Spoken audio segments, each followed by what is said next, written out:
रखते हुए, हम एतमाद का इजहार करते हुए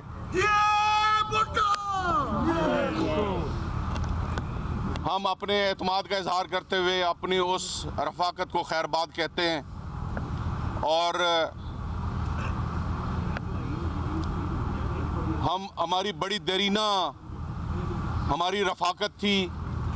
हमारा 35-40 साल का तवील सियासी सफ़र था। तो लेकिन वो कहा था ना कि वो अफसाना जिसे तकमील तक लाना ना हो ना मुमकिन, उसे खूबसूरत मोड़ देकर छोड़ना अच्छा। तो हम बहरहाल मैं यही कहूँगा कि हमारे उनके साथ बहुत अच्छा टाइम भी गुजरा है। आपको पता है सब तरह के फेजेस आते हैं ज़िंदगी के अंदर, लेकिन हमने और हमारे सारे कबीले ने सब ने समझा कि हमारी इज़्ज़त सबसे बड़ी मुकद्दम है। तो हम पाकिस्तान की वफाकी जमात पीपल्स पार्टी के साथ अपनी शमूलियत का इजहार करते हैं। और मैं चेयरमैन साहब अगर इजाज़त हो तो 2 मिनट के लिए इकबाल भाई भी बात कर लें। और इसने भी पहले इकबाल भाई। बिस्मिल्लाहिर्रहमानिर्रहीम। मैं बहुत कहते हैं जी ऋषि सुनाक साहब बन गए प्राइम मिनिस्टर, तो आपके ख्याल में इंग्लिस्तान के लोग इसको कबूल कर लेते या उनके अपनी के पार्टी के लोग इसको कबूल कर लेते? वो इलेक्शन हुए ना बाकायदा, उनकी with in intra party election हुए ना। हम ये बात नहीं कह रहे हैं, टेक्निकल बातों में हम बिल्कुल नहीं जा रहे, हम आपके साथ खड़े हैं, 100% खड़े हैं।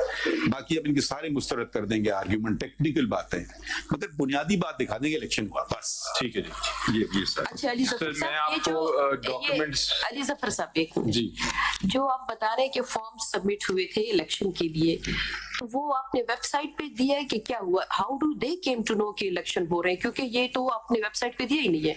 तो ये मखसूस लोगों को कैसे पता लगा कि ये डेट है फॉर्म जमा कराने की, उसी डेट पे स्क्रूटनी एवरीथिंग वाज डन? अच्छा एक काम करें आप, जरा कंप्यूटर जिसके पास है ये जरा चेक कीजिए, इनकी वेबसाइट है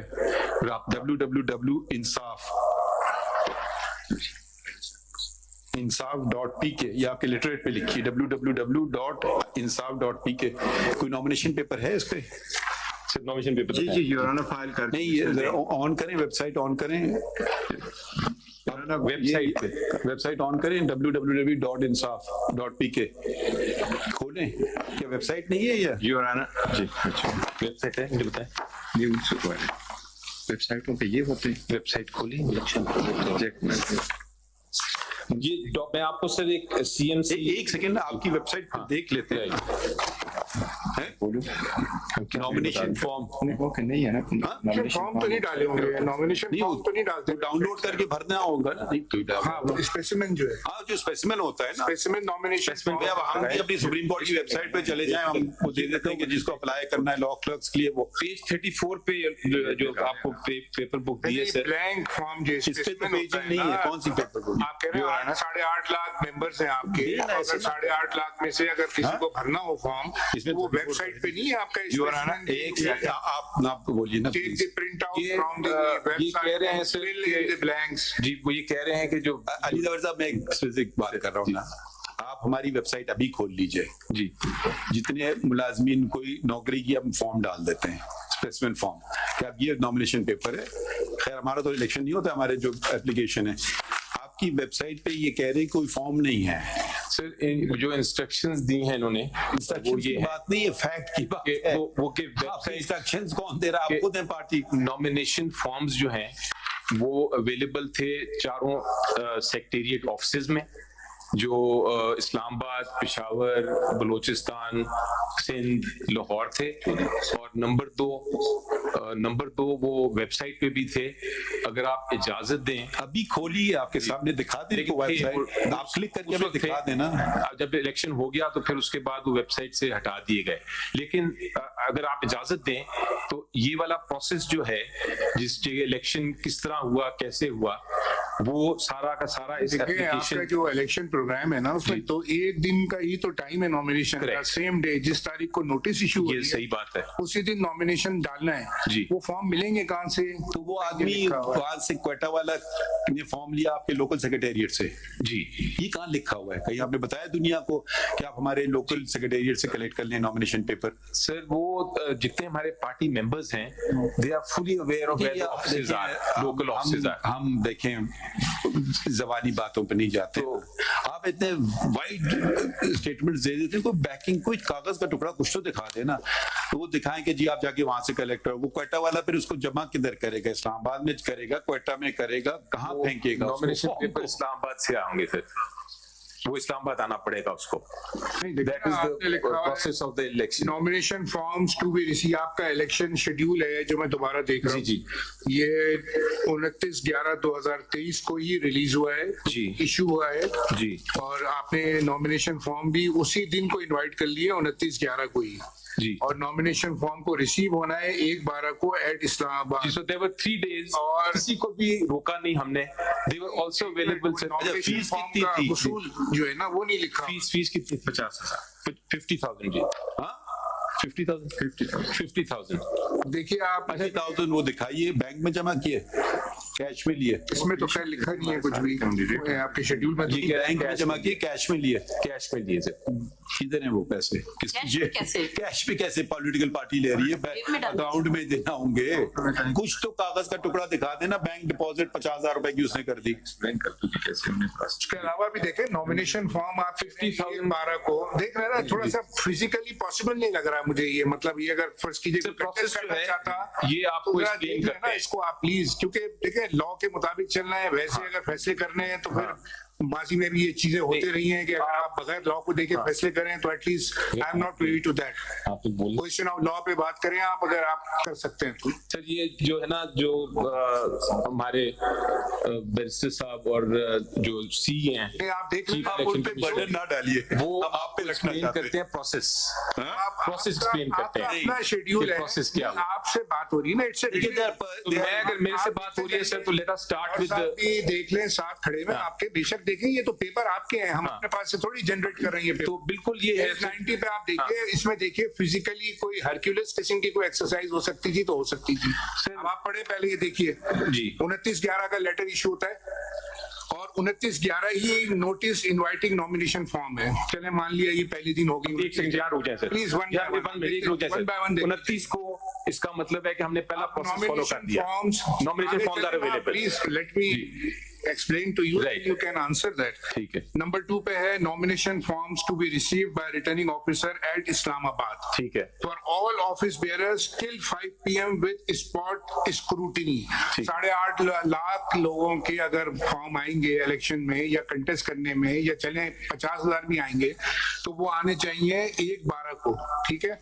और appeal against objection, Pakistan peoples party का जो ख़ानदान है, हमारा ख़ानदान में राना महमूद हसन साहब, राना ताहिर शबीर साहब, राना इकबाल साहब, हमारे सब दोस्त जो है, राना शाहिदुल हसन साहब, सब दोस्त जो है वो अब पाकिस्तान पीपल्स पार्टी का ख़ानदान में शामिल हो रहे हैं।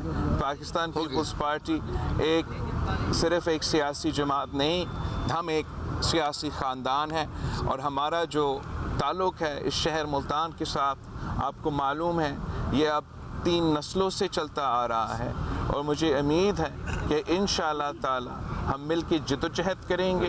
हम मिल के जब जद्दोजहद करते हैं तो हम ना सिर्फ मुल्तान के पूरे मुल्तान की आवाज़ बनेंगे, मुल्तान की नुमाइंदगी करेंगे, पूरे वसेब की नुमाइंदगी करेंगे और इंशाअल्लाह ताला पूरा मुल्क का नुमाइंदगी करेंगे। पाकिस्तान पीपल्स पार्टी ने इस खित्ते के लिए हमारा वसेब के लिए जो मेहनत किया है, वो जो काम किया है वो आपके सामने है। गिलानी साहब यहाँ मुल्तान से हमने वज़ीर आज़म भी बनाया और गिलानी साहब ने मुल्तान को अपना दौर में, जो ना सिर्फ मुल्तान में मगर पूरा जनूबी पंजाब में, वो पाकिस्तान की तारीख़ में पहली बार था कि जो हमें आपको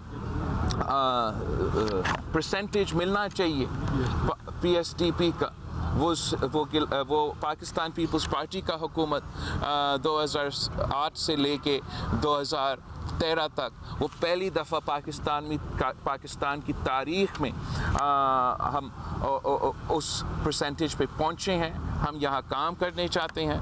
आपको याद होगा कि जनूबी पंजाब की जो जदोजहद है उसमें जो पाकिस्तान पीपल्स पार्टी के किरदार रहा, जब गिलानी साहब वज़ीर आज़म था तो हमने सेनेट से भी करारदाद पास किए और इंशाअल्लाह ताला ये जदोजहद भी जारी रहेगा। मैंने इस इलेक्शन के लिए जो पाकिस्तान के अवाम के लिए अवामी मुआशी मुआहिदा, हमारा 10 नुकाती अवामी मुआशी मुआहिदा जो हमारा और पाकिस्तान के अवाम से ये एक वादा है कि इंशाअल्लाह ताला हम ये अवामी मुआशी मुआहिदा पे अमल दरामद करके महंगाई, बेरोज़गारी और गुर्बत का मुकाबला करेंगे। और उम्मीद है कि इंशाअल्लाह ताला पाकिस्तान पीपल्स पार्टी के मुल्तान के तमाम कारकुन, तमाम ओहदेदार घर घर जाके पीपल्स पार्टी की मंशूर को, पीपल्स पार्टी की 10 नुकाती एजेंडा को मुल्तान के अवाम को बताएंगे कि हम उनके तनख्वाह को डबल करना चाहते हैं। हम चाहते हैं कि हम उनको 300 यूनिट बिजली मुफ्त दिलवाएं। हम चाहते हैं कि उनका तालीम भी मुफ्त हो। हम चाहते हैं कि सेहत के इलाज, जैसे हमने सखर में NICVD बना दिया, वैसे हम चाहते हैं कि यहाँ मुल्तान में इस किस्म के इदारे हो। हमने जहाँ बेनज़ीर इनकम सपोर्ट प्रोग्राम का इनकलाबी प्रोग्राम इंट्रोड्यूस किया और इंशाअल्लाह ताला उसमें भी इजाफा करेंगे। मगर साथ साथ हम चाहते हैं कि हम अपने मज़दूरों को बेनज़ीर मज़दूर कार्ड के थ्रू वैसी माली मदद पहुँचाएँ। हम चाहते हैं कि हम अपने किसानों को इसी तरीके से बेनज़ीर किसान कार्ड के थ्रू डायरेक्टली उनको माली मदद पहुँचाएँ। और इंशाअल्लाह ताला इसी तरीके से हम अपने नौजवानों को यूथ कार्ड के थ्रू ना सिर्फ माली मदद पहुंचाएंगे, उन्हें वो स्किल्स देंगे, उन्हें वो तालीम देंगे, उन्हें वो जो भी उनकी ज़रूरत है वो पूरा करेंगे ताकि वो ख़ुद वो रोज़गार के मौक़े के फ़ायदा ले सके। इंशाअल्लाह ताला पाकिस्तान पीपल्स पार्टी वो वाहिद सियासी जमात है जिसका जो मसाइल के मुताबिक और मसाइल की जो पाकिस्तान के अवाम के मसाइल हैं उनको हल करने के लिए इस इलेक्शन में हम हिस्सा ले रहे हैं। हम पाकिस्तान के अवाम से अपील करते हैं तो कि तीर के पे तफ़ा लगा के एक अवामी हुकूमत बनाएं जिससे हम आपके मसाइल का हल कर सकें। बाकी सियासी जमातें अपने ज़ाती मसले हल करना चाहते हैं, एक जेल से बचना चाहता है, दूसरा जेल से निकलना चाहता है। हम ही हैं जो आपके लिए जदोजहद कर रहे हैं, 3 नस्लों से कर रहे हैं और इंशाअल्लाह ताला हम सब मिल के अब जदोजहद करेंगे। आप सबका बहुत शुक्रिया।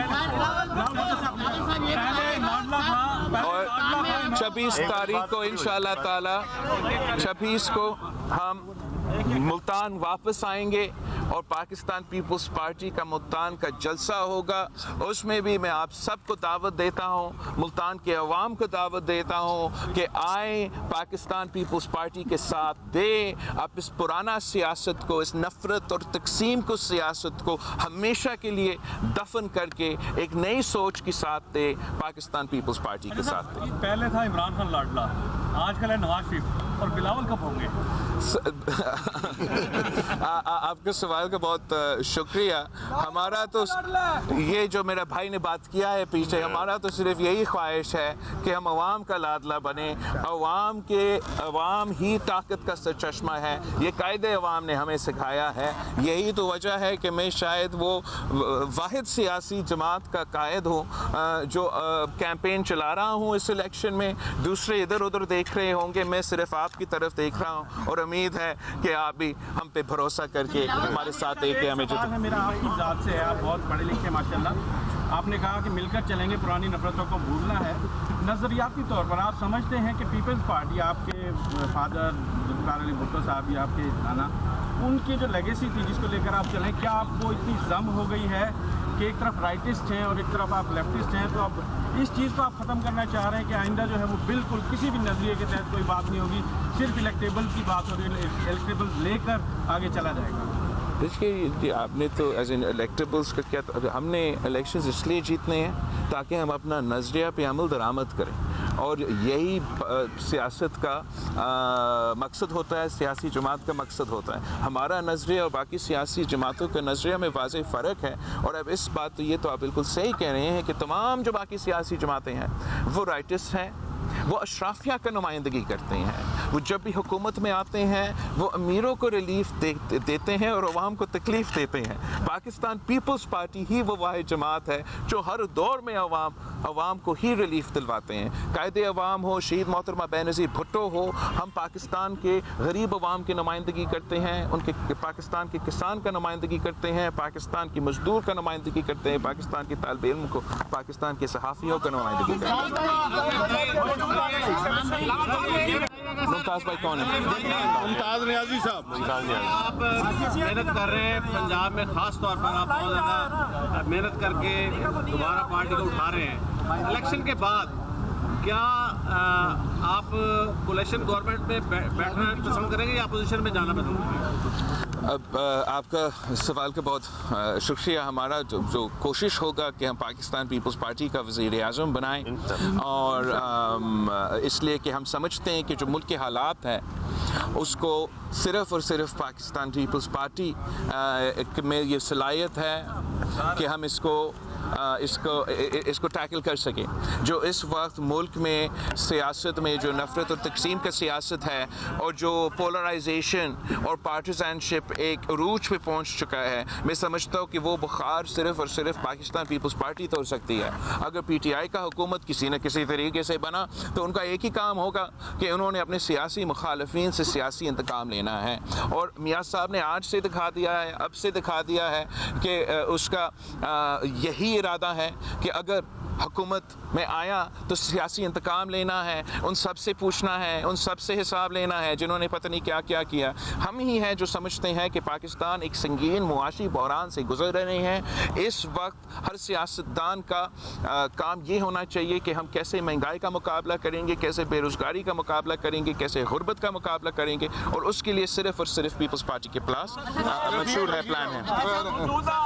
कमीशन की मौजूदगी में आप साफ शफाफ इलेक्शन के इनेकाद को कैसे देखते हैं? देखो, जहाँ तक साफ और शफाफ इलेक्शंस है, इसकी जदोजहद पाकिस्तान पीपल्स पार्टी मुसलसल हमारा ये जदोजहद रहा है कि पाकिस्तान में फ्री और फेयर इलेक्शंस हो।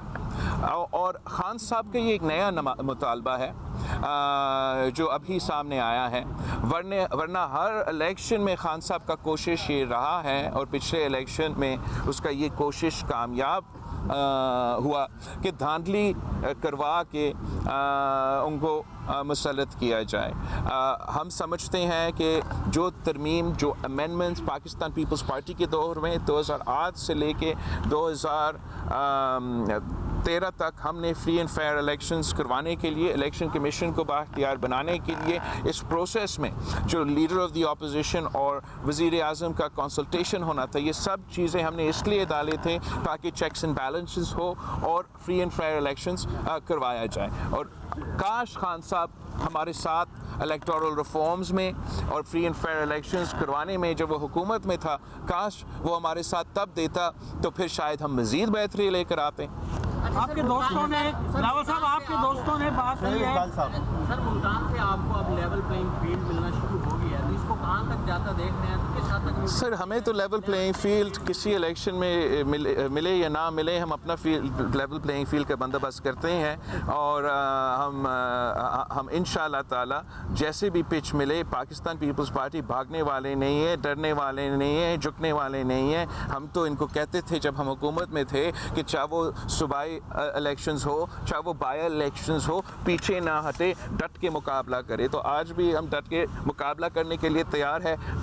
जो लेवल प्लेइंग फील्ड का सवाल है वो तो आपके सामने है, मगर पीपल्स पार्टी का भी पीछे नहीं है। बिलावल साहब, पाकिस्तान पीपल्स पार्टी वाहिद जमात है जो सराइकी सूबे की बात करती है, सराइकी सूबे को मंशूर में शामिल किया। आपने खुद इतराफ़ किया कि गिलानी साहब के दौर में सारा सिलसिला हुआ। आज जो टीम आपके साथ शामिल हो रही है, इसका बुनियादी मोटो ये है कि इस खित्ते को इसका हक मिलना चाहिए। तो हम क्या समझते हैं कि आने वाले दौर में अगर से आप वज़ीर आज़म बन जाएं तो पाकिस्तान पीपल्स पार्टी जो है इस पूरे वसेब को अलहदा सूबे का दर्जा देगी।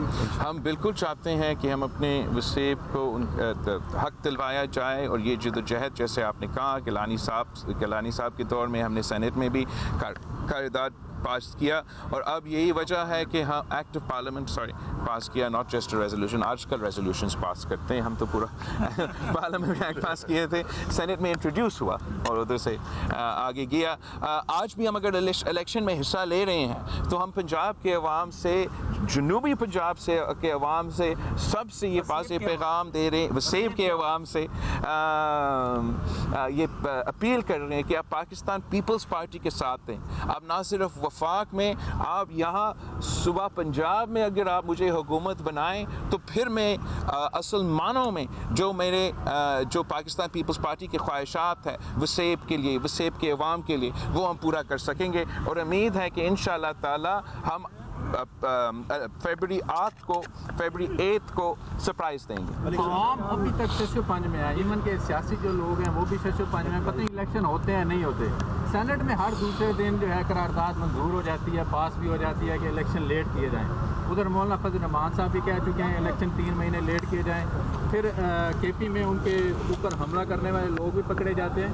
तो आप इस चीज़ को ज़रा क्लियर कर दें, क्या इलेक्शन हो भी रहे हैं या लेट की तरफ लोग जा रहे हैं, या कुछ लोग भागना चाह रहे हैं, क्या करना चाह रहे हैं? बाकी जो भी चाहे, हम तो इलेक्शन कैंपेन आज से नहीं काफ़ी देर से चला रहे हैं, और जस्टिस फायज़ ईसा साहब जो हमारा चीफ जस्टिस इस वक्त है, उसने एक वाज़ेह रूलिंग दिया है और कहा गया है कि पत्थर के लकीर में लिखा हुआ है कि 8 फरवरी इलेक्शंस होंगे।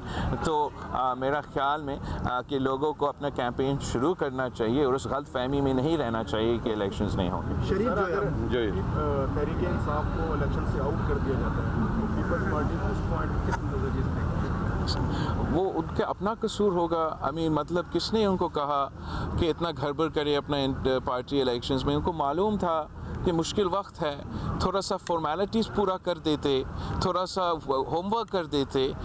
मैं तो पाकिस्तान तरीके इंसाफ के सियासी कारकुन पे तरस रहा हूँ कि इनके आप क़यादत देखें, इनके लीडर्स देखें कि इतना अहम वक्त है उनके लिए, वो किस किस्म का केस पेश कर रहे हैं सुप्रीम कोर्ट के सामने। मेरा ख्याल में अगर एक सही केस प्लीट किया जाता तो शायद उनको उनका निशान मिले। लेकिन जिस तरीके से उन्होंने ये अपने इलेक्शंस में गड़बड़ किया है, केस भी कमज़ोर प्लीट किया है, मुझे नज़र आ रहा है कि पीटीआई को उनकी अपनी गलतियों की वजह से शायद वो दूसरा निशान पे इलेक्शन लड़ना पड़े। आप सबका बहुत शुक्रिया, मुझे इजाज़त मांगना पड़ेगा, मुझे आगे जाना है। आपको भावलपुर में हमारा पार्टी का कन्वेंशन है आज। आप सब शुक्रिया पाए मुझे। मेरा वोट भी यहीं से है, ये दोनों तीर आपके सामने खड़े हैं, यहाँ पे बड़े वादे हुए, इस वादे को किस तरह आप देखते हैं? सर, हमने पहले कभी किसी वादा खिलाफी किया है? पीपल्स पार्टी जो है हमने अगर कायदे अवाम ने रोटी का फर मकान का नारा लगाया तो ये 50 लाख घर और 2 करोड़ नौकरियां की तरह नहीं था। कायदे अवाम ने वो वादे पूरे किए। शहीद मोहतरमा बेनज़ीर भुट्टो ने जो वादे किए वो पूरे किए। जो हमारा 2007-8 का इलेक्शन की मंशूर था उसमें हमने अमल दरामद किया, 18वीं तरमीम, NFC award, Benazir income support capital, etcetera etcetera. और इंशाअल्लाह ताला जो मेरे अवामी मुआशी मुआहदा के 10 नुकात है, मैं वो वादा पूरा करूँगा।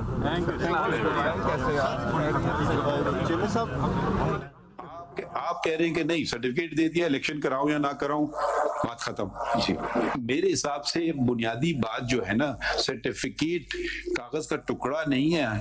सर्टिफिकेट ये अक्कासी करेगा कि इलेक्शन हो गए। जी, वो आप हमें दिखा दें इलेक्शन हो गए, बस इतनी सी बात है। वो एक कागज का टुकड़ा अक्कासी कर सकता है, वो कुछ और अक्कासी कर सकता है। वो ना भूले हुए आप ना भी दिया होता आपने सर्टिफिकेट, तो वो आपसे मांग लेते, वो शायद कोई पेनल्टी लगा देते, वो कोई मामूली बात होती। असली बुनियादी बात जो मैं बार बार जिसका तस्करा कर रहा हूं वो है कि आपकी पार्टी इलेक्शन से घबरा रही क्यों है। 2021 से आपको नोटिस पे नोटिस दिए जा रही है इलेक्शन कमीशन।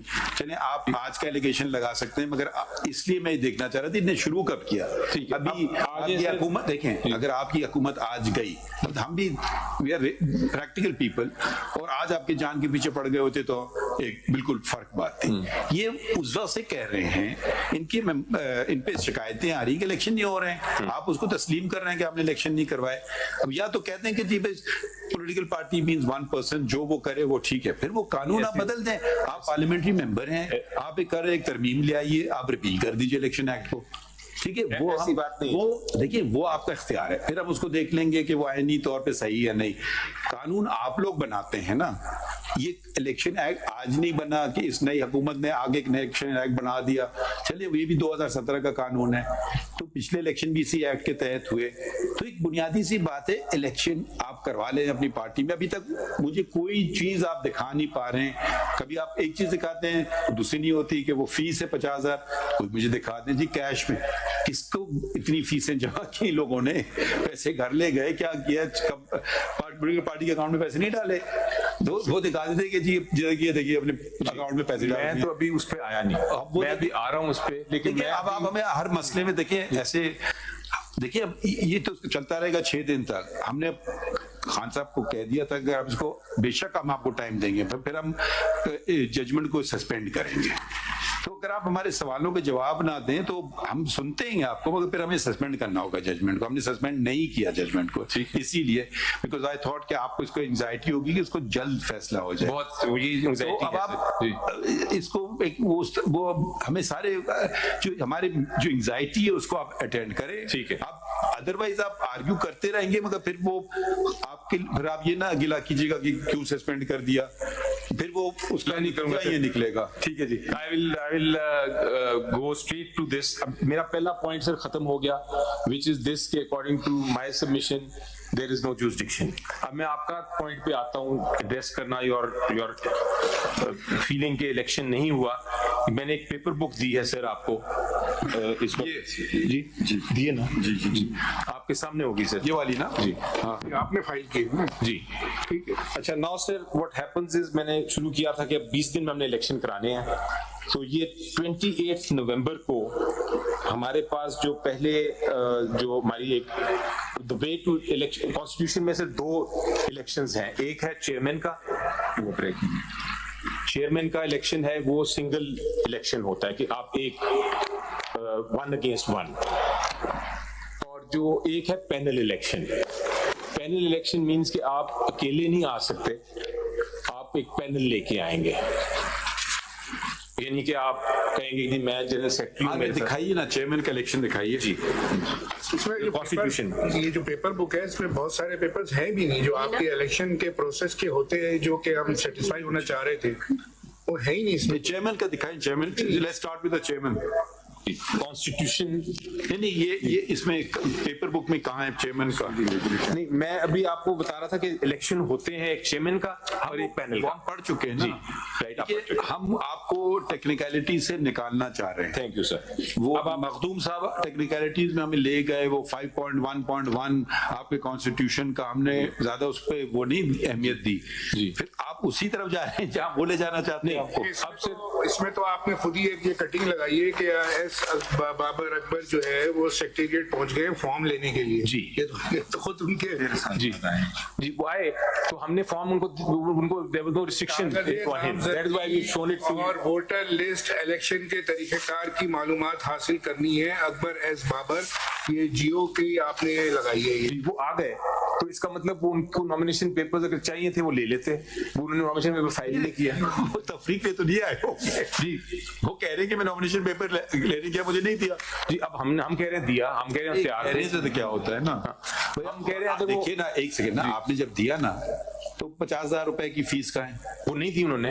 नहीं देखिए ना, उनको वो एलिजिबल ही नहीं है एज अ मेंबर, सो इसलिए वो he didn't come and he didn't give, he came, he showed this. यहीं पे मेरा ख्याल है उनके वकील, आपके अपने भी वकील साहब, अगर ये बहुत सारे आप डिफरेंट व्यूज ले रहे हैं ना, नहीं वो चेयरमैन साहब कुछ और क्या? 50,000 रुपए कहाँ है आपकी जनाब? इलेक्शन लड़ने का फॉर्म अगर रसीद नहीं है अकाउंट में तो जमा हुए हैं ना। पहली चीज तो ये सर इनका मेंबरशिप कार्ड किधर है? नहीं, आप हमें दिखाएं कि आपने इसकी मेंबरशिप कैंसिल कब की। मेरे पेपर बुक जमा कराइए जी, तमाम जो कागज कहे थे। किधर है? मैंने इनको भी दीजिए। नहीं, अभी तो ये नहीं, मेंबरशिप कैंसिल करने की बात नहीं कर रहे, तो कह रहे हैं आपने फॉर्म लिया है, 50,000 रुपए नहीं दिया। मैं गुजारिश कर रहा हूँ कि जनाब ने कहा था तलब किया जाए रिकॉर्ड में ईसीपी की वीडियो फोटो कॉपी दे दें जी। इनको हम सुनेंगे बाद में, आपको देख जी, let him complete the argument जी। ये जब तक देख लेंगे आप तसल्ली से बैठ के, आपने नहीं बाद में देख लें, मगर आप अपने कंक्लूड करें। मैं कर रहा हूँ अब सर, हमने ये जो इंट्रा पार्टी इलेक्शन का शेड्यूल अनाउंस किया सर, जो आपके सामने है एनेक्स 5 में, जो आपने पढ़ा, जिसमें हमने ये कहा कि जी से पढ़ा, जब ये कहते हैं हमें क्या इलेक्शन करना है, तो यहाँ से शुरू होता है कि ये ब्रेकिंग न्यूज आई, फिर आगे आगे जाते so on sir first annex 1 देखें अगर, तो 28 नवंबर 2023 it was announced in the public कि हम इलेक्शन कराने जा रहे हैं। So 28 November 2023 was the first announcement कि ये intra-party election होना है, which was printed all over in the media. So everybody was aware of the fact कि elections होने जा रहे हैं. And Annex 2 अगर आप देखें तो the next day it was announced that chairman कौन होगा PTI का nominated by Imran, who will be the nominee candidate of Mr. Imran Khan, was also published on the news the next day.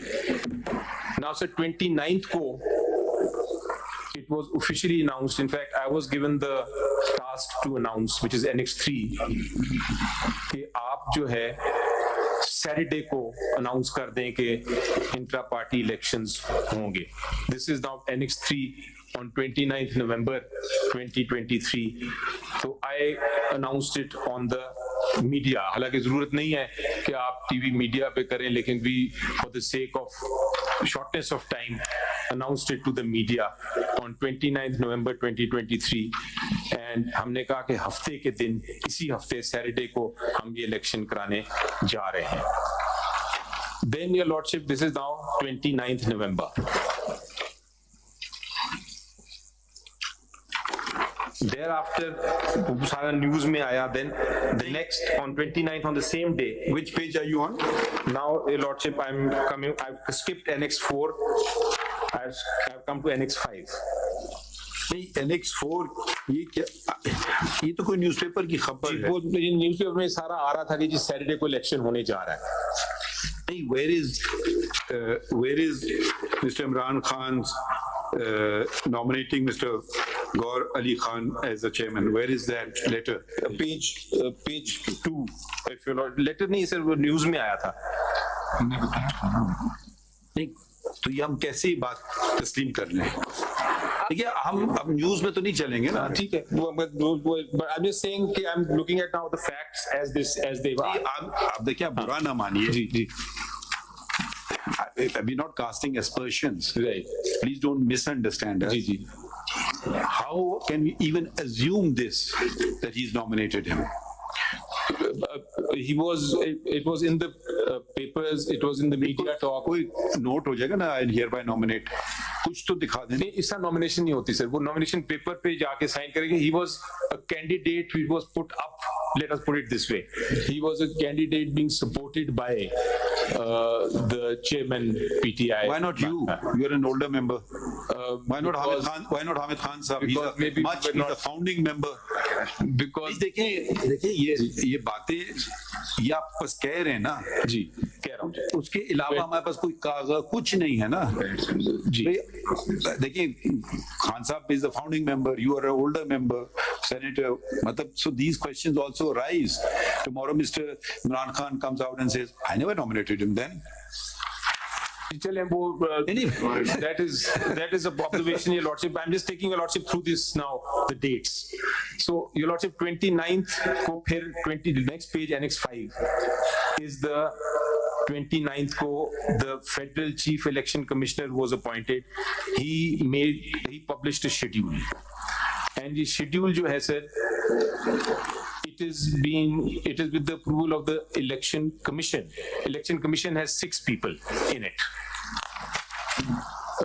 6 people जिनके नाम कल तक हमें नहीं किसी ने जी मैं बताता हूँ जी नाम ये उसमें लगी हुई कौन से पेज पे काजी अनवर साहब हैं। कि फिर आप देखिए अली जफर साहब, आप डिटेल्स में जा रहे हैं, वही बात कर रहे हैं जो मखदूम अली खान साहब ठीक है नहीं, अगर आप वी डोंट माइंड, नहीं we are trying not to get into these minor details, चलो नहीं भी क्या कोई मसला नहीं है, आई अंडरस्टैंड। तो अगर आप जाएंगे तो then you are on the same page with mister Makhdoom Ali Khan, and his argument and a substantial part of the order of the Election Commission of Pakistan is that you did not comply with this provision of your constitution and that provision of the constitution. I understand your lordship's just thinking aloud, I'm not particularly impressed with that. I'm more impressed with the substance of the matter. I will, but if you want to go into details, then you're playing on his wicket. I don't want the terminology. I don't want the spin ball taking my wicket away. Your lordship, the next page is the Federal Election नहीं जरूरत उसकी Federal Election Commission, the next page, and then so these are the relevant. Then on Annex 6, your lordship will see Mr. Niazullah Khan Niazi is an old PTI member. Ji, he is an old PTI member. When did he join PTI? नहीं बताएंगे PTI कब join किया? PTI कब मुझे बताएं। आपसे नहीं पूछे ना, आप उनको बता दें प्लीज। 2009। तो देखिए सब नए लोग आ रहे हैं ना, तो ये भी जरा आप नजर में रखें ना बात को। तो पुराने लोग कहाँ गए सारे आपके? मतलब ये भी तो आई डोंट नो, मतलब यू नो, देखिए whether anyone likes or not, everybody sees you as part of PTI, a face of PTI, ठीक है? तो आप जैसे लोग होते तो कोई ज्यादा शक भी नहीं होता, मगर जब नए चेहरे आ जाएं एकदम से सारे, तो फिर ये भी तो हो सकता है ना, elite capture हम कहते हैं, political capture भी हो सकता है और on a political party. So we have to be very cognizant of a member's rights, not too concerned, but generally yes, election हो गया खत्म, या कोई कंप्लेंट आया, अगर कोई दूसरी पॉलिटिकल पार्टी कंप्लेंट ही ना करे, कोई मेंबर करे नहीं, तो हम उसको जबरदस्ती तो नहीं कह सकते कंप्लेंट करो, या इलेक्शन कमीशन जाके उसके घर में घुसे। ये तो आपको बार-बार कह रहे हैं भाई इलेक्शन करा लो। That, I mean, I fully appreciate what your lordship is saying. So I'm taking your lordship through the factual position right now. जी फरमाइए, ताकि your lordship at least get satisfied कि एक इलेक्शन का प्रोसेस हुआ, and not going into the nitty-gritty of it. Now, your lordship, उसके बाद अब question arose के nomination papers. So what was done was nomination papers की copies हैं, बताएं जल्दी। So nomination forms की जो अगर from page 34 पे चले जाएं, 34, so these were the forms that were available. It's simple one pager, एक फॉर्मेट लगाया उसका, I so and so CNIC number डालना होता है, स्टैंडिंग मेंबर ऑफ इतना, propose the name of so and so, and एक उसका सेकेंडर हो जाएगा, प्रपोजर हो जाएगा, that's all that is required for the form. And then उसके साथ नेक्स्ट पेज अगर आप देखें, पेज 35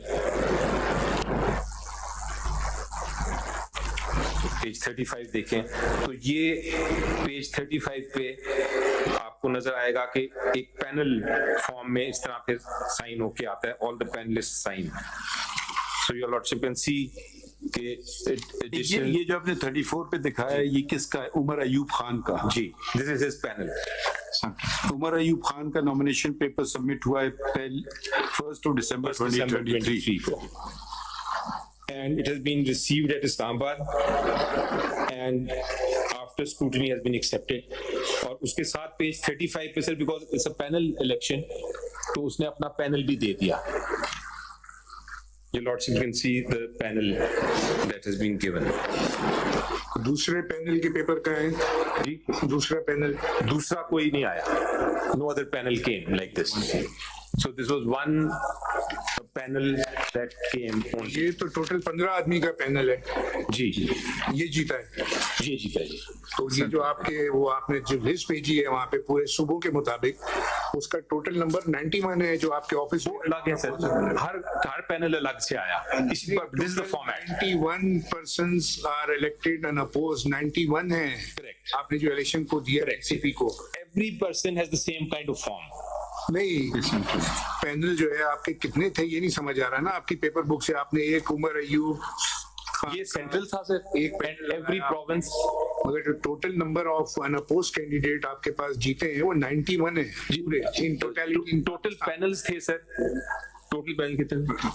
हर सूबे के लिए एक पैनल. टोटल पैनल टोटल जी एक पैनल आया. 5 पैनल और उसमें जो जी आप सर 4 सूबों के लिए पैनल्स थे. 20 पर उन्होंने 20 बंद हो गए. इसकी डिटेल ही नहीं है ना उसमें. कुछ समझ ही नहीं आ रहा. आपने एक पैनल 13 आदमियों का लगा दिया जबकि अनअपोज आए 91.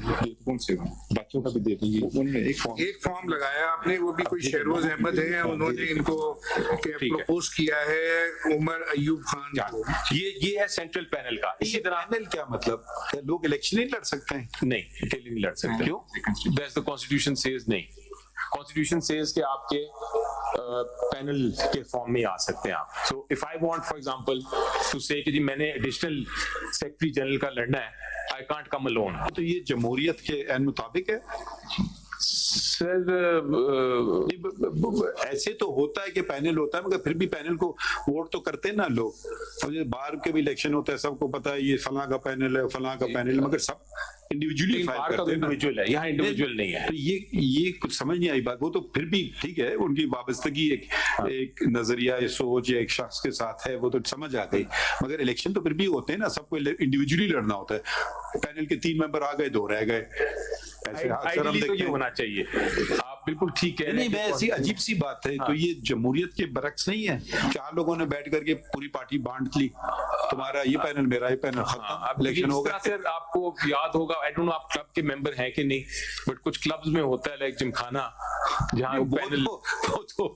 पैनल आता है और उसमें वो आप different political parties have different. Like Jamaat Islami का तो बिल्कुल ही डिफरेंट है. पैनल आते हैं ठीक है मगर इसके अंदर आपके पास वो 91 जो है ना वो भी नजर आ रहा है. वो भी अभी दे देते हैं. 13 आदमियों का आपने ये लगाया है जो उमर अयूब खान को आपका जो पैनल है बस वो भी आपको दे देते हैं. 91 का पता ही नहीं है जो अनअपोज है वो भी आपको दे देते हैं. ठीक है. Now sir coming back to that. आपके मुताबिक कितने पैनल लड़े इलेक्शन? Total sir 5. एक सेंट्रल और 4 सूबे और एक पैनल हर सूबे से. ऐसा था तो आपको सारे पेपर लगा देने चाहिए थे ना. अब आप पता नहीं कब लगाएंगे पेपर. अभी आ रहे. आप दुरुस्त कह रहे हैं. मैंने रिक्वेस्ट कल की थी बट वो I take the blame for it sir. I take the blame for not filing those documents in time. मैंने कहा तो था लेकिन वो आए नहीं अभी तक. आ जाएंगे थोड़ी देर में. इनफैक्ट आपकी पार्टी लगता है डॉक्यूमेंटेशन के मामले में जरा कमजोर सी है. कोई डॉक्यूमेंट हम मांगते हैं तो आपके पास होते नहीं है. अभी आ जाएंगे. मौजूद नहीं है. अब ये वाला एक आ गया, बाकी 4 के भी आ जाएंगे. अभी आ जाते हैं. मैंने कहा है बैरिस्टर साहब को अभी करते हैं. हमारे ईसीपी पर सारा रिकॉर्ड हमने सबमिट कर दिया. कल फाइल लेते हैं. हमारा सेंट्रल ऑफिस लॉक हुआ है. ईसीपी के रिकॉर्ड में है ये. हमारे पास है ईसीपी का रिकॉर्ड आपको. I think your chairman and your election commissioner is expressing lack of confidence in you. Looks like it. उनको बोले तशरीफ रखे थे कि वो देखिए they are individuals. हम उन कहना नहीं चाहते ना because you are your own person. या तो वो खुद आर्ग्यू करने में कोई इतराज नहीं है. एक्चुअली चेयरमैन साहब जो है वो लॉयर भी है तो वो इसलिए वो उनको आराम से सुन नहीं पा रहे. इलेक्शन कैसे हुआ इस तरह पैनल बने. हम आपसे बात नहीं कर रहे हैं. ठीक. या तो अली जफर साहब को कहें वो मेरे वकील नहीं है फिर आपको सुनेंगे. वो तो सारे ठीक है. आप तसल्ली रखें ना. क्लैरिफिकेशन होगी तो आप तसल्ली रखिए ना. ऐसे तो आपको ये सीनियर वकील ऐसे तो ना करे ना.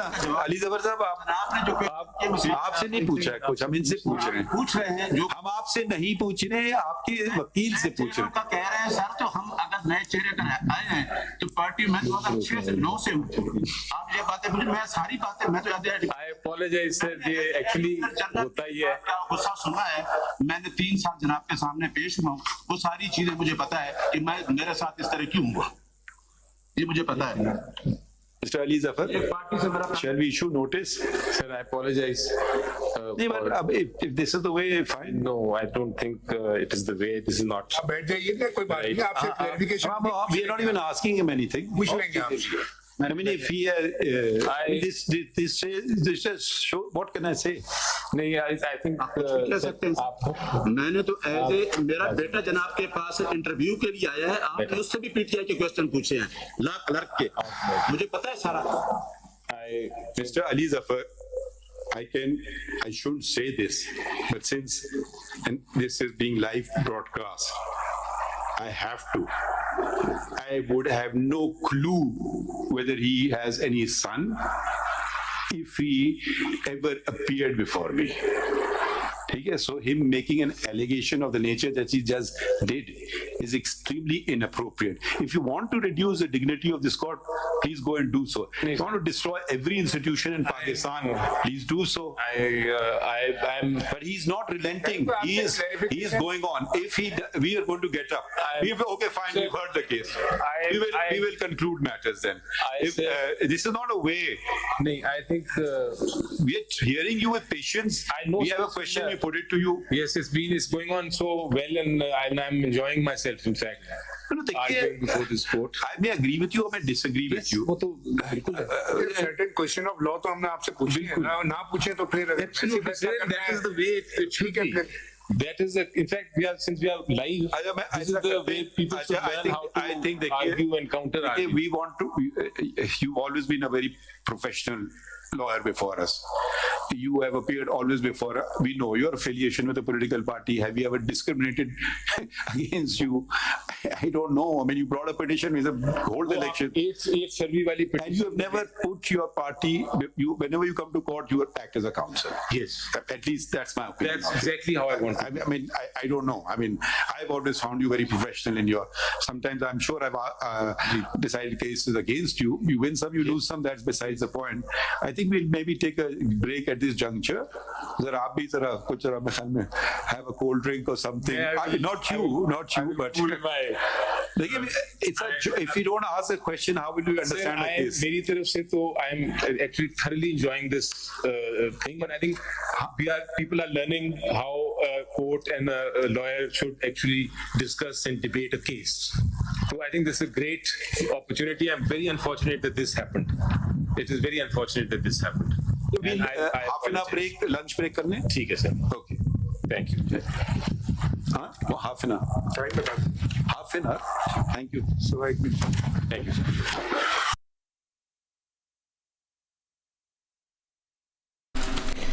तहरीक इंसाफ को इलेक्शन में बल्ले का निशान मिलेगा या नहीं, सुप्रीम कोर्ट में समाअत जारी थी जिसमें कुछ देर का वक्फा लिया गया है। इंतहाई अहम रिमार्क्स चीफ जस्टिस की जानिब से सामने आए और बेंच में मौजूद दीगर जस्टिस साहिबान ने भी रिमार्क्स दिए, साथ ही साथ वकला ने अपने अपने दलाइल भी दिए। आपको बताएं कि चीफ जस्टिस ने यह भी कहा कि अब हम मुकम्मल जमहूरियत पर चलेंगे, सियासी जमातों में भी जमहूरियत आनी चाहिए। आपके लोग कह रहे हैं कि हमें भी इलेक्शन लड़ने दिया जाए, बस इतनी सी बात है। ये भी कहा कि आपको इनकी शक्ल क्यों बुरी लगती है, अगर एक आध सीट ले भी गए तो क्या होगा, जिस पर अली जफर ने कहा कि अकबर एस बाबर बानी अरकान में से नहीं है, ये भी पता चल गया है। जिस पर चीफ जस्टिस ने कहा कि पता क्या चल गया, इनका कदकाठ आपसे कहीं ज्यादा है। अली जफर आपने कब पार्टी ज्वाइन की, ये सवाल उन्होंने सामने रखा। अली जफर ने कहा कि मैंने तो अभी हाल ही में पार्टी ज्वाइन की है, 1.5 साल पहले। और चीफ जस्टिस ने यह भी कहा कि सियासी जमातों में भी जमहूरियत आनी चाहिए। पीटीआई वकला को ना सुनते हुए पेशावर हाई कोर्ट का फैसला कल ही मुअत्तल कर देते। आपके लोग कह रहे हैं आपको, साथ ही साथ उन्होंने कहा कि आपको इनकी शक्ल क्यों बुरी लगनी है, अगर एक आध सीट ले भी गए तो क्या होगा। जिस पर चीफ जस्टिस ने भी रिमार्क्स दिए। पीटीआई के जो वकला हैं उनकी जानिब से भी रिमार्क्स सामने आए। तहरीक इंसाफ को इलेक्शन में बल्ले का निशान मिलेगा या नहीं, सुप्रीम कोर्ट में समाअत जारी है और इसमें थोड़ा सा वक्फा लिया गया है। वक्फे के बाद दोबारा इस समाअत का आगाज़ होगा। याद रहे, इलेक्शन कमीशन ने पेशावर हाई कोर्ट के बल्ले का निशान पीटीआई को देने के फैसले पर अपील कर रखी है। इसी समात के दौरान चीफ जस्टिस की जानिब से जो रिमार्क सामने आए उसमें कहा गया कि पीटीआई 2021 से इंट्रा पार्टी इंतखाबात से क्यों घबरा रही है। इलेक्शन कमीशन कब से पूछ रहा है इंतखाबात कराएं, मगर पीटीआई ताखीर करती रही। साथ ही साथ उन्होंने कहा कि हमने इस केस के जल्द फैसले के लिए पीटीआई वकला को सुना है। समात से मुतालिक आपको मुसलसल अपडेटेड रखेंगे। आप जियो न्यूज़ के साथ रहिए। 14 जनवरी को होने जा रही मेगा पर्ल की साइट पर ग्रैंड लॉन्चिंग, जहां पर होगी आप सबके लिए high tea. Project of Mega Pearl properties. तफसीलात के लिए फलक मार्केट। मुबारक हो, हमारे किचन में ईद का चांद नजर आ चुका है। अब हर किचन में ईद, क्योंकि डालडा पे है पूरे 100 रुपए की बचत।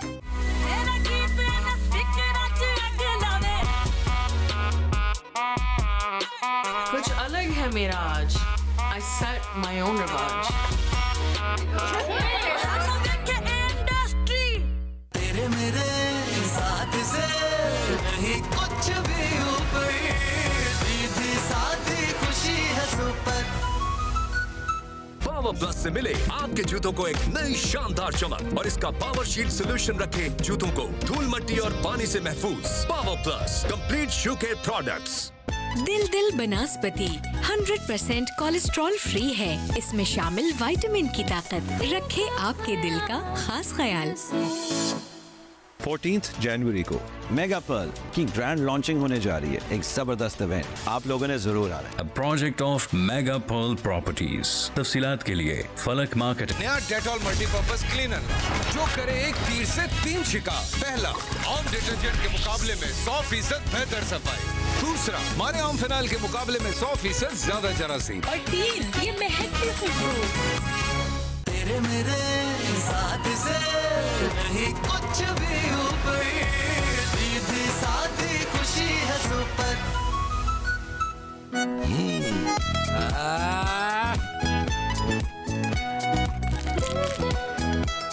अर्शद, तुम्हें पराठा मना है। नहीं अम्मी, इस पराठे से तो कुछ भी नहीं होता, तो अब आप जी भर के प्लेन उड़ाएं। दिल बनास्पति 100% कोलेस्ट्रॉल फ्री है। इसमें शामिल विटामिन की ताकत रखे आपके दिल का खास ख्याल। दिल का ख्याल दिल से। लाहौर एंटरटेनमेंट सिटी, और वो भी घूम घुमा कर नहीं, मेन जीटी रोड पर। तो अपना फोन निकालें और डायल करें 1113333987। Lahore entertainment city, happiness lives here. Thank you उन दोस्तों के लिए जो दोस्तों में हमेशा कुछ खास देखते हैं। दोस्ती की इसी मिठास के लिए बना है कैंडी। कैंडी में वो खास मिठास है जो किसी और में कहाँ। Urban city Lahore, main GT road पर सबसे बड़े फ्रंट के साथ।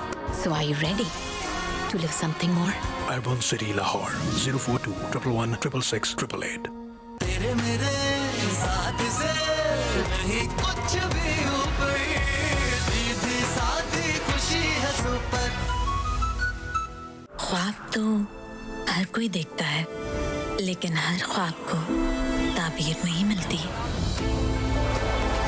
पर एक जगह ऐसी है जहां ख्वाब हकीकत बन जाता है, और ये किसी मिरेकल से कम नहीं। Al-Rahman garden phase 7 miracle city ही तो है, जहां मिले जिंदगी की हर खुशी आपकी खुशियों का ज़ामिन। अल-रहमान डेवलपर्स। सर्दियों में नज़ला और जुकाम बनते हैं कई बीमारियों का सबब। डेटॉल सोप के रोजाना इस्तेमाल से सर्दियों में बच्चों को बीमारी से शील्ड करना है आसान। इसका जर्म डिफेंस प्रोटेक्ट करे 100 बीमारी फैलाने वाले जरासीम से और दे यकीनी हिफाजत।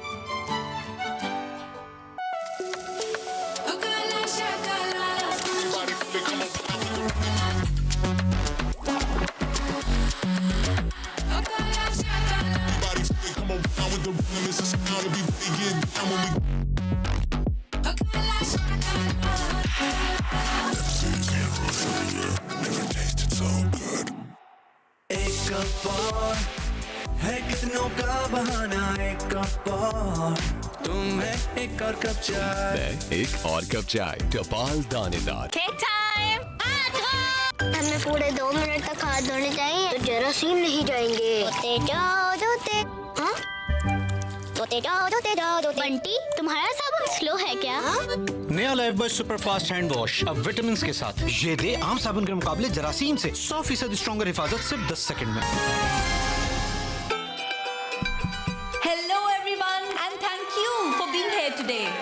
स्कॉलरशिप पे जितना मेरा हक है उतना ही मेरे 2 खास दोस्तों का।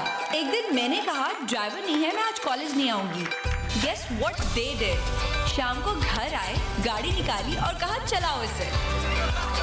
उस दिन से रोज I pick them for college। So thank you उन दोस्तों के लिए जो दोस्तों में हमेशा कुछ खास देखते हैं। दोस्ती की इसी मिठास के लिए बना है कैंडी, क्रंची मजे के साथ। कैंडी में वो खास मिठास है जो किसी और में कहाँ।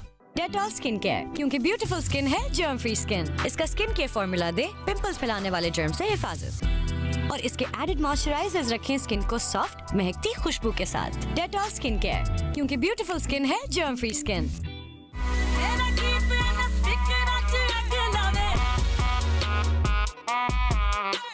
कुछ अलग है मेरा आज। I set my own रिवाज। 14 जनवरी को होने जा रही मेगा पर की साइट पर ग्रैंड लॉन्चिंग, जहां पर होगी आप सबके लिए high tea. Project of Mega Pearl properties. तफसीलात के लिए फलक मार्केट। दिल बनास्पति 100% कोलेस्ट्रॉल फ्री है। इसमें शामिल विटामिन की ताकत रखे आपके दिल का खास ख्याल। अब डेटा मिले एक्सट्रीम विद मंथली सुप्रीम। लगाए और पाए पूरे 20 GB डेटा और इसके साथ 500 अदर नेटवर्क मिनट्स और 5000 जोंग मिनट्स और SMS सिर्फ 999 रुपए के लोड में। अभी स्टार 3030 # मिला। Song 4G। 14 जनवरी को मेगा पर्ल की ग्रैंड लॉन्चिंग होने जा रही है। एक जबरदस्त इवेंट, आप लोगों ने जरूर आना है। Project of Mega Pearl properties. तफसीलात के लिए फलक मार्केट। दोस्ती की इसी मिठास के लिए बना है कैंडी। कैंडी में वो खास मिठास है जो किसी और में कहाँ। पावर प्लस से मिले आपके जूतों को एक नई शानदार चमक और इसका पावर शील्ड सोल्यूशन रखे जूतों को धूल मिट्टी और पानी से महफूज। Power plus complete shoe care products. दिल बनास्पति 100% कोलेस्ट्रॉल फ्री है। इसमें शामिल विटामिन की ताकत रखे आपके दिल का खास ख्याल। लाहौर एंटरटेनमेंट सिटी, और वो भी घूम घुमा कर नहीं, मेन GT रोड पर। तो अपना फोन निकालें और डायल करें 11133987। Lahore entertainment city, happiness lives here.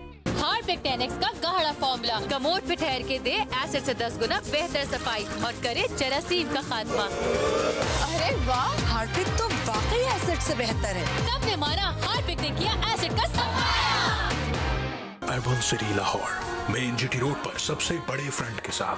So are you ready to live something more? Urban city Lahore 042 111 666 888। Rehman garden phase 7 miracle city ही तो है, जहां मिले जिंदगी की हर खुशी आपकी खुशियों का सामिन। Al Rahman developers.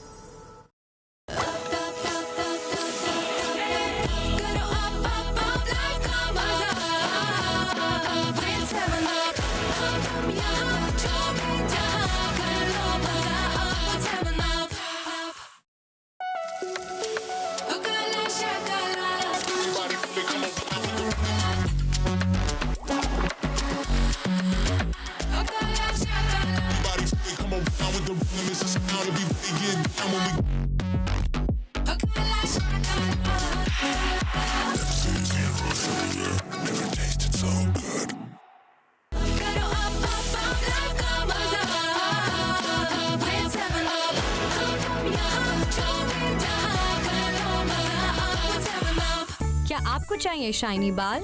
Sunsilk black shine में है 5 नेचुरल ऑयल्स के साथ विटामिन E का सुपर मिक्स, जो दे आपके बालों को अप टू 24 आवर्स शाइन। अब बाल करी shine all the time with Sunsilk black shine. Break के बाद आपको बताएं, इलेक्शन कमीशन ने अवामी नेशनल पार्टी को लालटेन का इंतखाबी निशान वापस कर दिया है। पार्टी पर 20,000 रुपए का जुर्माना भी आयद किया गया है। कमीशन की ANP को 10 मई तक इंट्रा पार्टी इंतखाबात कराने की हिदायत की गई है। ANP के इंट्रा पार्टी इंतखाबात के लिए 5 साल की मियाद अभी मुकम्मल नहीं हुई।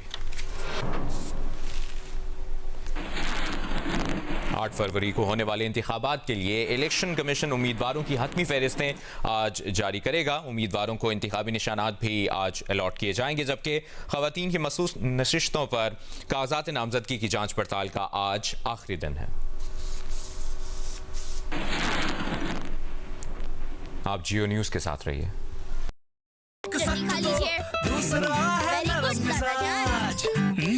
पर अम्मी को देखो नाज, ये जिद्दी दाग निकालते निकालते कपड़े तो खुरदुरे हो जाएंगे। बिल्कुल नहीं, सर्फ एक्सेल का नया अलग अंदाज। ये जिद्दी दाग निकाले और इनके सॉफ्ट पर्ल्स रखे कपड़े नरम और मुलायम। Soft soft. सर्फ एक्सेल, दागों पर सख्त, कपड़ों पर नरम।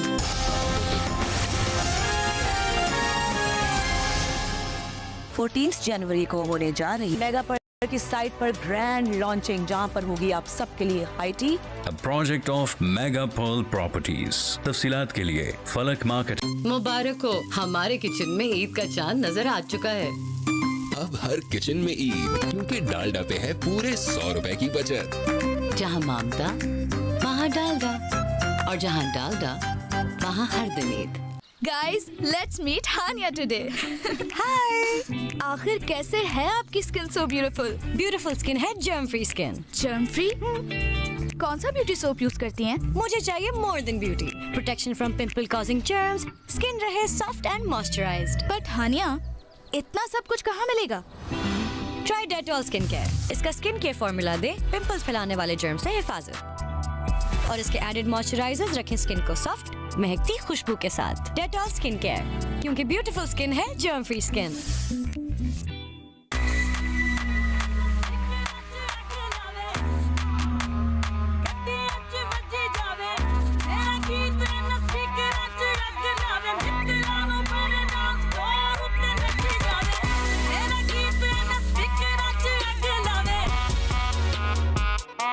कुछ अलग है मेरा आज।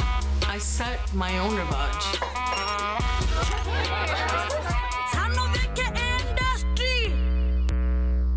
दोस्ती की इसी मिठास के लिए बना है कैंडी। कैंडी में वो खास मिठास है जो किसी और में कहाँ।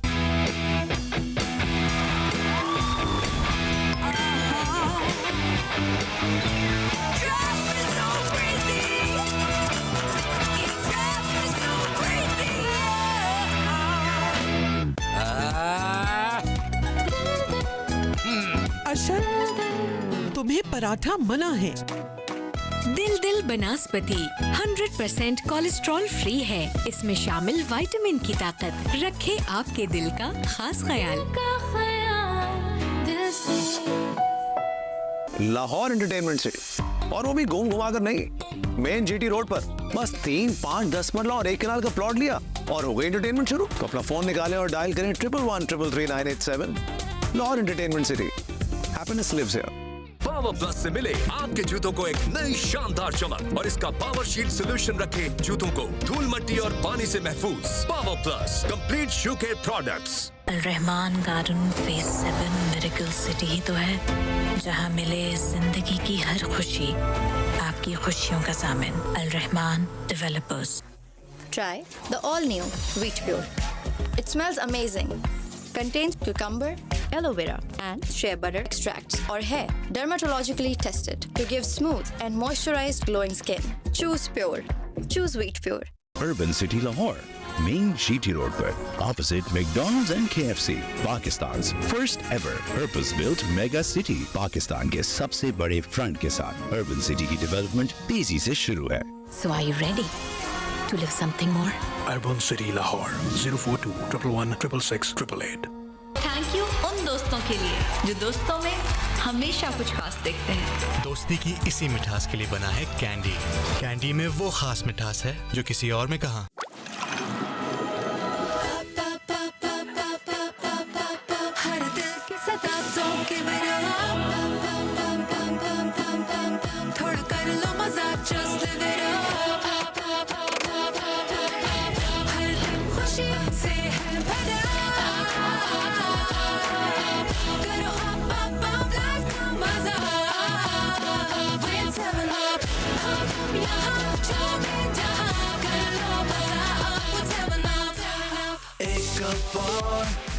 है कितनों का बहाना, एक कप और तुम्हें एक और कप चाय।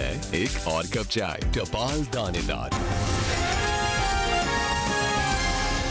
मंथली अल्टीमेट ऑफर अब 1000 रुपए में 200 GB डेटा और 1200 अदर नेटवर्क मिनट्स। तो अभी अपनी करीबी रिटेलर माई टेलीनॉर ऐप या इजी पैसा से ऑफर लगवाइए।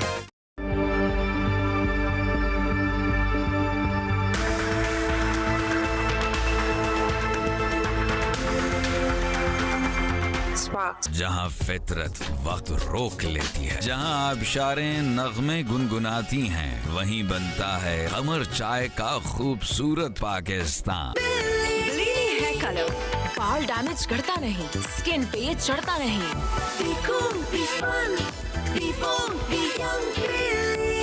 बिलीनी हेयर कलर, हर रंग में लगो young.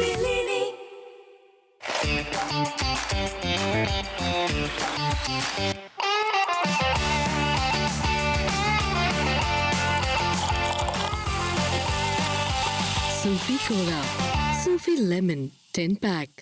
Rahman garden phase 7 miracle city ही तो है, जहाँ मिले जिंदगी की हर खुशी, आपकी खुशियों का सामिन। अल रहमान डेवलपर्स। आजकल के लड़के सैम सॉल का जलवा। सैम sol.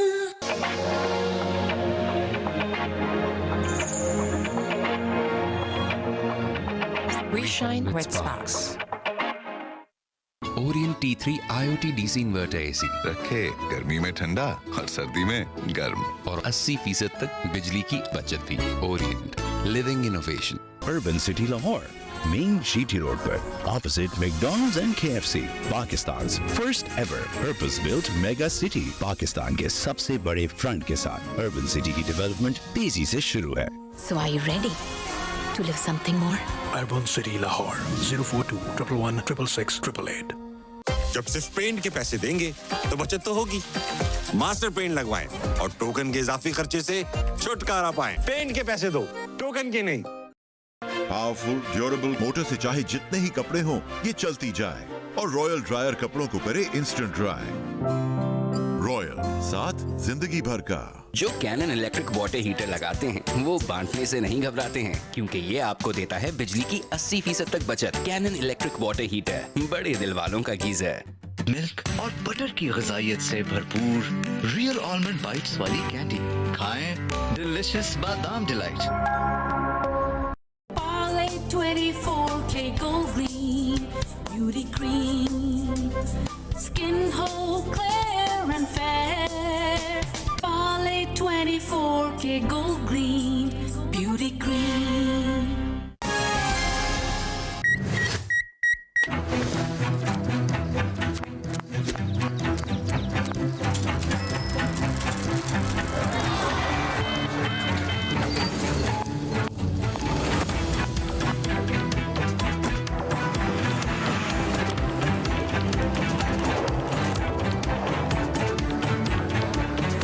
Don't miss out on the biggest sale of the season in stores and online.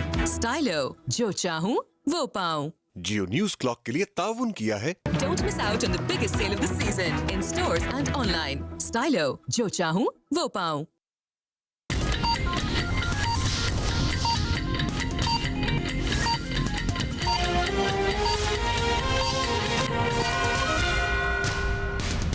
Jio headline news के लिए ताउन किया है। नहीं कुछ भी ऊपर, सीधी सादी खुशी है सुपर।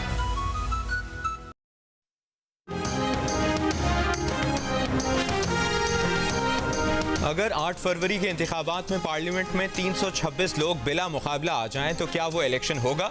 लूली लंगड़ी जमहूरियत नहीं, पूरी जमहूरियत होनी चाहिए। बस अब बहुत हो गया। अक्ल और दानिश भी कोई चीज़ होती है। PTI को बल्ले का निशान देने के फैसले पर इलेक्शन कमीशन की सुप्रीम कोर्ट में समाअत पर चीफ जस्टिस ऑफ पाकिस्तान का PTI के वकील अली जफर से मुकालमा। अपने दलाइल में अली जफर ने कहा कि PTI के पास बानी PTI जैसी क़यादत है जिसके फैसले पर लोगों ने एतराज़ नहीं किया। चीफ जस्टिस काजी फाइज़ ने रिमार्क्स दिए कि माजरत के साथ फिर ये जमहूरियत नहीं आमरियत है, मैं इसे आमरियत कहूंगा। बाकी उम्मीदवारों को सरकार उठाकर घरों में बंद कर दे, अगर ऐसे होने लगे तो ये जमहूरियत तो नहीं, अब हम मुकम्मल जमहूरियत पर चलेंगे। सियासी जमातों में भी जमहूरियत आनी चाहिए। आपके लोग कह रहे हैं कि हमें भी इलेक्शन लड़ने दिया जाए, बस इतनी सी बात है। केस की समाअत में आधे घंटे का वक्फा।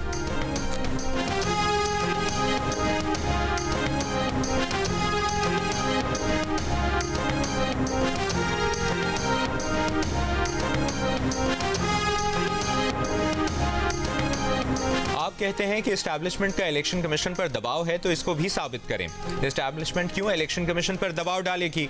आप जब बदनीयती का इल्जाम लगाते हैं तो बताएं कि बदनीयती कहां है।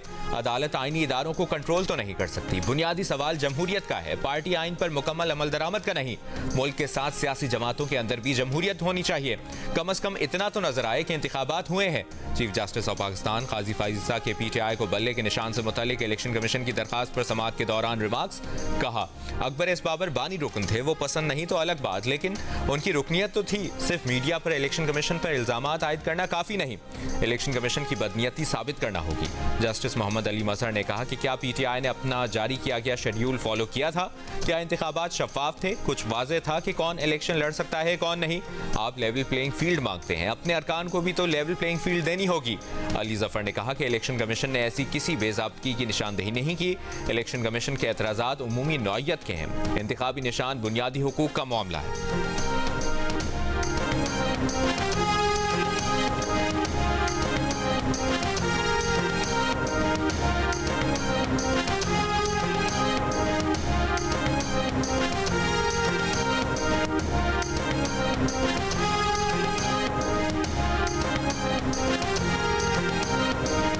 लेवल प्लेइंग फील्ड मिले या ना मिले, जैसी भी पिच मिले, भागने झुकने वाले नहीं, डटकर मुकाबला करेंगे।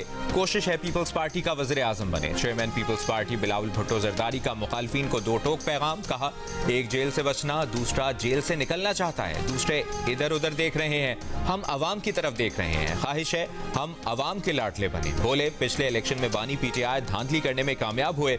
बानी PTI हमारा साथ देते तो इलेक्शन इस्लाहात मजीद बेहतर होती।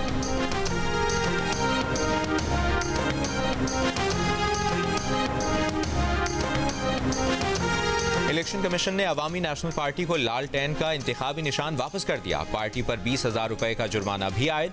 कमीशन की ANP को 10 मई तक इंट्रा पार्टी इंतखाबात कराने की हिदायत। ANP की इंट्रा पार्टी इंतखाबात के लिए 5 साल की मियाद अभी मुकम्मल नहीं।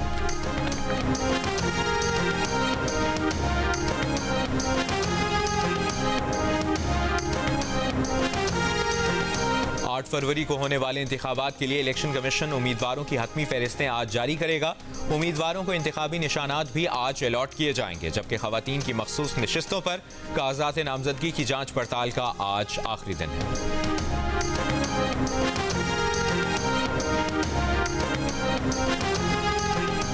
परवेज इलाही, कैसरा इलाही, दीगर के कागजात नामजदगी मुस्तरद होने के खिलाफ लाहौर हाई कोर्ट में दरखास्त पर समाअत।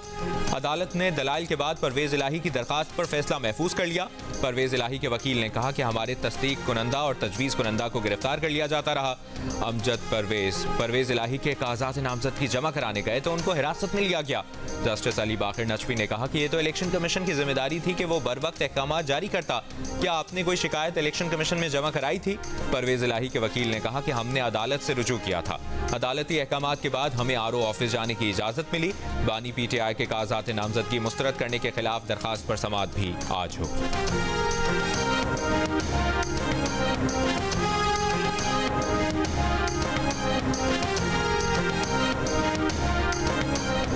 लापता बलोच तलबा की बाजियाबी के लिए इस्लामाबाद हाई कोर्ट की विफाकी हुकूमत को 13 फरवरी की डेडलाइन। जस्टिस मोहसिन अख्तर कियानी समाअत का तहरीरी हुक्मनामा जारी उन्होंने कर दिया है। विफाक से आइंदा समाअत पर तमाम लापता अफराद के घर पहुंचने की हतमी रिपोर्ट तलब। हुक्मनामे में कहा गया कि वज़ीर आज़म, सेक्रेटरी दाखिला और दिफा और कानून नाफिज करने वाले इदारों के सरबराहान से अभी बयान हल्फी नहीं मांग रहे। अगर लापता अफराद बाजियाब ना हुए तो वो बयान हल्फी देंगे और कानून के मुताबिक कार्रवाई भी होगी।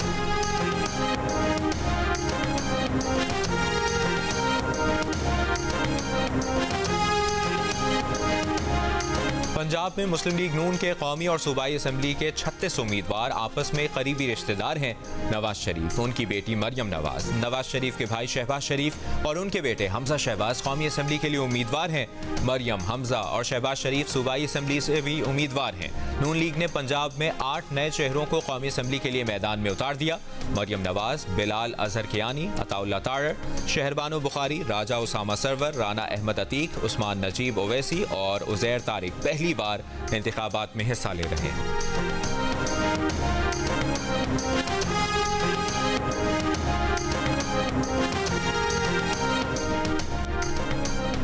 पंजाब में नून लीग के कौमी असम्बली के 60 इंतखाबी उम्मीदवार जमींदार, जबकि 53 का ताल्लुक कारोबारी तबके से है। जंग इलेक्शन सेल के मुताबिक मुस्लिम लीग नून के पंजाब से 7 उम्मीदवारों का जरिया मुआश वकालत है, जबकि 6 का ताल्लुक तिब के शोबे से है, जबकि बकिया उम्मीदवार सियासत को ही अपना ओढ़ना बिछोना करार देते हैं। मुल्क में प्याज की कीमत काबू करने के लिए वजारत तिजारत ने प्याज की बरामदी कीमत $750 से बढ़ाकर $1200 फी टन कर दी। नोटिफिकेशन जारी। बरामद कुनंदगान को $210 के बजाय कम अज कम तकरीबन $340 फी किलो पर बाहर भेजने को यकीनी बनाना होगा। Pakistan fruit and vegetable association के मुताबिक भारत के प्याज बरामद पर पाबंदी आयद करने के फैसले के बाद पाकिस्तान से प्याज की बरामद बढ़ गई है, जिससे मकामी सतह पर प्याज का भाव $250 फी किलो हो गया था। प्याज की बरामदी कीमत बढ़ाने और पेश की रकम लाने की शर्त से मकामी सतह पर कीमत कम होगी। इस दौरान प्याज की मकामी तलब और रसद पर नजर रखी जाएगी और जरूरत के मुताबिक प्याज की बरामदी कीमत को तब्दील किया जाएगा।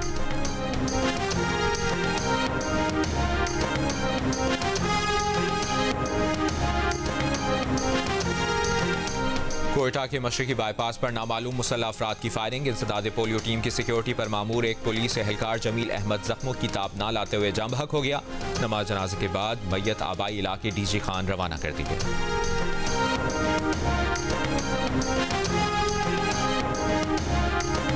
इस्लामाबाद बार एसोसिएशन के सालाना इंतखाबात में 10 मेंबरान एग्जेक्टिव बॉडी बिला मुकाबला कामयाब हो गए। सदर, सेक्रेटरी और फाइनेंस सेक्रेटरी इस्लामाबाद बार की नशिस्तों पर मुकाबला। पोलिंग जारी।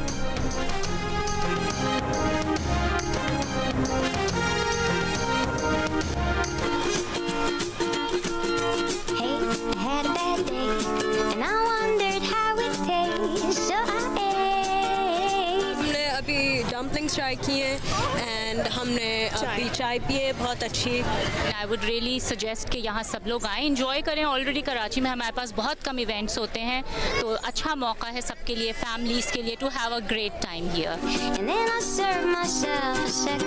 मैंने अभी तक यहाँ पे चना चाट ट्राई करी है और चिकन मंदी भी ट्राई करी है। विद दैट मैंने चुरोस भी ट्राई करे हैं, काफ़ी टेस्टी और मतलब बहुत मज़े के फूड्स हैं यहाँ पे। इस तरह के फैमिली इवेंट्स और इस तरह के जो है फेस्टिवल्स होने चाहिए कराची में।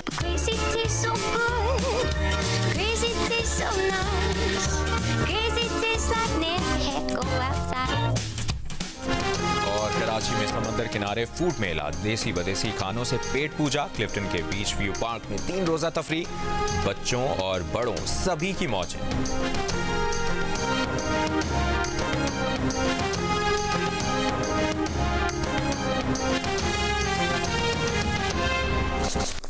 मिल जाए तो मजे की नहीं मिठास चखते तेरे मेरे साथ से नहीं कुछ भी ऊपर सीधी साथी खुशी है सुपर। अहम तरीन खबरों की तफसील इस ब्रेक के बाद। एक मिनट नसीम भाई, ये कड़क चाय भी अब ये कौन साफ करेगा? Express power. ये सारे दाग तो हम पहले से साफ कर रहे हैं बच्चों। धुलाई में बराबर और बचत पूरे ₹200 की।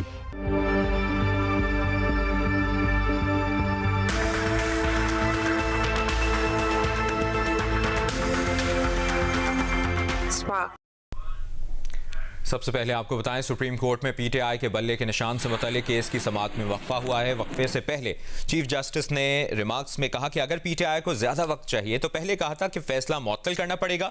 अदालत को जो तशवीश है पहले उसे दूर करें, फिर गिला ना कीजिएगा कि फैसला क्यों मुअत्तल किया। इसकी तफसील जानते हैं। नुमाइंदा जियो न्यूज़ मरियम नवाज ने हमें ज्वाइन किया है। मरियम, अब तक की समाअत का अहवाल बताइए। जी, आज सुबह 10 बजे से पाकिस्तान तहरीक-ए-इंसाफ और इलेक्शन कमीशन के दरमियान जो इंट्रा पार्टी का तनाज़ा है उससे मुतालिक इस केस की समाअत जारी है। इलेक्शन कमीशन के वकील को गुज़िश्ता रोज़ अदालत ने सुन लिया था। आज पाकिस्तान तहरीक-ए-इंसाफ के वकला की बारी थी और बैरिस्टर अली ज़फ़र ने अपने दलाइल का आगाज़ किया। उन्होंने अदालत को बताया कि इलेक्शन कमीशन के पास कोई इख्तियार नहीं है कि वो इंट्रा पार्टी इलेक्शन का तरीक़ेकार दुरुस्त ना होने पर बल्ले का इंतखाबी निशान पाकिस्तान तहरीक-ए-इंसाफ से छीन ले। उन्होंने आइन के आर्टिकल 17(2) और आर्टिकल 25 का हवाला देते हुए कहा कि इलेक्शन कमीशन ने इन बुनियादी हकूक़ की जो है वो पाकिस्तान तहरीक इंसाफ के मद में खिलाफ वर्जी की है। इसके अलावा उन्होंने ये भी कहा कि इलेक्शन कमीशन का दायरा इख्तियार नहीं बनता कि वो इंट्रा पार्टी इलेक्शन की बुनियाद पर बल्ले का इंतखाबी निशान पाकिस्तान तहरीक इंसाफ से छीने। अदालत की जानिब से भी अहम सवालात पाकिस्तान तहरीक इंसाफ के इंट्रा पार्टी इलेक्शन और उसके अलावा उनके कंडक्ट पर उठाए गए। चीफ जस्टिस कादी फरीसा ने यह कहा कि आपने अपने इंट्रा पार्टी इलेक्शन अगर दुरुस्त नहीं कराए तो उससे मुतालिक मोटी मोटी बात अदालत को बताएं। तकनीकी जो चीज़ें हैं और जो पेचीदगियाँ हैं उनमें अदालत को नहीं उलझाएं।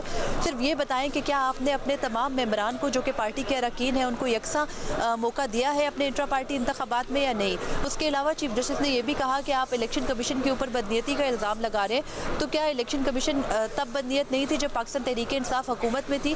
उसके अलावा उन्होंने ये भी कहा कि जब chief election commissioner Pakistan Tehreek Insaf ने खुद नामजद किए थे, उन्हीं के लगाए गए चीफ इलेक्शन कमिश्नर है, तो फिर अब उन पर इल्ज़ाम क्यों लगा रहे हैं। उसके अलावा चीफ जस्टिस ने यह भी कहा कि वो इदारों का एहतराम करते हैं, बार बार इस्टेब्लिशमेंट का नाम लेना या दीगर इदारों का नाम लेना दुरुस्त नहीं है। उन्होंने कहा कि अगर पाकिस्तान तहरीक इंसाफ सोशल मीडिया या मीडिया के ऊपर तनकीद करके इदारों को कमज़ोर करना चाहती है तो ये नहीं चलेगा। चीफ जस्टिस ने यह भी पूछा कि ये बता दें कि आपके जो अपने अरकान हैं जिनमें अकबर बाबर शामिल हैं उनके कागजात नामजदगी कहाँ है।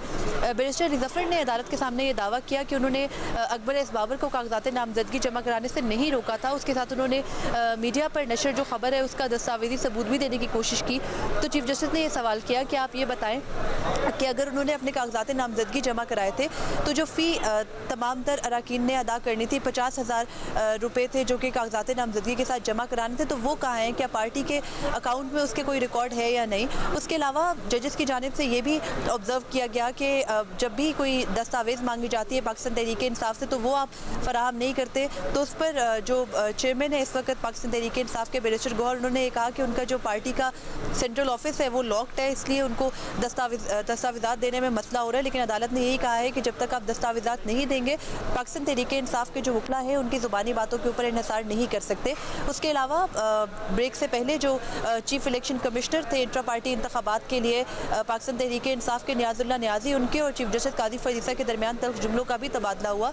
चीफ जस्टिस ने नियाजुल्लाह नियाजी को बार बार बात करने से जब रोका तो वो चीफ जस्टिस कादी फरीसा को जवाबन ये कहने लगे कि मेरे बेटे का जब आपने पैनल इंटरव्यू किया था वकालत के लिए तो उसमें भी आपने PTI से मुतालिक सवालात पूछे थे और मैं सब जानता हूँ कि आप मेरे साथ ये क्यों कर रहे हैं। और इस तरह के उन्होंने जब इल्ज़ामात लगाए तो चीफ जस्टिस ने बैरिस्टर अली ज़फ़र को मुखातिब करके कहा कि आप देख लें कि ये किस किस्म की ज़ुबान यहाँ पर इस्तेमाल हो रही है, जिस पर बैरिस्टर अली ज़फ़र ने यह कहा कि वो अदालत से माजरत चाहते हैं और ये जो कुछ हो रहा है ये ठीक नहीं हो रहा।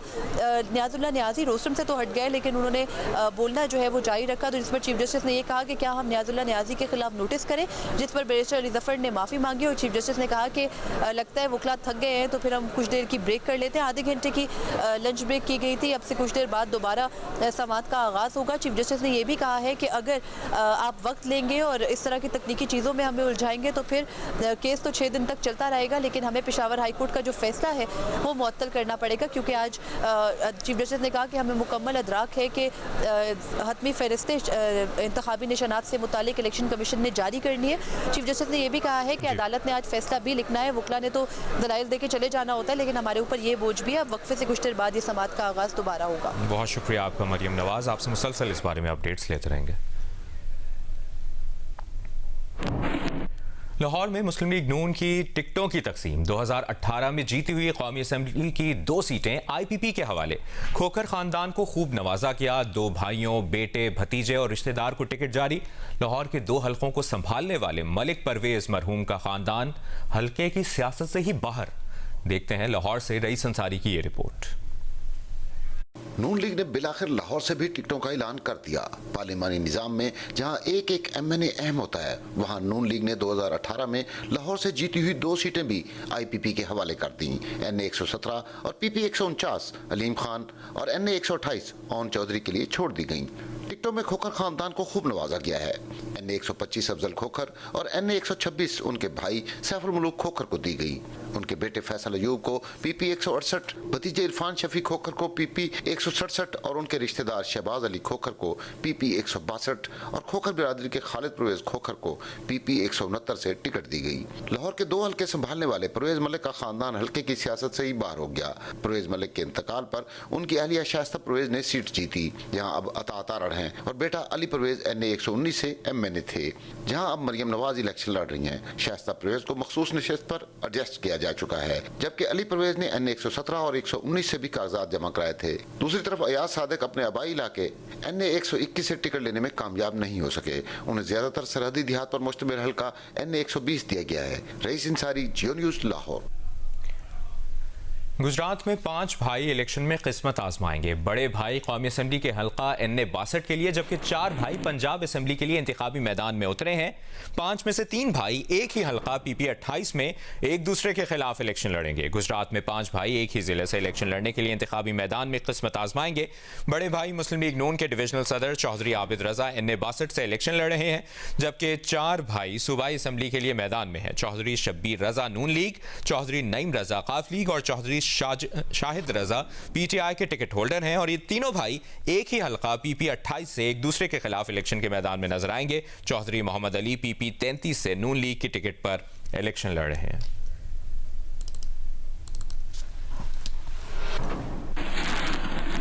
इस वक्त मेयर कराची मुर्तजा वहाब कराची में मीडिया से गुफ्तगू कर रहे हैं। साहब को रिक्वेस्ट करना चाहूंगा कि प्लीज इस शहर के अंदर रवादारी की सियासत को फरोग देने की जरूरत है, इज्जत एहतराम की सियासत को फरोग देने की जरूरत है। ये जो बदमाशी की सियासत है ना, इसको माजी में इस शहर की आवाम ने तर्क किया है और हमें प्लीज 90s में अर्ली 2000 के कराची में ना लेके जाएं। इस शहर की रौनकें जो बहाल करने की कोशिश की जा रही है ना, उसमें हमारा साथ दें। आप अपने डोमेन में काम करें, हम अपने डोमेन में काम करें। आप अपने वालिद साहब को याद रखें, हम इंशाल्लाह अपने वालिद साहब को याद रखेंगे। ये दूसरों के वालिदैन के ऊपर इल्ज़ाम लगाना और इस तरह की बात करना मैं समझता हूँ गैर मुनासिब। बहुत शुक्रिया, इस उम्मीद के साथ कि आने वाला वक्त इस शहर कराची के लिए, हमारे प्यारे सूबा सिंध के लिए, प्यारे पाकिस्तान के लिए मजीद बेहतर होगा और इंशाल्लाह हम सब मिल के अपने आने वाली नस्लों के लिए एक बेहतर मुआशरा बनाने में अपना किरदार अदा कर पाएंगे। आप वो कौमी सतह के लीडर बन चुके हैं, कौमी असम्बली के निशस्त पे इलेक्शन लड़ रहे हैं, क्या दुआ करेंगे उनकी कामयाबी के लिए? यार दुआओं से नहीं, दवा से मामलात हल होते हैं, दवा से। तो पिछली बार वो यूसी जीत गए थे क्योंकि MQM ने बॉयकॉट किया। तो पता नहीं अब MQM बॉयकॉट कर रही है, लड़ रही है। अगर लड़ रही है तो क्या होगा?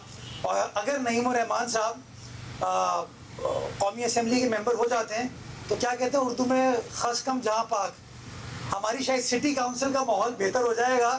वो जो तनकीदी सियासत है उससे हम निकल के कोई तामीरी सियासत की तरफ चले जाएंगे। बट खुदा फिर कौमी असम्बली के माहौल को वो करे, बिकॉज कोई भरोसा नहीं कि नईम रहमान साहब फिर शाराए दस्तूर के ऊपर भी अपनी तस्वीरें लगा दें ये वाली, या वो मोटरवे पे भी जाके अपनी तस्वीर लगा दें। फिर उनका झगड़ा वजीर आज़म से स्टार्ट हो जाएगा। फिर वो कहेंगे हकीकी वजीर आज़म मैं हूँ।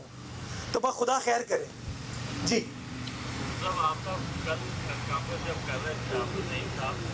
अच्छा, कल भी प्रेस कॉन्फ्रेंस की उन्होंने? अच्छा, रोज करते हैं? उन्होंने इल्जाम आयद किया। अच्छा, प्रेस कॉन्फ्रेंस पे कोई काम के हवाले से बात कर रहे थे वो, या इल्जामात? ओके, काम वाम नहीं। Okay please.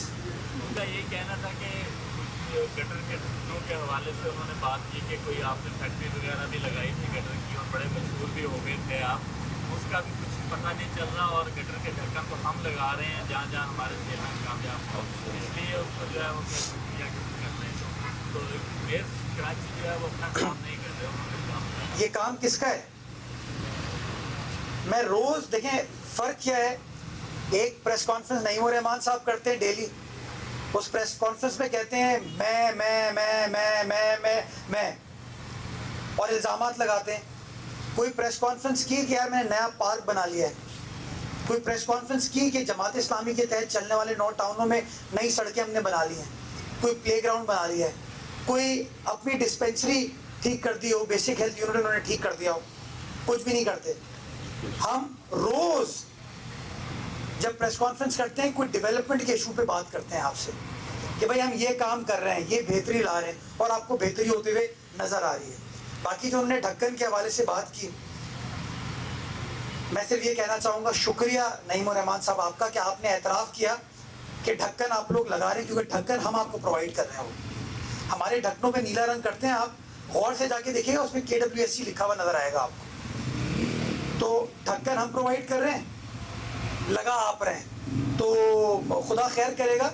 हमें कोई एतराज़ नहीं है, हमारे ढक्कनों को आप कलर करके अपना नाम दे दें, लेकिन प्लीज़ खुदा लोगों की खिदमत करें, लोगों के मसाइल हल करने में अपना किरदार अदा करें। जी बता दो। जमात इस्लामी के प्रोग्राम के अंदर एक सहाफ़ी के साथ बदतमीजी की गई और उनको धमके दिए गए, उसके ऊपर क्या कहना चाहिए? मैं समझता हूँ ये शर्मनाक तर्ज अमल है। हमारा इख्तिलाफ सबसे हो सकता है। आप कभी कभार सहाफ़ी दोस्त बड़े तुर्श और ख़तरनाक सवाल पूछते हैं, बट इसका मतलब ये नहीं है कि हम इस तरह की जारहाना चीज़ आपके साथ करें। मैं इसको शर्मनाक कहूँगा और मैं इसकी मजम्मत करना चाहूँगा। सहाफ़ी हमारे भाई हैं, इस कौम का मुआशरे का असास हैं और इज़्ज़त एहतराम के साथ, रवादारी के साथ हमें चलना चाहिए। यही वाली बात है जो वालिद साहब को ये लोग याद कर लेते हैं। तो जब तक मेरे वालिद साहब को, सलमान के वालिद साहब को याद कर रहे होते हैं तो आप लोग कुछ नहीं करते। जब आपके वालिद साहब को याद करते हैं, कम से कम मैं कंडेम तो करता हूँ, मजम्मत करता हूँ। तो मैं समझता हूँ हम सबको एक दूसरे के वालिदैन का एहतराम करना चाहिए और इसी चीज़ को अपनी आने वाली नस्लों को बताना चाहिए कि इस मुआशरे में रवादारी, इज़्ज़त, एहतराम अल्हम्दुलिल्लाह है। थैंक यू, बहुत शुक्रिया। मेयर कराची मुर्तज़ा वहाब की मीडिया से गुफ्तगू आपने मुलाहिज़ा की। आगे बढ़ते हैं, आपको बताएं कराची में कल से सर्दी की शिद्दत में कमी का इम्कान है। हवा में नमी का तनासुब ज़ायद होने से दर्जा हरारत में इजाफे के साथ सुबह में हल्की धुंध भी मुतवक्के है। इसकी तफसील बता रही हैं उनीबा ज़मीर शाह। कराची में कल से सर्दी की शिद्दत में कमी आने का इम्कान है। माहिरीन मौसमियात बताते हैं कि बहर अरब में एक एंटी साइक्लोनिक सर्कुलेशन की वजह से हवा में नमी का तनासुब बढ़ सकता है, जिसकी वजह से कराची में सुबह सवेरे हल्की धुंध भी हो सकती है। हवा में नमी का तनासुब बढ़ने की वजह से सर्दी की शिद्दत में भी कमी आ सकती है और दिन और रात के दर्जा हरारत में भी इजाफा हो सकता है। आइंदा 2 से 3 रोज के दौरान कराची में मौसम खुश्क और रातें खुश्क रह सकती हैं। रात के दर्जा हरारत 12 से 14 डिग्री सेंटीग्रेड के दरमियान रह सकते हैं, जबकि दिन के दर्जा हरारत 25 से 27 डिग्री सेंटीग्रेड के दरमियान रहने का इम्कान है। इस दौरान शुमाल मशरिक से भी हवाएं चलती रहेंगी और हवाओं का रुख में थोड़ा तब्दीली भी आएगी और जुनूब मगरिब से भी हवाएं चलने का इम्कान मौजूद रहेगा। फिजाई मियार की अगर हम बात करें तो कराची का फिजाई मियार आज इंतहाई मुज़र सेहत है और कराची दुनिया के आलूदा तरीन शहरों की फहरिस्त में इस वक्त 3रे नंबर पर मौजूद है और यहाँ का एयर क्वालिटी इंडेक्स 240 से ज़ायद रिकॉर्ड किया गया है।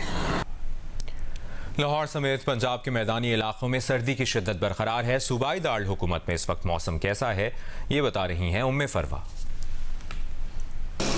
जी, लाहौर में खून जमा देने वाली सर्दी का सिलसिला जून का तू है, यानी इसी तरह से बरकरार है और सर्दी की शिद्दत जो है उसमें मरीज इजाफा ही देखने में आ रहा है।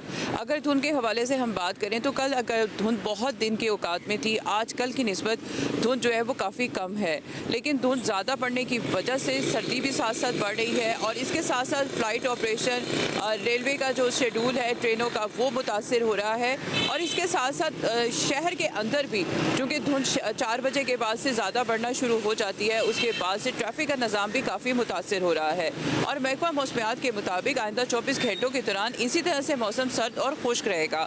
न सिर्फ लाहौर में बल्कि पंजाब के बेशतर अजला में आज 3रा रोज़ हो चुका है कि दिन के दर्जा हरारत जो है वो कम हो रहा है और महकमा मौसमियात के मुताबिक आइंदा भी 24 घंटों के दौरान दिन के औकात में दर्जा हरारत मज़ीद कम होने का भी इम्कान ज़ाहिर किया जा रहा है।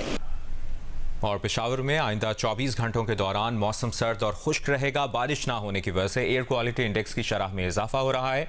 महकमा मौसमियात का क्या बताना है, ये बता रही हैं नुमाइंदा जियो न्यूज़ उरूबा इब्राहिम।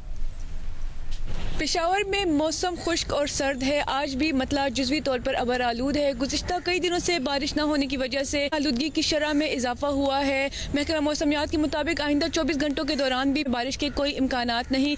आज भी पेशावर में एयर क्वालिटी इंडेक्स 403 रिकॉर्ड किया गया है, जो कि काफ़ी मुज़र सेहत है।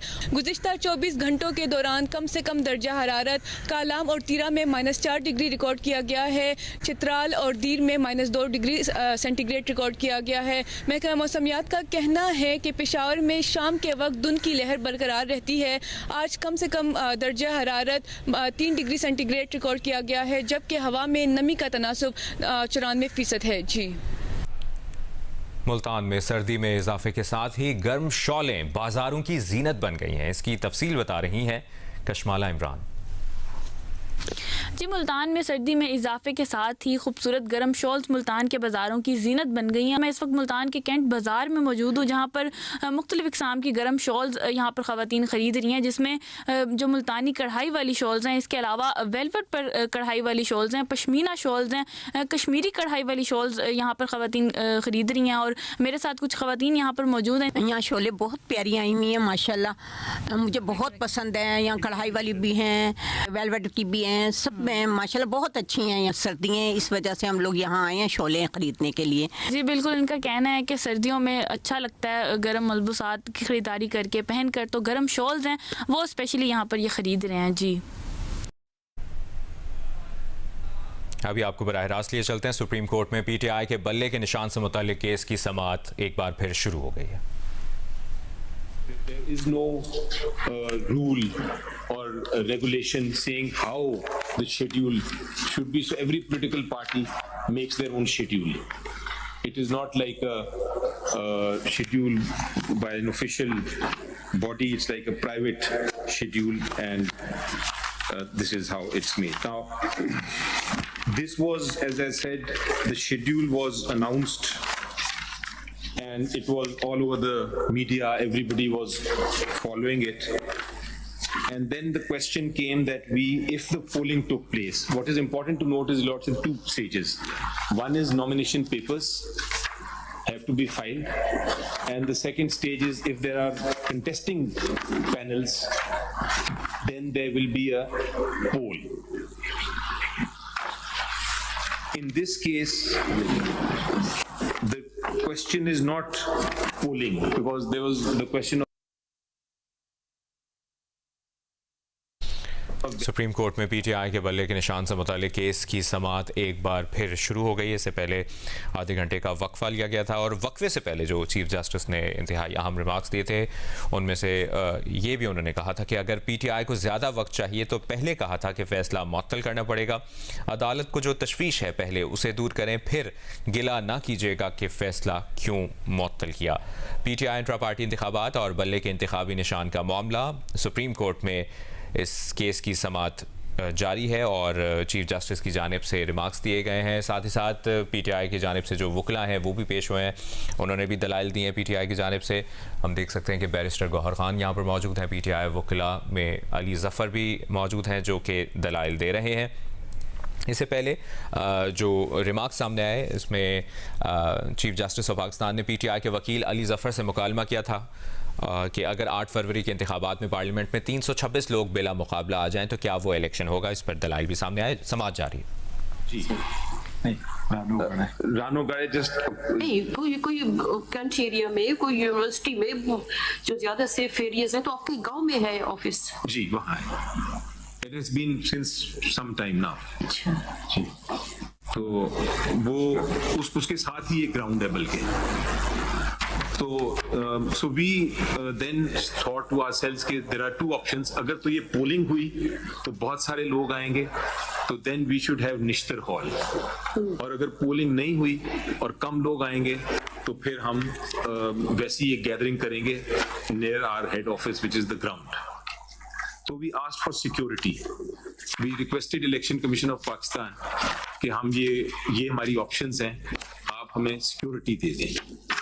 This Election Commission of Pakistan on this basis wrote to the Inspector General of Police, which is at page 12, कि आप इनको security पेशावर में फराहम करें।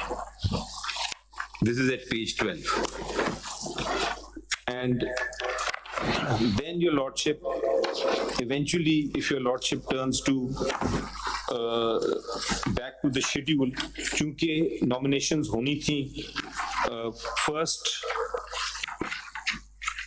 December 23 तक, तो जो nomination जिस तरह लोग आते गए, it was all put on the media, and if your lordship looks at page 16, ये वेन्यू कम्युनिकेट किया था आपने अपना ईसीपी को? ईसीपी को जरूरत नहीं थी सर, वो पुलिस को किया, सिक्योरिटी मांग रहे थे, पुलिस को किया।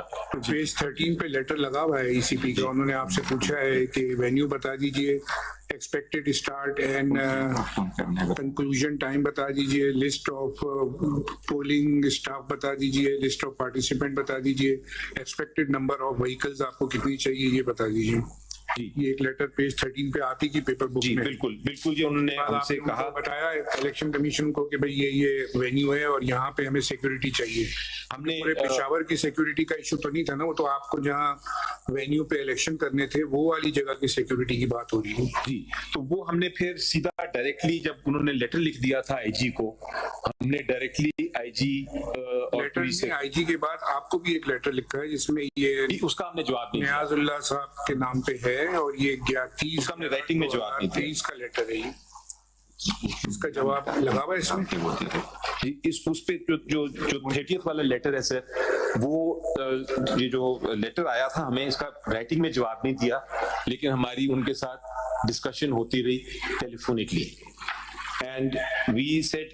उसके बाद हमने पुलिस ने विजिट किया सर द साइट, और ये फिर at page 16 your lordship will see कि all the newspapers actually published it. PTI intra party page 16, PTI intra party इंतखाबात पेशावर में PTI ने इंट्रा पार्टी इंतखाबात के लिए जगह का तयन हो गया है। Peshawar intra party election Ranu घड़ी में आज होंगे।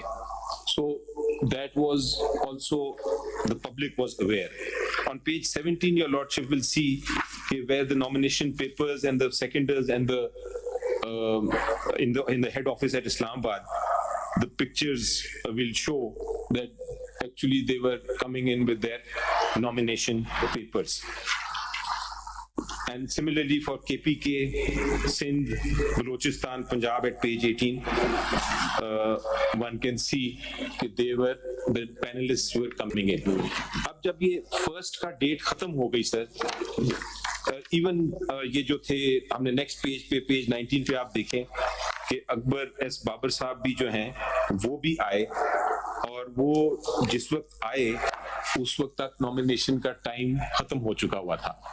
अगर आप पीछे क्लॉक देखें पेज 19 पे तो आपको नजर आएगा कि वो टाइम उनका गुजर गया हुआ है। टाइम जो था वो 3 बजे का था, but in any case he was allowed in to come into the office, so he could have, if he had a panel, he could have contested it.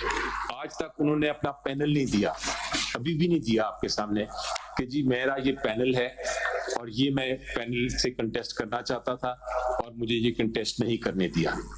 कौन सा पैनल सेंटर से करना चाह रहे थे, वो प्रोविंस से करना चाह रहे थे, उन्होंने ना एप्लीकेशन में दिया, ना उन्होंने आपके सामने कहा कि मैं ये करना चाह रहा हूं। लेकिन अगर वो करना चाहते, उनके पास पैनल होता, तो we had no objection, we would certainly, we were ready कि वो कर लें election and we would have held the election अगर वो आते नॉमिनेशन पेपर लेके। पैनल की बात किधर है? कॉन्स्टिट्यूशन में sir, I will read the page पे constitution page 140 ji, item 5, last election of chairman, and अगर आप 5.2.2 पे आ जाए सर, सीधा नेक्स्ट पेज पे 5.2.2 पे नेक्स्ट पेज पे, elections shall be held by direct secret ballot of the eligible party members cast to the panel of candidates as specified for each organization, including wings, as given in the relevant clauses.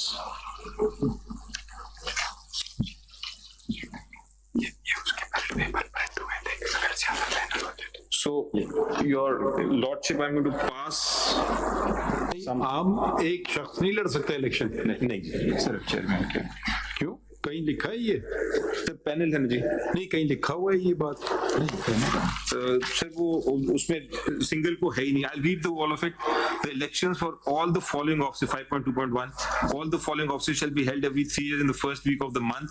Center ye, all other ye. Elections shall be held by direct secret ballot of the eligible party members cast to the panel of candidates as specified for each organization. So elections shall be held for panel itself. It does not specify कि individual कर सकता है। Panel कहीं इसका explain किया गया है? कहाँ एक्सप्लेन? नहीं सर, हाँ एक्सप्लेन नहीं किया। ये 5.1.1 भी पढ़ लें जी। Chairman of the party shall be elected by direct secret ballot of all members on the registered database of party. So chairman is to be। ये किधर हुआ? ये वाला इलेक्शन कहाँ हुआ है? ये भी उधर ही हुआ सर, ये भी नॉमिनेशन पे। इधर तो पैनल का कॉन्सेप्ट नहीं, इधर नहीं है। So देयर आर टू नहीं तो एक शख्स ने भी वोट नहीं कास्ट किया नहीं sir, nobody came and opposed him. इनके भी नॉमिनेशन पेपर्स अगर आप देखें तो नॉमिनेशन पेपर्स इनके भी ये जो हैं, if your lordship turns to page 17, page 17, नहीं, दो अलग अलग बातें हैं ना जी। ये बात तस्लीम अगर हम कर लें कि एक ही नॉमिनेशन पेपर आया फॉर चेयरमैन जी, मगर फिर भी वोट तो कास्ट करना है। इसमें लिखा है the chairman of the party shell be elected by the direct secret vote of all the members.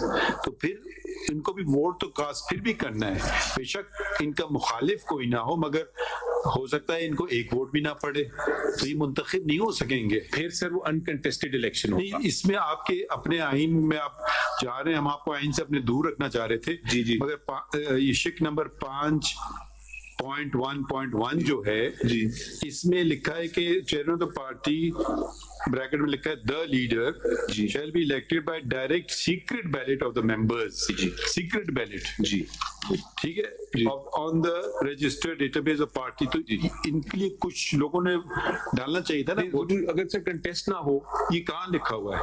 This is normal common sense, but in the sense कि अगर आप देखिए, अगर आप इलेक्शन एक शख्स ने, मैं मफरूजा कर रहा हूँ जी, आप अपनी पार्टी छोड़ दीजिए, एक शख्स ने नॉमिनेशन पेपर फाइल कर दिया, ठीक है, कोई और शख्स ने नॉमिनेशन पेपर नहीं फाइल किया जी, पार्टी के एक मेंबर भी ने वोट्स नहीं कास्ट किया जी, शैल बी इलेक्टेड, उनको वोट तो डालना होगा फिर भी कि अच्छा जी 1000 ने दे दिया, 50,000 ने दे दिया, 1 लाख ने दे दिया सर। इनफैक्ट मैं ये सिर्फ कह रहा हूँ, इसमें ये ऐसी कोई बात नहीं है कि अगर कोई और कंटेस्ट नहीं कर रहा है तो अनअपोज्ड इलेक्ट हो जाएंगे। वो then what's the purpose of voting? Voting तो होती है कि I vote to elect one और द टू। So, नहीं, देखिए वोटिंग ये भी हो सकती है, मैं आपको नहीं पसंद करता, मैं वोट ही नहीं डालता हूँ, ठीक है, अगर क्योंकि मेरे सामने कोई और नहीं है तो मेरे पास चॉइस ही नहीं है।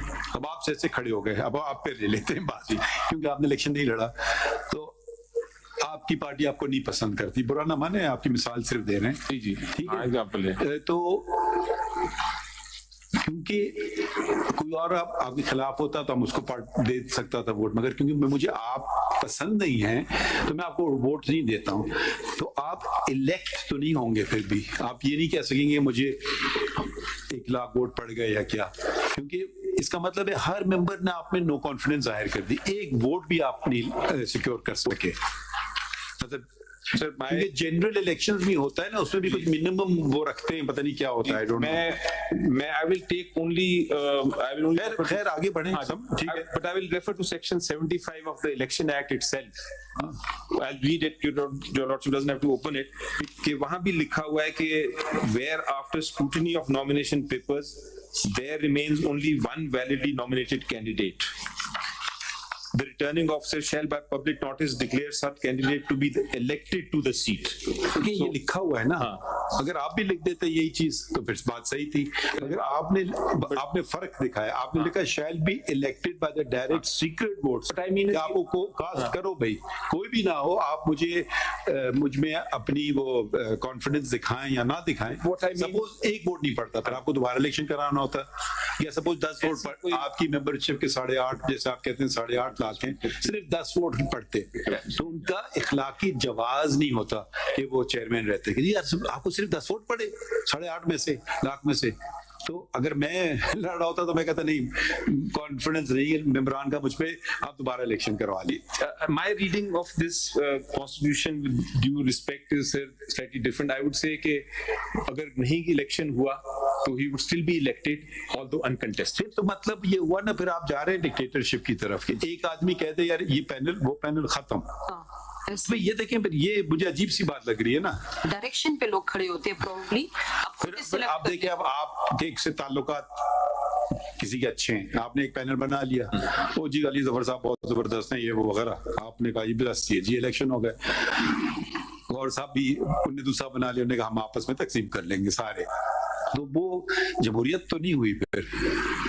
सॉरी बुरा ना माने, नहीं आपकी भाई आप भी इलेक्शन देखें, आप इलेक्शन लड़े सेनेट का, ठीक है, डायरेक्ट इलेक्शन नहीं है, इनडायरेक्ट है, मगर फिर भी आपको एक नंबर ऑफ वोट सिक्योर करना होते हैं। अगर आपको एक वोट भी ना पड़े तो आप सेनेटर तो नहीं बन सकते थे। वैसे to be honest I was elected unopposed, so I actually क्या मतलब मिनिस्टर के लिए मुझे नहीं, वो आपके इतने वोट होते हैं ना सेनेटर के लिए। Sir on the technocrat seats there were 2 seats. अच्छा, टेक्नोक्रेट का अलग है, लोग थे, मैं और एक तार साहब। अच्छा, आई डिड नॉट नो कि टेक्नोक्रेट का अलग है सिस्टम। उस पे उन्होंने जनरल भी बाय इलेक्शन आते हैं, सो वो मैं अगर आपकी बात मानूं मैं तो आई एम आल्सो सॉरी मैं आपका कोई जातियात पे नहीं जानना चाह रहा था, मैं सिर्फ बात को समझने के लिए वजाहत कर रहा था। नहीं, मगर एक बात देखें, सेक्रेटरी जनरल भी ऐसे आ गए, चेयरमैन भी ऐसे आ गए, सारा पूरा बोर्ड भी ऐसे आ गया, तो फिर तो इलेक्शन तो नहीं हुआ ना। फिर ये सिलेक्शन भी मतलब क्या कहेंगे, सिलेक्शन हो गया, क्या हो गया? सर बिल्कुल सही कह रहे हैं। Let us look at, I just want to show you something very interesting. आपने बात की एट पेज 315, अगर आप आ जाए। तो वैसे क्यों नहीं किया आपने इलेक्शन में? तो मसला क्या था? ये लोग कब से वो कह रहे हैं करो करो करो, करा दो। पहले क्यों नहीं किया? आज बाबर साहब आप भी लड़ लो इलेक्शन, देख लो आप कितने मकबूल हो। पहले किया सर, जून में वो फिर खत्म हो गया। नहीं, वहां भी यही उनका इशू था ना कि आप एक्चुअली नहीं करा रहे। भाई लाओ बच्चा, चलो आप खड़े हो जाओ। बात आपकी सही है कि अपने लिए आप देखें, ये मसले आपने अपने लिए खड़े किए। हो सकता है अब लोग आपके मुखालिफिन इस बात का फायदा उठा रहे हैं, मतलब आई डोंट नो।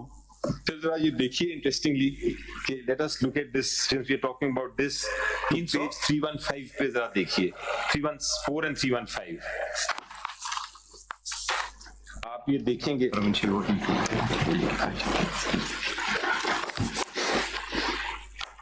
अब आप देखें सर, पेपर बुक 2 की बात कर रहे हैं जी। So your lordship will see कि they have the election commission की ही अपील है, उसमें उन्होंने PML का लिखा हुआ है, Mian Nawaz Sharif president unopposed, Maryam Nawaz Sharif senior vice president unopposed, Ahsan Iqbal Chaudhry secretary general unopposed, etcetera. If the entire, they've only given 6 people, nothing else, all unopposed. And on the next page, नहीं, आप पॉइंट क्या कह रहे हैं? पॉइंट में ये कह रहा हूँ कि सर अनअपोज्ड पॉलिटिकल पार्टीज का एक अनअपोज यकीनन हो सकता है। अब जैसे बड़ी बड़ी हस्तियां हैं पॉलिटिकल पार्टी की, शायद वो अनअपोज आ जाएं जी, मगर ये मैं कह रहा हूँ हर एक छोटा सा पोस्ट भी अनअपोज आ रहा है। बलूचिस्तान का पता नहीं वर्कर्स विंग का हेड, वो भी अनअपोज आ रहा है। वो 319 देख लीजिए, 319।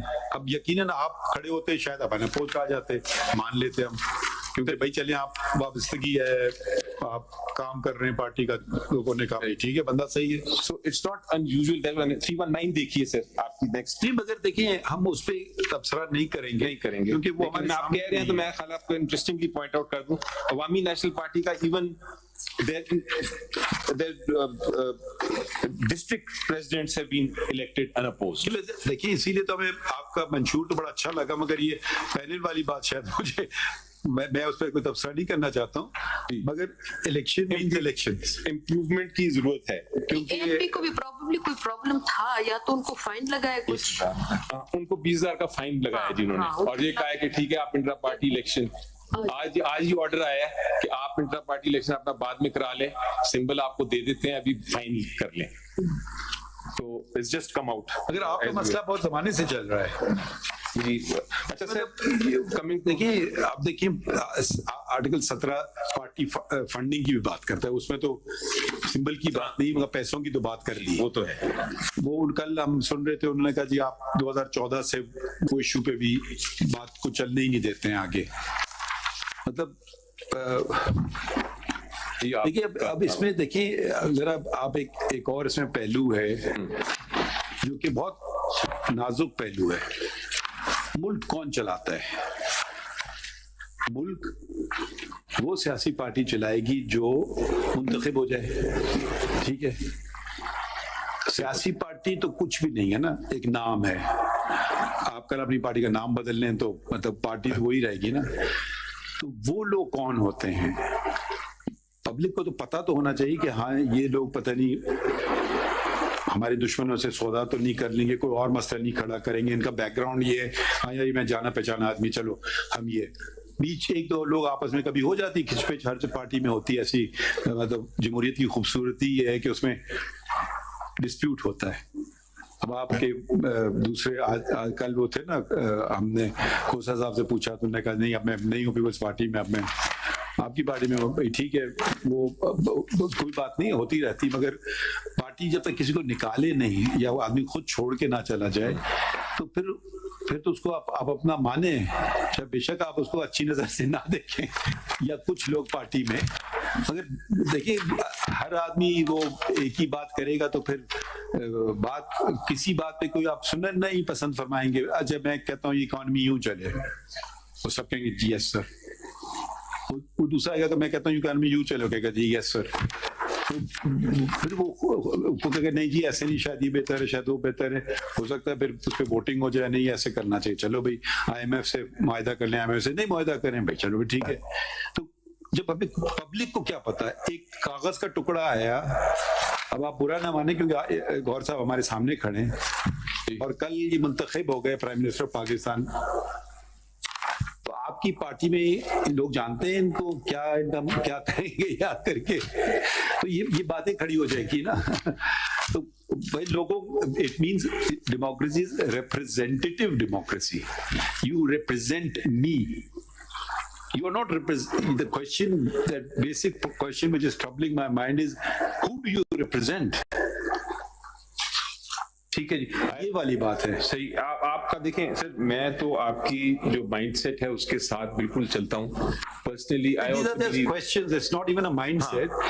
हमसे भी कभी चुपते वाले सवाल पूछते हैं, आपसे भी पूछते हैं। I also personally believe sir कि ये जो principle of democracy has to start with grass roots. The tolerance principle जो हमें नहीं है समझ, कोई किसी को खिलाफ बात करता है तो हम शुरू हो जाते हैं कि नहीं ये तो हमारे अगेंस्ट है, यू आर विद मी और नॉट विद मी। ये जो एटीट्यूड है, we need to change that. का जो अच्छी एक आपने माहौल पैदा किया है, which is the fact that you are listening to all kinds of dissensions and you move on fast with the cases. तो ये एक बड़ी अच्छी बात है, अच्छी रिवायत है। I am arguing maybe contrary to what some of the things that your lordship feels, but your lordship is giving me the chance to speak.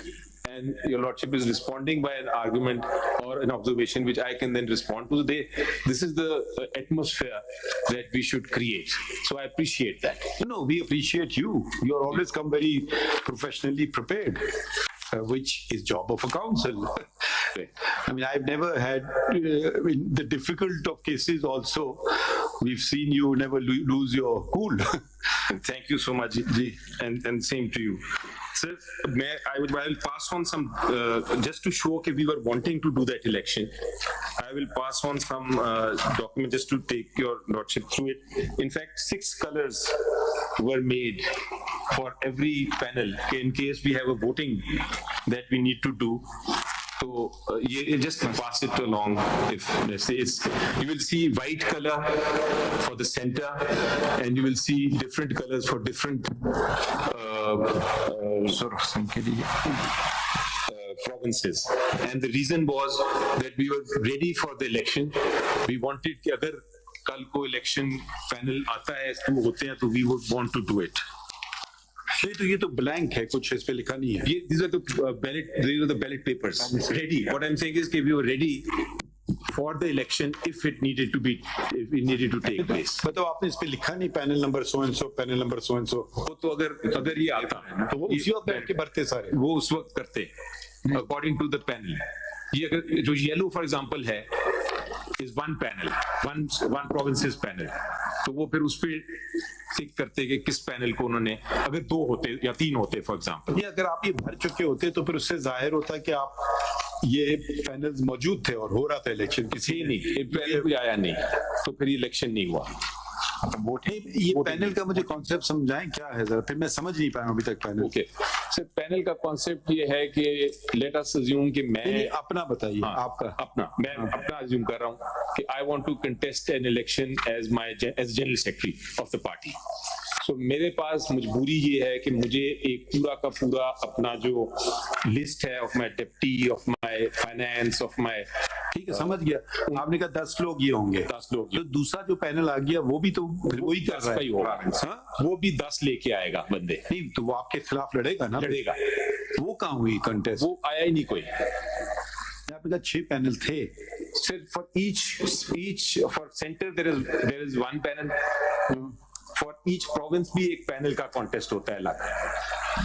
So KPK का अलग कॉन्टेस्ट होगा पैनल्स का, अगर 2 आ जाए तो वो सिर्फ आप ही कह रहे हैं हुस्ने इत्तेफाक है कि सूबों में और वफाक में कोहिजन थी, कोहिजन नहीं, एक सोच थी, एक सोच थी तो जो भी आप प्लस कह लें, यस ठीक है, okay, so that is the thing. अच्छा, इसके बाद से अब आ गया डेट, जिस दिन इलेक्शन होना था वोटिंग, उस दिन तो फिर वोटिंग की जरूरत नहीं थी क्योंकि एक पैनल ही था, but nonetheless venue was chosen and a meeting did take place and उस पे कोई तकरीबन 500 वेन्यू क्यों फिर जमा करने की जरूरत ही नहीं थी, पैनल हो गया जस्ट टू रूल्स में, हमारे एक रूल में था नहीं, क्योंकि आप प्रोजेक्ट कर रहे थे कि इलेक्शन हुए हैं जी, या तो आप कहते हैं जरूरत ही नहीं है, 6 पैनल है, 6 के 6 इलेक्ट हो गए, खुदा फिर जाओ जी। फिर आपने इनको जहमत क्या दी सरकार को, क्या मैं बताता हूँ, एक्सप्लेन करता हूँ। उसकी वजह ये थी कि मेरे लिहाज से तो they could have not done it, लेकिन एक रूल इनका है कि अगर आपका ना भी हो कंटेस्ट इलेक्शन, आप फिर भी उस दिन अनाउंस करेंगे इन ओपन पब्लिक। सो उसके लिए फिर हमने, and that rule is rule 15 at page 100. ये आपके आइन का रूल्स का, not the constitution but the rules of ECI PTPTI। अच्छा, बुक कहाँ है? हमारे पास है पेज 100 पे, page 100।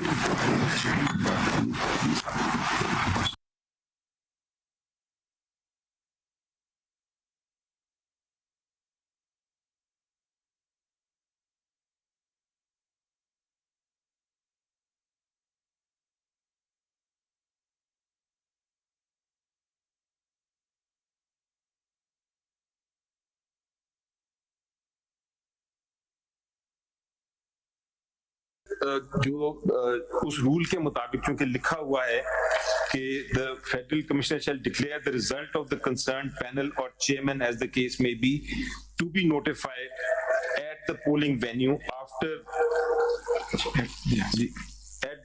at the notified polling venue after taking objections from the members or voters present at the venue at the notified time। ये एक rule 15 हमारा था, तो उसके लिए फिर हमने उसको प्रोसेस को जारी रखा और वेन्यू पे कोई 500-550 लोग जमा हो गए थे। ये कौन सा पेज पे आप पढ़ रहे थे? ये पेज 100 से। कौन से पार्ट में? 101 होगा, पार्ट 1, ठीक। अच्छा, आगे बढ़े, ठीक। सो वो फिर सेकंड को ये हुआ, 2 दिसंबर 23 को अनाउंस कर दिया। The announcement was on the media and it was reported, and if your lordship turns to page 22, your lordship will see the press statement. It was telecast live. So my submission is that yes, your lordship, you can say that this election was maybe not as advanced or as crystal the objective as it should be, but whatever it was held, and it was held in whatever way that we could possibly hold it in the circumstances, because your lordship should remember that the party is facing some problems in terms of you were not facing problems in 2021. We are going back in time. 21 नहीं, लेकिन अभी जब ये election जैसे हो रहा करा लेते भाई, अगर उस वक्त कोविड भी था और पैनल सिस्टम था आपके पास, तो फिर तो कोविड रास्ते में नहीं आ रहा है। वो पैनल हो जाते, अगर देखते आप इलेक्शन की जरूरत ही नहीं, आप भेज देते एक खात उनको, जी हमारे 6 पैनल थे। Wish past could be undone, लेकिन अब वो पास्ट में मैं जान, मैं इसी इलेक्शन की बात कर रहा हूँ। देखिए, इसीलिए हमने कहा हम इनको अगर ये सब मसाइल आपके लिए अभी खड़े कर दिए होते हैं ना इन्होंने, तो फिर तो हम इनको बहुत शक की नजर से देखते हैं कि जी आप एक पार्टी को टारगेट कर रहे हैं। मगर अगर ये मसला वो उस वक्त से उठा रहे हैं जब आपकी हुकूमत खुद थी, या तो आप कहें ये देखें ये मेरे खिलाफ थे मेंबरान, मेरे खिलाफ, वो एक अलग बहस चढ़ जाएगी, मगर वो आपका एलिगेशन उस सब जा नहीं रहा है कि जी, तो फिर ये बात उसी दिन से कर रहे हैं। मैं यही बार बार आपको कह रहा हूँ मई 2021 में कि जी आप इलेक्शन नहीं करेंगे, आपका सिंबल ले लेंगे जी। मतलब वो कहने की शायद जरूरत भी नहीं थी, मगर उन्हें बता भी दिया कि भाई ये हो सकता है आपके साथ। सो योर लॉर्डशिप इज, उन्होंने आपने कहा नहीं जो टाइम दे, तो उन्होंने कहा चलो जी टाइम दे दिया, उन्होंने आपके प्रेसिडेंट को लिख दिया कि हाँ जी, और कोई वो नहीं दी, पेनल्टी नहीं लगाई, कुछ नहीं, भी ठीक है। तो अगर ये देखें, कभी कभी लोग मसले खुद नहीं हल करते हैं, फिर वो अदालतों में आ जाते हैं। ये हो जाता है, हमारे पास कुछ होता ही नहीं ना, कोई ईसीपी उठाती बात।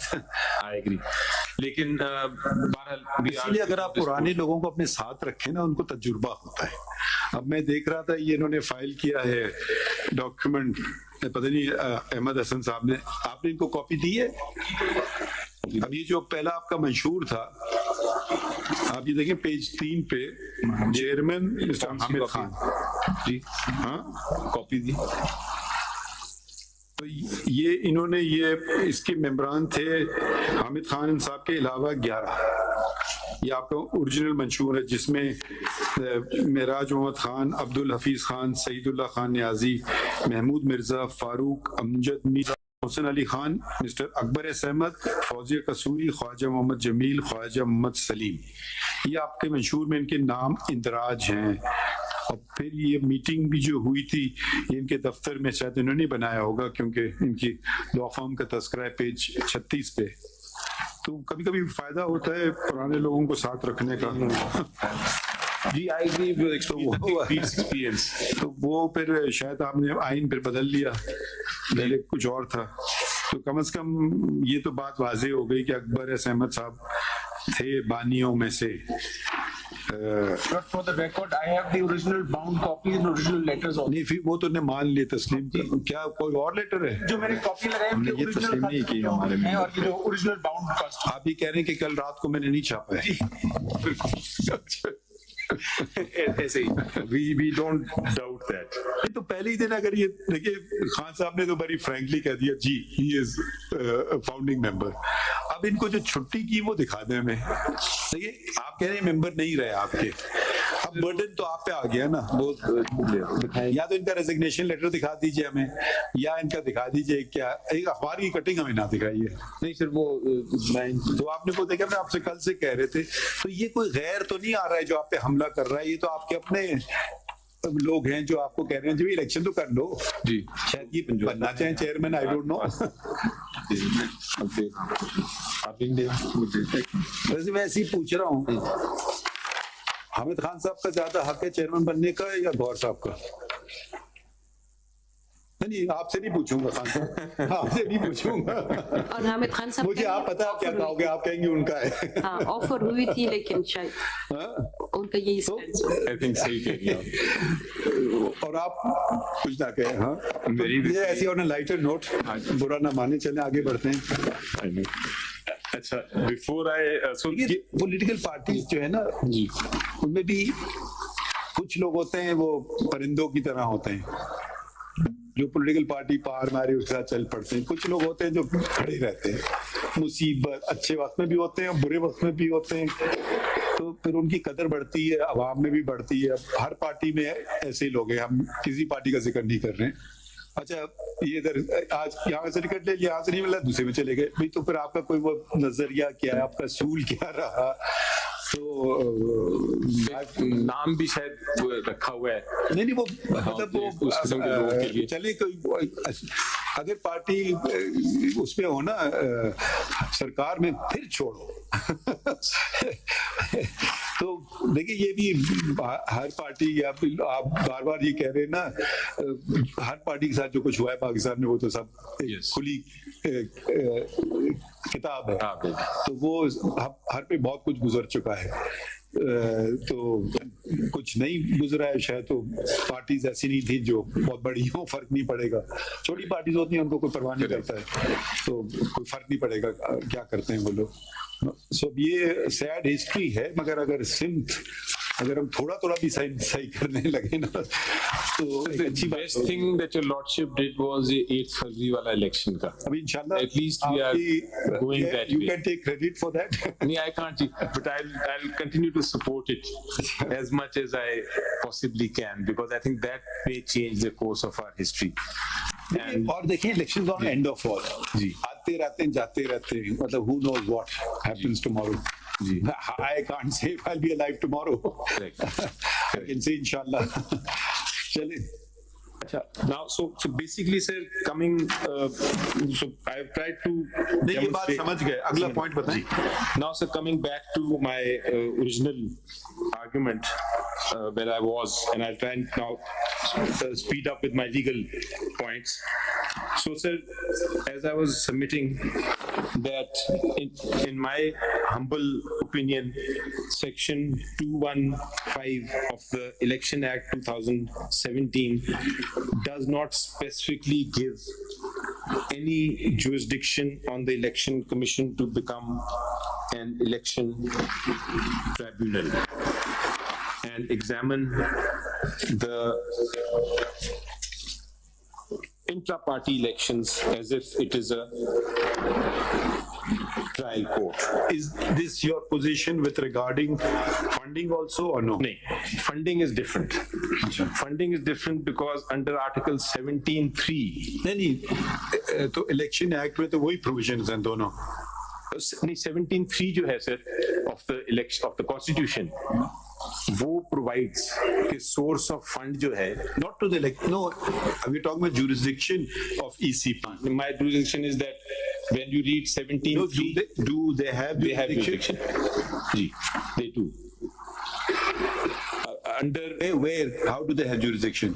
I'll come to that. By virtue of Article 17(3), वो तो read with Section 210. कौन फैसला यून करेगा इस बात का? ये sir 21 these 73 and 210 have been interpreted by the Supreme Court. वो अदालतों ने किया है ना, मगर उसमें लिखा कुछ नहीं है। लिखा है सर, तो वो लिखा आपको मिलेगा इलेक्शन एक्ट में मिलेगा जाकर के। नहीं लिखा है सर, कॉन्स्टिट्यूशन में लिखा है।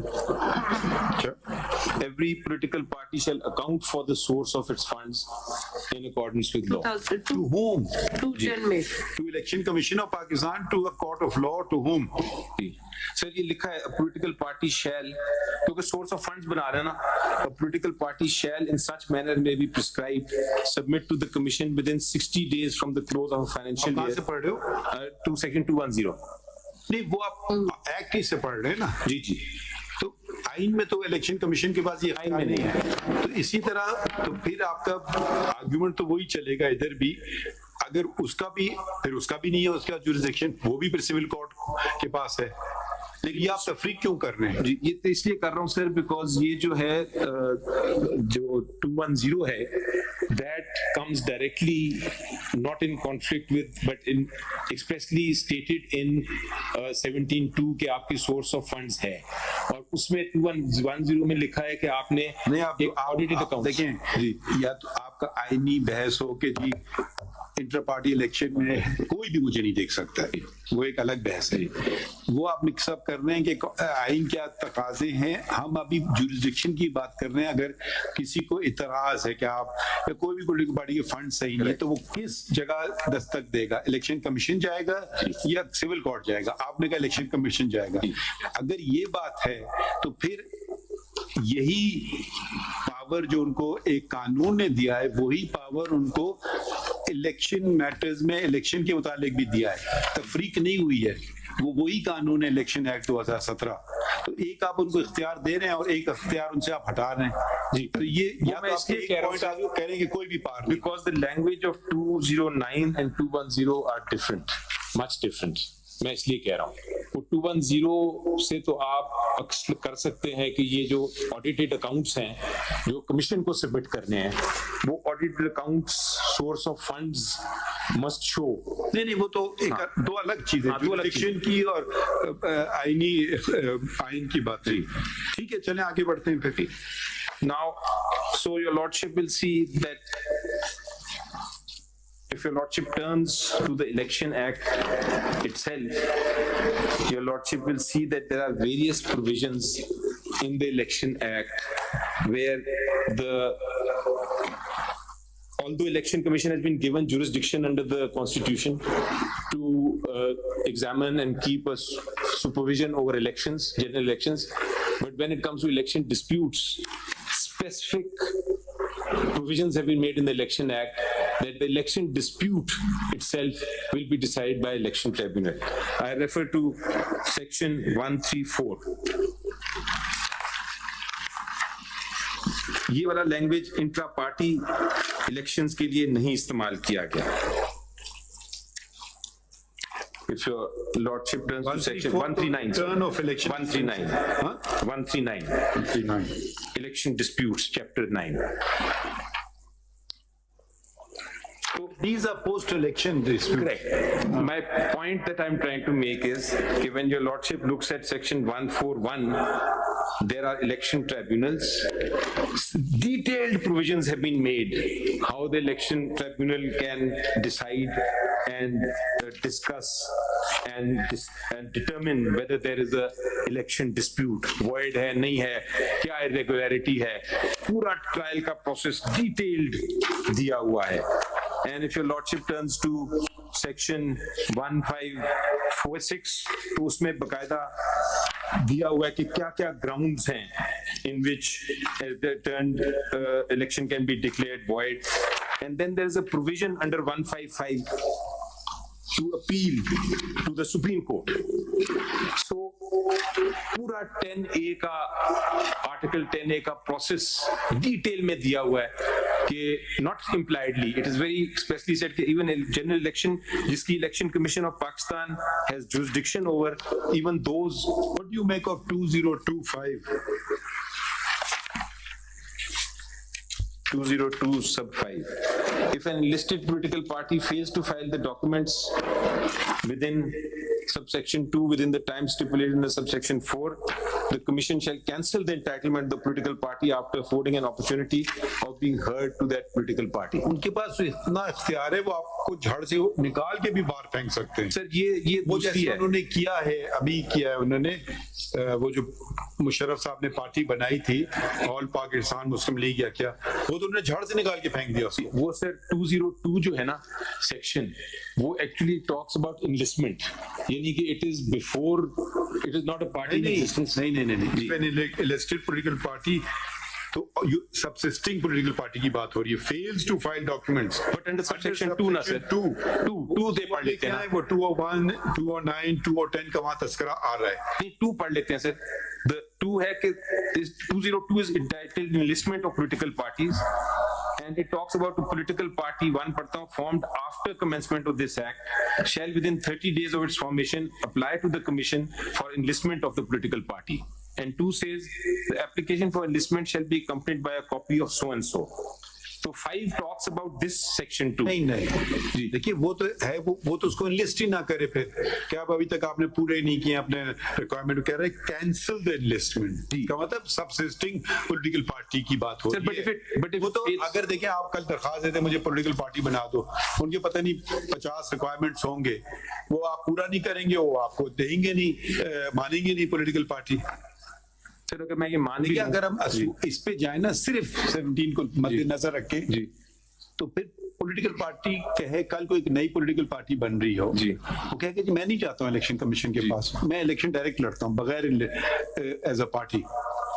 अब ये कहीं नहीं लिखा आईन में कि वो जाएगा इलेक्शन कमीशन के पास, पार्टी बनेगी, फिर वो लड़ सकेगा.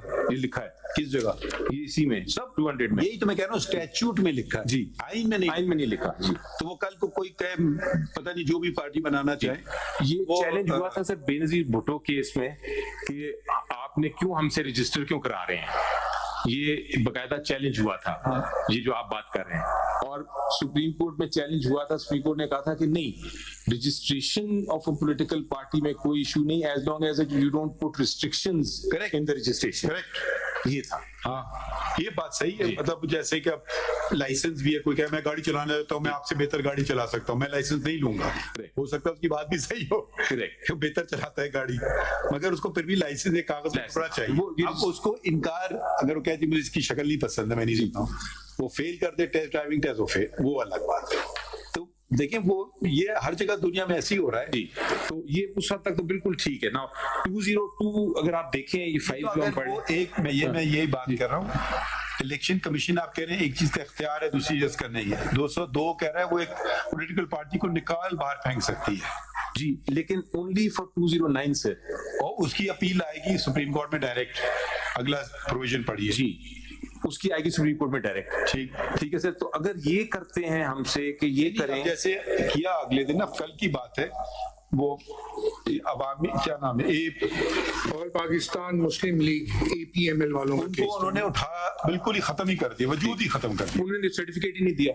नहीं, सर्टिफिकेट की बात नहीं, पूरा उसका आपका वजूद नहीं खत्म किया जी। आपका सर मेरा, मैं वही दिखाऊंगा भी आपको, आपने इलेक्शन क्यों नहीं करा। मैं भी वही दिखाऊंगा कि by taking away the symbol they have actually made me dysfunctional. They have actually made me dysfunctional. I'll show you how. It may be. तो वो they can't do indirectly. But then they will say not because of us, as a consequence of your own actions. Law doesn't allow inactions. Law allow नहीं करता। Law कहता है certificate दे दिया तो आपको फिर हम ठीक है, आपको हम यू आर एलिजिबल। सर्टिफिकेट वाला आर्गुमेंट मुझे कोई खास पसंद नहीं है। जब मखदूम साहब भी कर रहे थे और हम आप भी कर रहे हैं, मुझे दोनों की बात कुछ मजन नहीं नजर आ रहा है। Right. So now I was just I'm referring to, ऐसी बात है कि जी वो लॉ वकालत की नहीं, वकालत नहीं की, मगर मैं एक सर्टिफिकेट छाप दिया। या ऐसी बात है, वो हमारे जानने वाले आपके भी होंगे, डिग्री होती है भाई, नहीं फर्क होता है, आपको जानना होता है, कॉलेज हासिल करना होती है, कागज का टुकड़ा तो नहीं होगा ना। तो वो बस देखिए, वो भी टेक्निकल चल रहे थे, हम आपको भी टेक्निकल पे नहीं जाना चाह रहे। टेक्निकल में आप फिर ज्यादा फंसेंगे। Avoid it. I think so. I'm avoiding it, sir. That's why I'm only being very legal. So basically, sir, all I'm trying to say is कि 154 में, for example, clearly लिखा हुआ है कि 154, section 154, 156. All these are sections which actually give jurisdiction to an election tribunal. इस किस्म का section कम से कम in the articles that we have read 208. Your point is taken. It is not been specifically provided. They are saying it is. ठीक है, whether it's specifically provided, impliedly provided, चलें हम बात समझ गए आपकी। Now, sir, having said that, I would like to come to my second ground, which is के under Article 17, the symbol, इसकी दो parts है. Symbol cannot be taken away, express unless it is in the interest of Pakistan's sovereignty or integrity, as Article 17(2) says. Symbol has nothing to do with sovereignty, integrity. वो तो फिर political party जाती है। जी। So my submission is, Your Lordship, that a political party, the moment the symbol is taken away from it, it becomes dysfunctional. And why do I say that? Your Lordship can turn to section 104 first.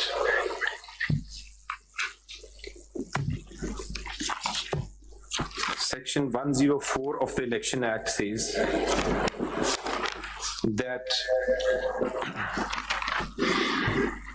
a party list for reserved seats. So a political party, only a political party that has a symbol can apply for reserved seats. Now the total number of reserved seats is 227 in Pakistan, sir. So in effect, in one stroke of pen, by taking away the symbol, 217 seats, 27 seats are being taken away from the political party. It cannot get them. कल आप इसको challenge कर लीजिएगा, हम देख लेंगे। जी नहीं, कल आप इसको चैलेंज कर लीजिए। जी, अब ये आपकी बात मैंने जरा अब्सॉर्ब कर रहा हूँ जी, because I've never heard this argument before. हो सकता है कल आप इसको चैलेंज कर लें, मगर वो हमारे सामने बात नहीं है। आप ये कह सकते हैं कि हम अब मुंतखब हो गए और हमारे ख़वातीन इलेक्शन लड़ना चाहें और आपको कोई अगर रोके तो फिर आप अगर अदालतों को दस्तक देंगे तो हम वो पॉइंट कंसिडर करेंगे। मैं अभी उस पर बात नहीं करूंगा। मैं इस तरह पहली बात मैंने बिल्कुल ये सोचा ही नहीं है। मैं थोड़ा सा एक्सप्लेन कर दूं। नहीं, हो सकता है आपकी बात में वजन भी हो, मगर मैं उधर अभी जाऊंगा भी। आप ना जाइए, लेकिन मैं सिर्फ ये कह रहा हूँ कि सर होता ये है प्रोसेस के जब आपको सिंबल, जैसे आज दिन है सिंबल लेने का, तो अगर आपको सिंबल मिलेगा उसके साथ ही आपने अपनी रिजर्व सीट्स की लिस्ट देनी होती है ऑफ मेंबर्स, जो आप कहते हैं कि अगर मेरी इतना मैं जीत गया तो दे दीजिए आप लिस्ट। नहीं, वो we can't, they won't take it। नहीं, दे के ट्राई तो करें ना। नहीं, लॉ कहता है कि नहीं कर सकते सर। आप दें, फिर वो देखिए क्या करते हैं, उसको आप चैलेंज करें। अब हम आपको वकालत नहीं कर रहे हैं आपकी। ठीक है, but I am just saying ये निकल जाता है in effect in my reading of the law। नहीं, you can say this is whatever in your opinion ultra vires the constitution, see, submit it and see what they do with it। It is not ultra vires the constitution। देखिए वो बात अभी तक mature नहीं हुई है, वो बात होगी mature on 8th of February when the election results are given। Sir, as an abundant precaution, you may want to file it, उसमें objection लगा दे बेशक। मैं I'm just referring to a law कि मेरे मुताबिक ये मेरा निकल जाता है। दूसरी चीज sir, each one of your candidates find a solution with the, if you give the solution now, that means we're deciding the issue। जी, but you can cover your bases by doing something to protect yourself। जी, दूसरी चीज से जो important है वो है कि आपके जितने you can't field a candidate, right, because a candidate has to come under either your symbol or he is independent under any symbol। This is section 104। अगर आप यानी just to understand the scheme of things कि what is a common symbol? Common symbol means your lordship। क्या मतलब आप election लड़ नहीं सकते हैं? पार्टी नहीं लड़ सकती। ये कहाँ से आपको मिल रही बात? सर ये इस तरह है कि अगर आप सेक्शन 67(3) देखें,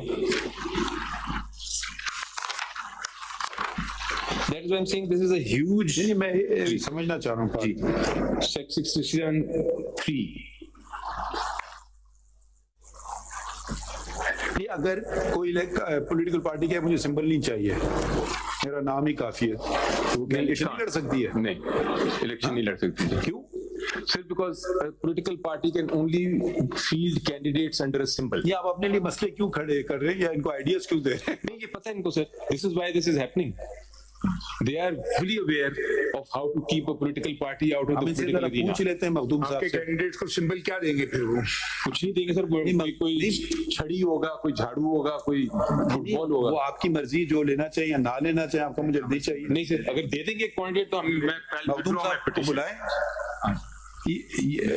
इस पे क्या आपकी राय है? Are you following this? I'm not. Is that correct? They're saying we can't contest elections. My lord, there is. Are you stopping them from contesting elections? Not that. Only the only order passed, which was the order challenged before the Peshawar High Court, was with regard to simple statement दीजिए. Are you stopping them from contesting elections? My lord, these are not my instructions. No, sir. I can check them again, but these are comments. They can contest elections. They can contest elections. The only thing which is being denied is the symbol. नहीं, हम record कर लेते हैं। If PTI can field candidates under their symbol, नहीं, symbol तो इन्होंने वो अलग बात है। अगर कह रहे हैं आपको इलेक्शंस हम नहीं रोक रहे, हम लड़े election. How will the party fight the election? In the air तो नहीं हो सकता ना सर? क्या? We can't fight election in the air ना सर। इलेक्शन हमारा कैंडिडेट जो होगा वो क्या अपने चेयरमैन की स्टेटमेंट है कई दफा ये प्रेस में कि कोई भी सिंबल कोई दे दे सिंबल से चले, ये भी सही है। अच्छा, I am dealing with that also. मैंने देखिए एक सेकंड, ये पहली बात, आप कल इलेक्शन लड़ना चाहें, सब जानते हैं आप किस पार्टी से हैं, ठीक है, तो आपको ये कह रहे हैं कि आप इलेक्शन लड़ सकते हैं। मैं लड़ सकता हूँ sir, but I can't fight as PTI candidate. I can't fight PTI candidate. I'll fight with my own independent candidate. I may be member of a party, but I will be fighting and contesting as an independent candidate. I will not be PTI candidate. Okay, ये देखें, these issues are you raising before us which have not been determined. So this is the effect of this symbol. इसीलिए तो मैं request कर, अगर तो ये statement देते हैं कि I am willing, I can contest under one symbol, any symbol. I am willing to withdraw this petition. They have given the statement that you can contest elections. How, where is he saying that? नहीं, election लड़ सकते हैं, आप election लड़ें, मैं लड़ सकता हूँ, but not PTI. यही तो मसला चल रहा है ना. Who is PTI? PTI is a political party. PTI is an inanimate object. Right. It's an entity. Suppose जी कल 10 कोई और पॉलिटिकल पार्टी वाले जाके कब्जा कर लें PTI पे, वो बन जाएंगे PTI. असली बात ये है क्या इसका वजूद? सर मैं ये सवाल हमारे सामने है. PTI जो भी है एक्स पार्टी कर लें आप. Let's talk about abstract law. X party किसी ने जाके कब्जा कर लिया उस पार्टी पे. एक्स पार्टी जो भी है, party x party wants to contest election as a party. So it cannot field the candidate unless it has a symbol. Otherwise, the candidate may belong. ये आप ये सारी मफरूजों पे अब जा रहे हैं. नहीं सर, नहीं इलेक्शन आपके नॉमिनेशन पेपर जिसके एक्सेप्ट होगा इलेक्शन लड़ सकता है. Sir but under what? As independent ना सर. नेचुरली हाँ जी वही है सारा. बट डज इट मीन अगर वो पार्टी छोड़ दे तो अलग है. सिर्फ वो देखिए ना, अब वो पार्टी छोड़ दे या उसके साथ वाबस्तगी आपका शायद उस पर कंट्रोल खत्म हो जाए, ये हो सकता है. आप कह सकते हैं कि जी वो मेरे पार्टी डिसिप्लिन के तहत नहीं आएगा, जैसे कि आपने देख लिया बराबर में क्या हुआ. देखिए आपने जो पार्टी हेड को खत्म किया इधर, आई थिंक देखिए जी अब अपना जमाना भी याद थोड़ा कर लें जी. एक पार्टी थी, पार्टी हेड गया, आपने सिक्योर कर ली कोई चीज जी जी, और अगले दिन वो साहब कैसा रेजोल्यूशन लिया है जी, क्योंकि वो किसी डिसिप्लिन के ताबे नहीं थे जी. उसका देखा आपने?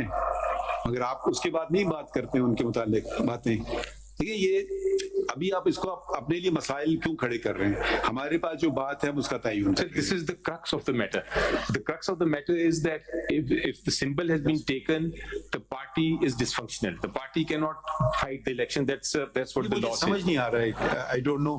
सर होगा ये कि let us जाएगा कैंडिडेट जाएगा कि मैं इस पार्टी का हूं, सबको पता होगा. नहीं पता नहीं होगा, सबको पता होगा. वो तो आएगा एक कैंडिडेट आएगा, लेट अस से MNA आएगा एक छड़ी पे, उसके पास सिंबल इंडिपेंडेंट छड़ी का होगा जी. चलिए आगे बढ़ते हैं. ये देखिए, Supreme Court doesn't like to give opinions on matters when nobody has decided the issue. Election Commission has not said that. High Court have not said that. So if we're going to, we can't say these things. Her candidate को अलग किस्म का symbol मिलेगा जी, अलग मिलेगा. अच्छा अब अलग मिलेगा तो लेट्स से कि MNA है, उसके पास छड़ी है या उसके नीचे पीपल, उसके ये we are going on speculative. This is what it is. It is not. It is a fact. 67(3). आप पूछ लीजिए उनसे, इलेक्शन कमीशन के बंदे को बुला लें. मगर ये बातें आपने कहाँ की हैं? ये इम्प्यून जजमेंट में इसका कुछ तस्करा नहीं है. इम्प्यून जजमेंट में पता नहीं है कि नहीं. सर आप मेरी पार्टी में तो है ना. नहीं कहाँ से हम ये ले रहे हैं, उठा रहे हैं बातें. We are then expanding the law. I'm arguing on one point. I'm just saying मेरा आर्गुमेंट सुन लीजिए. मेरा आर्गुमेंट क्या कर रहे हैं जी? कर रही है सब कुछ. अच्छा sorry, you need to go. Sir, actually they are saying that people have gone into his house and beaten up his family. So he computer भी उठा रहे, डॉक्यूमेंट्स भी उठा ले, चार डाले कले चले गए. अभी मेरे पास खबर आई है मेरे भतीजे को मारा है, बेटे को मारा है. देखिए ना, so he may have to go. I think. Right now. I will continue. Okay.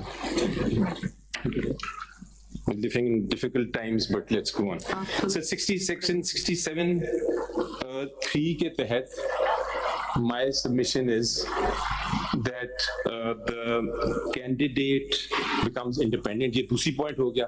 तीसरा पॉइंट ये प्रॉब्लम होता है कि lordship remembers article 63A capital A, जिसमें जो आपने throughout the history of your lordships. Chaudhry साहब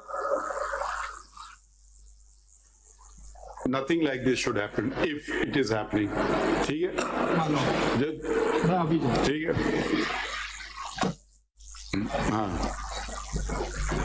So your lordship will see that 63A capital A जिसको आप हमारी सुप्रीम कोर्ट बड़े अरसे से कह रही है कि this is the bane of corruption in politics, कि लोग डिफेक्ट कर जाते हैं. वो डिफेक्शन क्लॉज जो है 63A जिसपे लोग डिफेक्ट कर रहे हैं, इंडिपेंडेंट जो डिफरेंस है बिटवीन इंडिपेंडेंट कैंडिडेट, आप ही ने तो खत्म कराया है. उसको मजबूत किया सर. नहीं, खत्म करा दिया. खत्म हो गया था. नहीं, आपने तो आप ही की तो पोजीशन थी. मेरी आर्गुमेंट तो उससे स्ट्रांग हुआ है सर. नो, आप ही ने तो ये चीज खत्म की. जब सेनेट के इलेक्शन हो रहे थे, किसने खत्म कर दिया पार्टी हेड का कॉन्सेप्ट? आप ही की तो पिटीशन पे हुआ है. सर मेरी पिटीशन तो ये थी, ये तो नहीं हो सकता कि मैं आज इस तरफ करूंगा कल उस तरफ चलूंगा. मेरी पिटीशन तो ये थी सर कि वोट काउंट नहीं हो सकते. आप उससे पहले की मैं बात कर रहा हूँ, मैं इलेक्शन सेनेट के इलेक्शन की बात कर रहा हूँ. वो जो एक पार्टी से मुंसलिक लगते वो कहाँ चले गए? वो किसके कहने पे हुआ? आपकी पिटीशन थी. निकालें वो केस. वो आप ही देखें, वो आपके खिलाफ जाएगी बात. आप ही के केस पे हुआ है सब कुछ.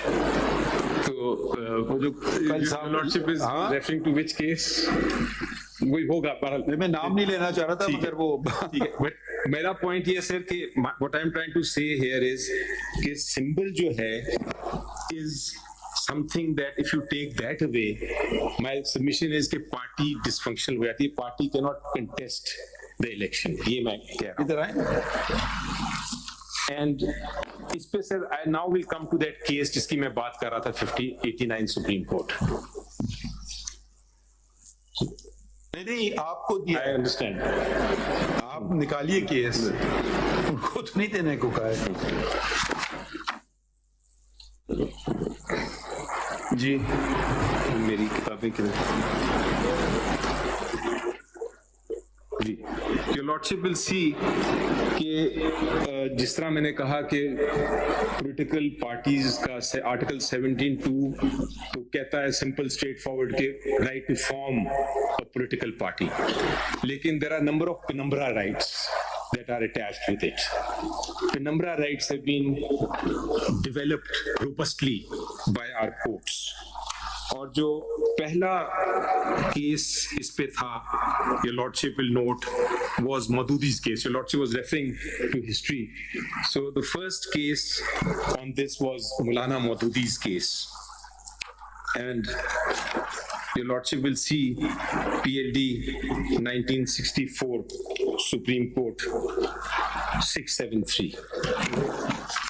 इसके अंदर पहली बार 673 इसमें पहली बार कहा कि आर्टिकल 17 की जो फॉर्मेशन है does not just mean form a political party but function and operate as a political party. That is also fundamental right to function and operate as a political party. Now, your lordship will see that इसके जो relevant pages हैं, your lordship can turn to page 734 or your lordship can just note for the time being page 734 and 778. This started the concept of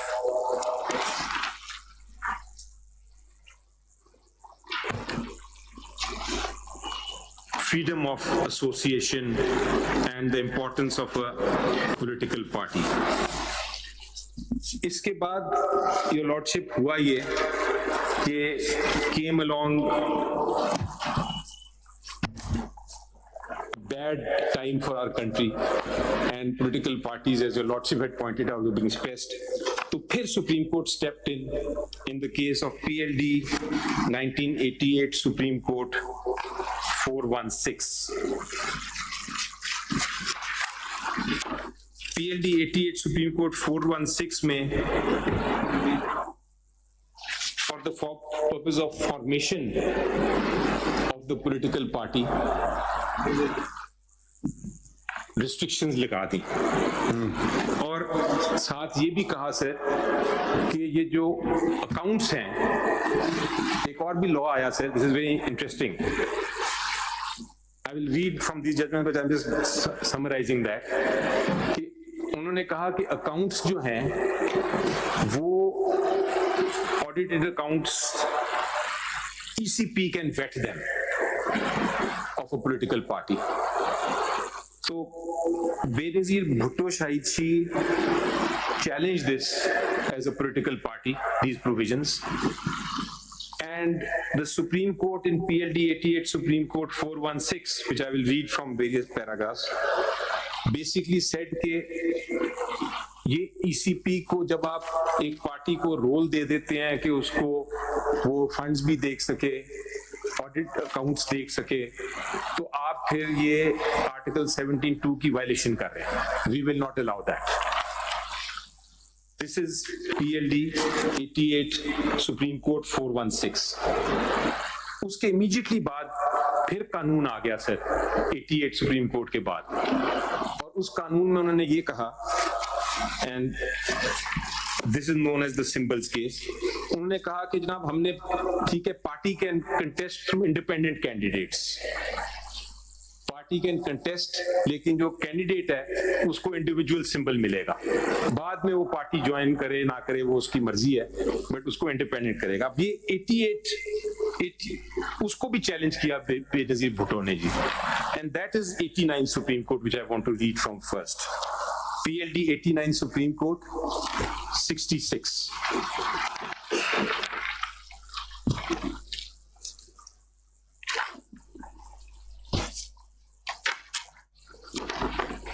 इस वक्त जो law of land है वो तो आपका इलेक्शन एक्ट है ना 2017, तो उसके जो प्रोविजंस हैं जी, वो तो उससे अफेक्ट नहीं हो रहा है इन जजमेंट से, वो तो ऑलरेडी लॉ ऑफ लैंड है ना.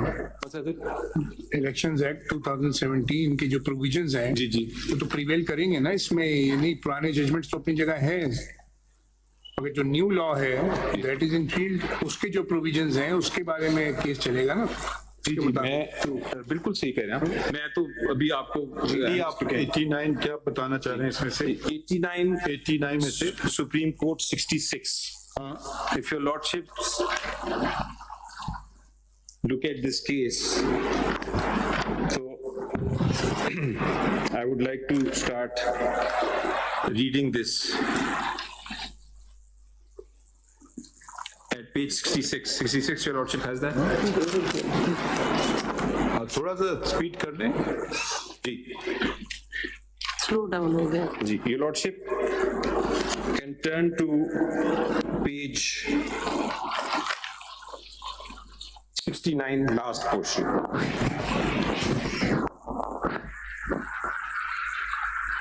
Three judgments were relied, then turn to page 70. In the first case, page 70, first paragraph. In the first case, he pointedly referred to the observation of the court that owing to the inability of a vast majority of voters to read or mark a ballot, a system of allotment of symbols has to be employed. And further, we know this. Why are you telling us this? Why are you telling us this? I'm telling your lordship, I'm submitting before your lordship this argument that under the law, under the Article 17(3), symbol is part of a fundamental right, and to take it away, you can only do so without violating it. Symbol आपका take away नहीं कर रहा था election commission. Commission आपको सिर्फ कह रहा था कि इलेक्शन कर लें प्लीज. अगर आप नहीं करेंगे तो उसका नतीजा यह निकलेगा. आपने कहा इलेक्शन तो छोड़ो, सिंबल की जंग कर लेते हैं. मगर उनका इतराज आपके सिंबल पे बिल्कुल नहीं है. वो ना आपका सिंबल लेना चाह रहे थे, वो सिर्फ कह रहे थे कि भाई इलेक्शन करवा लीजिए अपनी पार्टी में, वक्त गुजर गया बस. वो ये नहीं कह रहे थे कि हम आपका सिंबल ले रहे हैं, कि हम आपको सिंबल देंगे नहीं. मेरी ये आर्गुमेंट, मगर उनका तो जहां से बात सारी शुरू हो रही है, वो बार बार आपको कह रहे हैं भाई इलेक्शन हो गया, वक्त हो गया, इलेक्शन करवा लें, इलेक्शन करवा लें, इलेक्शन करवा लें. मैं ये कह रहा हूं, अगर आप नहीं करेंगे तो आपका सिंबल ले लेंगे. आप ये नहीं कह सकते हैं कि मैं इलेक्शन नहीं कराऊंगा मगर सिंबल बरकरार रखो. मैं ये कह रहा हूं सर कि ये जो एक्सट्रीम स्टेप है सिंबल लेने वाली, जो इन्होंने लेने की कोशिश की है, कानून इसकी इजाजत इसलिए नहीं देता। करा रहे हैं ये किराया सर किराया उन्होंने मैंने दिखाया। देखिए उनकी जो एंजाइटी थी वो कह रहे थे भाई इलेक्शन करा ले खत्म। सर वो तो देखें अब आप ये कह रहे हैं उस वक्त से आपके खिलाफ पड़े हुए हैं। ये मैंने इलेक्शन कराया, वो नहीं मान रहे। किधर उस इलेक्शन कराया आपने? वो आपको I showed the documents to your lordship कि this is what I have। पहला वाला जो किस तारीख का मई जो मैं कर रहे थे अपनी गवर्नमेंट थी, वो कब आया था लेटर? वो मई में। सर वो तो उन्होंने उसको कलदम करा दे दिया। नहीं आप बात नहीं समझ रहे ना, वो उसी की कड़ी चल रही है अभी तक। कड़ी नहीं, अभी तो इस वक्त we are talking about the last election जिसके ऊपर उन्होंने वायलेशन का सिंबल दिया। अब तो वो कहेंगे ना अब तो आपने सर पकड़ लिया। सर बट सर पकड़ने के लिए भी दे नीड द लॉ। अब जब ये जो रिस्ट्रिक्शन है सिंबल ये देखें, फिर आप बहस कीजिए कि हम इलेक्शन ना कराएं या करें, हमारी मर्जी, आप मत हमें इंटरफेयर करो।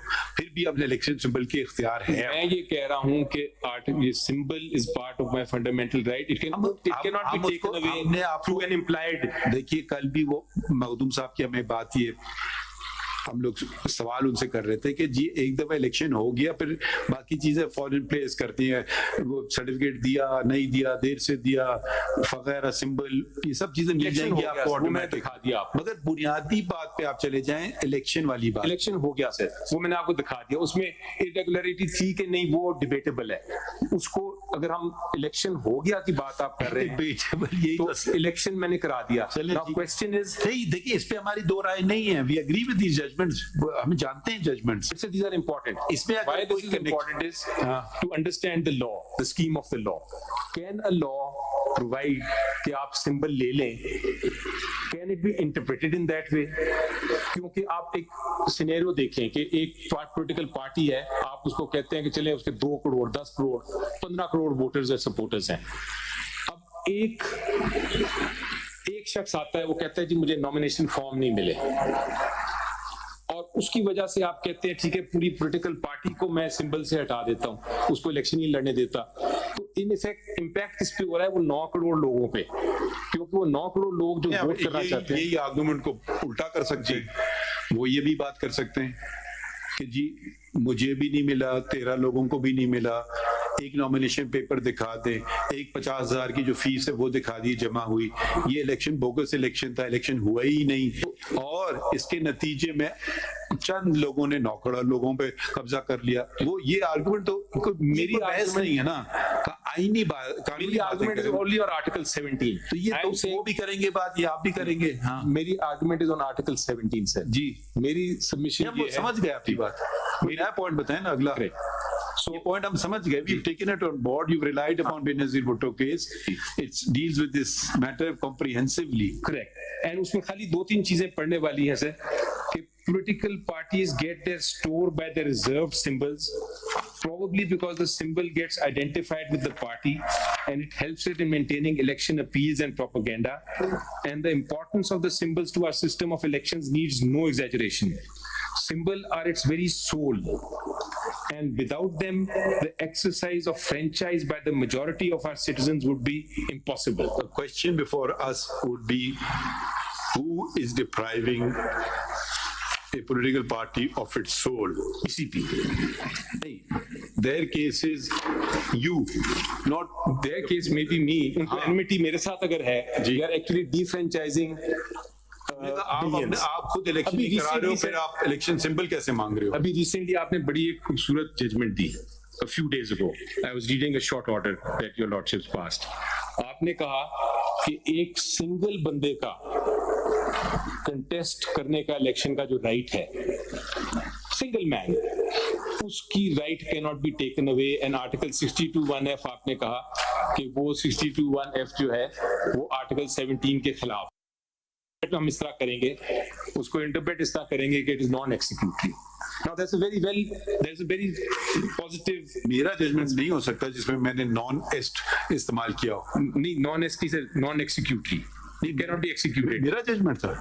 अभी आपने जो 62(1)(f) का दिया शॉर्ट ऑर्डर की बात, उसकी जिस्ट अच्छा वो वाला 62(1)(f) ओके ठीक है जी। अभी उसके वो जजमेंट तो नहीं आया। हाँ, शॉर्ट ऑर्डर की बात। ओके मैं समझा कोई और जजमेंट जी। तो वो उसमें I mean that's an inspiring principle. एक बंदे के लिए भी, तो यहाँ तो सर पूरी की पूरी 9 करोड़ 10 करोड़ लोगों को डिफ्रेंचाइज कर रहा है election commission just because they dislike may be PTI or just what because they want to keep. You've withdrawn the allegation of malafide. Okay, I withdraw it. If you want to take it back on the table, tell us. I withdraw that. Now, sir, so basically it is the soul of a political party and यहाँ लिखा है कि without this it cannot function. So in effect, what is happening here, Your Lordship, is the Supreme Court of Pakistan ने कहा कि keeping in view this situation, आपका जो ये है लॉ का लॉ जिसमें आप सिंबल एक पॉलिटिकल पार्टी को नहीं दे रहे, ये लॉ ही इनवैलिड है. You have to give the symbol. और इसीलिए मैं कहता हूं सर कि kindly interpret sections 209, 215, 208 in a manner that is in consonance with this principle of Article 17. Sir, please, उसकी वजह ये है कि आपने फंडामेंटल राइट को बचाना है. अगर आप इलेक्शन कमीशन को आज इतनी डिटेल दे देंगे कि वो किसी की अपॉइंटमेंट चैलेंज करके एक पार्टी को इलेक्शन से बाहर रख सकती है by taking away the symbol, तो that interpretation would be, I think, too serious and not proportional to the issue. It would be disproportionate to the penalty that is being visited, and that is why my interpretation of 215 is कि ये political party इजाजत election commission को इजाजत नहीं है कि एक political party को इतनी डिटेल में चली जाए कि उसकी अपॉइंटमेंट्स पिछले 10 साल की देख के फैसला करे कि ये इलेक्शन दुरुस्त नहीं हुआ. यस, मैं इमेजिन करता हूं बड़ी बात कि एक पॉलिटिकल पार्टी आपको सर्टिफिकेट नहीं दे रही, आपको ऑडिटेड अकाउंट्स नहीं दे रही, तो आप उसको डीलिस्ट करते हैं. Virtually, sir, my submission is that virtually I am made, I am dissolved. I am virtually dissolved. I can't participate in this election. वो जो आपका जो मैं केस का तस्करा कर रहा था, PLD 2018 Supreme Court 366. Ji sir. You wanted and you got from this court through short order where you were well represented and someone else suffered as a consequence of which the very concept of party head was removed. Detailed reasons follow in PLD 2018 Supreme Court page 370. Then you were very much against for the very concept, and as a consequence of it you managed to get certain results which you did not have. अभी हमें बातें करना नहीं चाहिए, मगर आप देखें ये असूल जो होते हैं ना, sometimes ये आपको तंग करते हैं जब आप पावर में होते हैं. उस वक्त नजरअंदाज मत किया करें. उस वक्त आपने नजरअंदाज किया, you secured a benefit, you got your man in the chairman's seat. ठीक है? I don't know if he's standing with you or not, I don't know. ठीक है, you are a member of that house we're talking about. I know, and you know exactly what we're talking about. I know. And who has brought the resolution? One of those persons who was left without any sort of a party head discipline procedure. ये सारे historical facts हैं sir. Historical नहीं है, तो आज की तारीख है, ये कोई पुरानी तारीख नहीं है. देखिए ना, ये जो ये आपकी जो बार ये जो लेवल प्लेइंग फील्ड में, उधर भी जरा देख लेते. प्रेफरेंशियल ट्रीटमेंट हम किसी को नहीं देंगे in the guys of level playing. अब आप अभी आपको मिन्नत समाजत कर रहे हैं भाई इलेक्शन कराओ, बस इतनी सी बात है. मैं कह रहा हूँ वो कॉन्सिक्वेंसेज हैं, वो ये होगा वो होगा, हो सकता है सारे हों कॉन्सिक्वेंसेज भाई. अब एक तो वो हम क्या करें उसका, हमने तो नहीं किया ना उन्होंने किया, वो तो आपने अपने ऊपर एक खुदकुश हमला कर दिया इस तरह से. इनका कहना ये होगा, मैं क्या करूं अगर आप कानून पे अमल ना करें, मैं कुछ ना, मैं देखता रहूं. तो एक तो योगा देखिए, अब मैंने देखिए पूरी बात कर लूं. धरना केस में इन्होंने आके मौक़िफ़ लिया, कॉस्मेटिक है कानून, जो बात आज आप कर रहे हैं आपने खुद उसका रिव्यू फाइल किया. हमने इनको कहा कि आप मजाक बना रहे हैं पाकिस्तान के कवानीन का कि कॉस्मेटिक हैं. इन्होंने भी फाइल की रिव्यू, इन्होंने विड्रॉ कर ली. आप भी आए रिव्यू में, आपने भी विड्रॉ कर ली. ठीक है, तो वो बात कॉस्मेटिक तो नहीं रही फिर कानून में. अब उस वक्त की बातें हैं, लोगों के इंटरेस्ट मुख्तलिफ हैं। देखिए ये अब इलेक्शन से मुझे लगता है, अब लास्ट टाइम भी जब हो रहा था ये आपकी मुखालिफिन, अब ये आप सियासत में जा ही रहे हैं ना, आपके मुखालिफिन कह रहे थे दोबारा फ्रेश इलेक्शन कराओ, तो नहीं कराएंगे। फिर हाउस डिसॉल्व हो गया, सुप्रीम कोर्ट ने होल्ड किया कि ये एक दफा वोट ऑफ नो कॉन्फिडेंस आ जाए, आप नहीं कर सकते हैं डिसॉल्व। देखिए आपने वो तो आइन की खिलाफ वर्जी हुई उधर, यानी कैसे क्या सदर ने ऑन द एडवाइस, मतलब देखिए ये वो सिर्फ मांग रहे थे इलेक्शन कराने, आपने कहा नहीं कराते हैं, फिर उन्होंने कहा अच्छा इलेक्शन नहीं कराते, हम वोट ऑफ नो कॉन्फिडेंस ले आते हैं। तो ये जमहूरियत है, you win sometimes, you lose sometimes, but principles should be sustained. You can't keep shifting. भाई from इससे पहले अगर हम चले जाएं, वो वजूदीन साहब भाई असूली आदमी थे, जहां तक मुझे, हम सब मानते हैं उनको, वो इलेक्शन वो आपने उनको हटा दिया। मतलब इलेक्शन का मसला क्यों है सिर्फ आपकी पार्टी को, बाकियों पार्टियों को क्यों नहीं है? सबको ऐसे हमें बहुत फेवरेट वजूदीन साहब तो आप ही ने चुना था ना उनको, हमने तो नहीं चुना था। लेकिन सर मैं आपको बताऊंगा, बड़ी अच्छी बात है कि the principle should stand the same whatever the situation। और ये जो आप बात कर रहे थे पहले केस की, और हमने आपको अप्रिशिएट के बाद आपकी पार्टी लाई इलेक्शन हो, फिर आपने फिर आइन बदल दिया, पैनल सिस्टम लिया है, खैर वो अलग बात है, मगर तो वो उसके बाद आपको याद होगा कि जब in the Punjab assembly situation came, the things reversed. Absolute power corrupts absolutely. Bas, you should be scared of absolute power. Yeah, absolutely, and that is why one should मेरे पास भी absolute power था, मैंने कहा नहीं, मुझे छोड़ दें, हमारे दो और दो के साथ चला जाए। I was surprised. तो absolute देखिए, I was surprised in fact, बल्कि ऊपर वाले की I was thinking कि आप जब आएंगे तो आप कहेंगे नहीं ये तो मेरा मौका आ गया, but your lordship। चलिए खैर कोई, अब तो आगे बढ़ते हैं जी। So sir, my ground, so this is my ground that by taking away and denying the symbol on the ground of irregularity in the intra-party elections, it is violation of Article 17(3). और जो इस पे इसी set में जो चौथी judgment है sir, is PLD 93 Supreme Court 93 Supreme Court 473 जी। और इस जजमेंट में ये, this is Nawaz Sharif judgment, so almost all political parties, as your lordship rightly said, have been hurt and at some point in time come paying for Article 17(3). और इस case में भी sir again बहुत elaborate जजमेंट है, जिसमें penumbra rights का जिक्र किया और बार बार ये कहा कि इसमें एक नया कॉन्सेप्ट भी ले आए sir, and that was of political justice and political rights, and वो concept लेके आए from the preamble of the constitution कि political justice and political rights भी एक चीज होती है, and that has to also be read into Article 17। और political justice का preamble में जिक्र किया।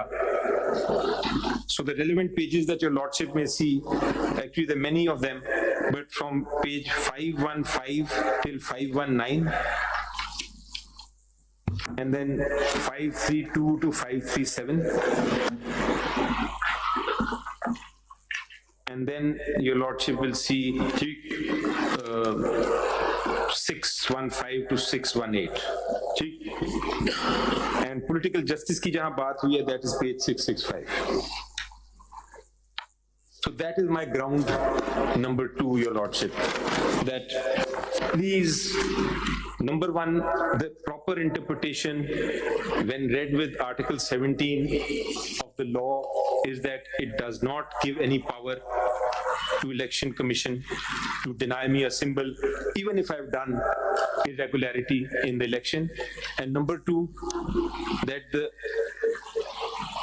interpretation, if accepted, of Election Commission would be that interpretation would squarely fall contrary to Article 17.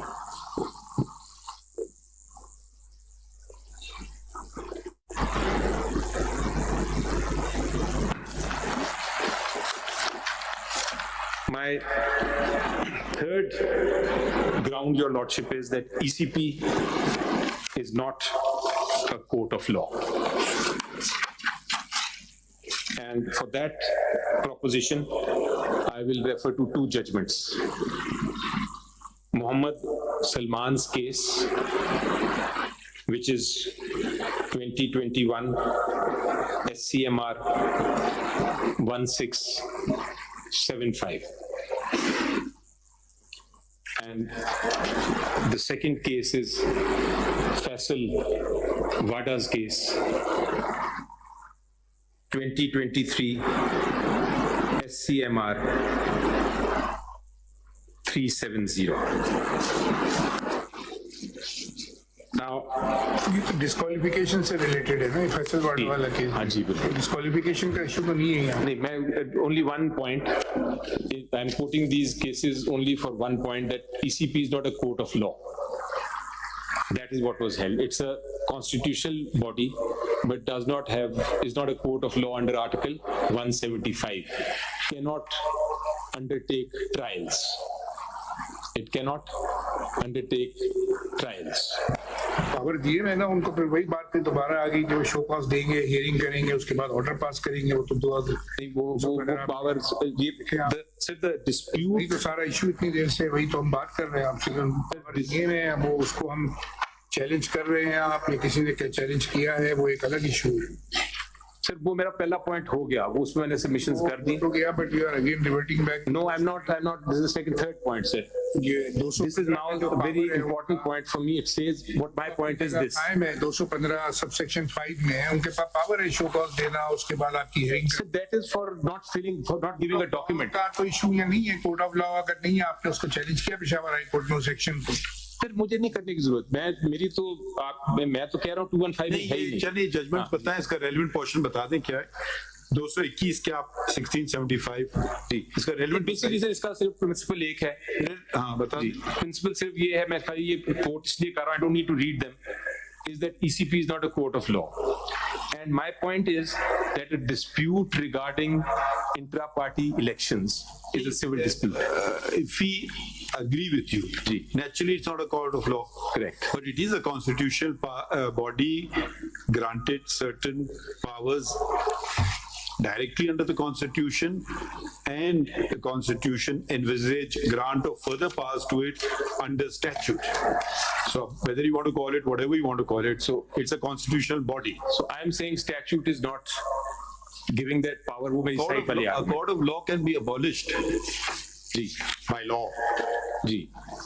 Statutory body cannot be abolished. Difference between jurisdiction and power की बात कर रहा हूँ. So my point is this, कि the intra-party election is a civil dispute. Article 219 Constitution का जिसमें power delegate होते हैं, such other functions as may be specified by an act of Majlis Shura Parliament. ये आपने पढ़ लिया. Election Act 2017 बना है वो. सर वो मेरा आपका जो सिविल कोर्ट है ना वो आइन नहीं स्टैब्लिश करता है, वो आइन रिकॉग्नाइज करता है अंडर आर्टिकल 175 है। I agree. तो वो मगर आईनी इदारा है, ये हमारी तरह है। सुप्रीम कोर्ट हम भी आईनी इदारा है, इलेक्शन कमीशन भी आईनी इदारा है, ठीक है। ये हम इनके ऊपर नहीं, हम इनके बराबर हैं, मगर अगर ये गलत काम करेंगे वो अलग बात है। तो इसको आप कोर्ट ऑफ लॉ तो इसके नीचे आएगा, आईनी इदारे से नीचे आएगा ना court of law, civil court of law. I don't think so. Not a constitutional court of law. नीचे नहीं आएगा, it will have its own jurisdiction, they'll have their own jurisdiction. नहीं, but so अपनी jurisdiction में they are kings. Suppose कल एक legislation आता है, हाँ जी, वो सिविल जैसे वो कहते हैं 50,000 से 1 लाख जुरिस्डिक्शन करते रहते हैं ना जी, चेंज करते रहते हैं, मतलब कोई चीज एक्ट ECP के पावर कम नहीं कर सकता है। To the extent of general election. Act. To the extent of general election. लेकिन जो भी आइन में दर्ज है, जो आइन में दर्ज, आइन के खिलाफ तो कोई लॉ नहीं हो सकता। तो मगर देखिए सिविल कोर्ट के ऊपर नीचे हो सकते हैं जी, उसकी जुरिस्डिक्शन को हो सकती है, मतलब नीचे बहुत सारे कह सकते हैं कि ये एक कोर्ट को अबॉलिश भी कर सकते हैं। करेक्ट। सिविल अपील, अच्छा रिवीजन नहीं होगी, डायरेक्ट अपील होगी, सेकंड अपील होगी, नहीं होगी, देखिए तो ये सारे चीजें कर सकते हैं। लेकिन बाय लॉ आप ACP को नहीं छू सकते हैं। करेक्ट। लेकिन फिलहाल हमारा पोजीशन ये है पाकिस्तान के कानून की, जो मैं समझता हूँ वो ये है कि जब आपका कोई सिविल डिस्प्यूट होगा तो एक प्लिनरी जुरिसडिक्शन है ऑफ द सिविल कोर्ट्स कि जो सिविल डिस्प्यूट्स हैं they will go there. So you don't have to specify. हमने अगले दिन बहुत वक्त निकाला इस पे, प्लिनरी जुरिसडिक्शन ऑन डिस्क्वालिफिकेशन 62(1)(f का भी हम सोच रहे थे कोर्ट ऑफ लॉ से मुराद क्या है, बहुत हमने लंबे चौड़े इस पे बहस सुन चुके हैं। सही, तो वो आपको दोहराने की जरूरत नहीं है। I'll be very short on that. My point is this only कि dispute और सब that is all right। हमने इनको कहा था अटॉर्नी जनरल को, ठीक है सब कुछ है नहीं। Your honour there were yes no 4 डालों में लोग आए, ने कहा पूछते अभी सिचुएशन क्या है? It's a very serious. जब वो अभी आप चौधरी साहब को बुलाए, चौधरी साहब हमें यहाँ नहीं करना है, please go and sort it out right now. और नहीं आप यहाँ ना बात करें जी। क्या My lord, I have spoken with the IG, I have spoken with the Secretary Interior, I have taken in loop the Attorney General as well. मैं जैसी कोई information मिलती है वो they are finding out कि क्या हुआ क्या है, whatever it is, वो अभी आके तो मैं फिर बताता हूँ जी कोर्ट को। We want it fixed. My lord, we want it fixed. My lord, it will be. गौर साहब, if you want to accompany him, you can go. Your Honor, मैं सिर्फ we are hearing नहीं देखिए ना, फिर आप ये आप अगर मैं आपके सामने नहीं बताऊंगा इस कोर्ट का वकील, अभी हमने कहा ना, if they don't fix it, I will see. We do not have a trust. Just bear with me for a second. आप मेरी अली जफर साहब, Your Honor, सिर्फ प्लीज देखिए वो we don't want to detract. Your Honor, मैं सिर्फ ये अर्ज कर रहा हूँ।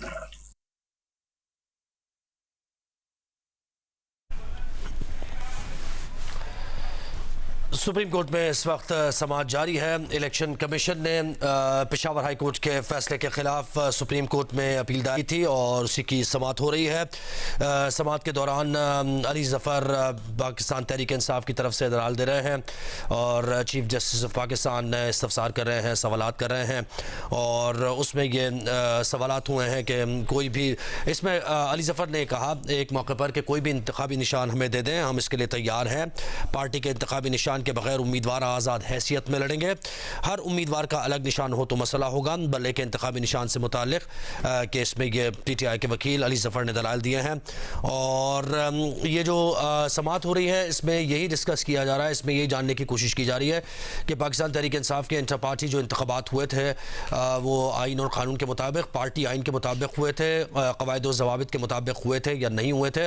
और चीफ जस्टिस ने आज की समाअत में भी यही कहा कि ये सारा मामला इंटर पार्टी इंतखाब का है कि अगर वो वैलिडेट यानी अगर वो सही हुए थे तो फिर बल्ले का निशान वापस मिल सकता है। यानी कॉन्सिक्वेंस है बल्ले का निशान लेना और बल्ले का निशान देना, पार्टी इंटर पार्टी इंतखाबात का कॉन्सिक्वेंस है। यानी उसके नतीजे में ये जो कुछ हो रहा है या इलेक्शन कमीशन ने बल्ले का निशान वापस लिया है तो ये इंटर पार्टी इंतखाबात के नतीजे में लिया है। अब इसमें अकबर बाबर के वकील ने भी कल दलाइल दिए थे और इलेक्शन कमीशन के वकील भी दलाइल दे रहे हैं इससे मुताल्लिक।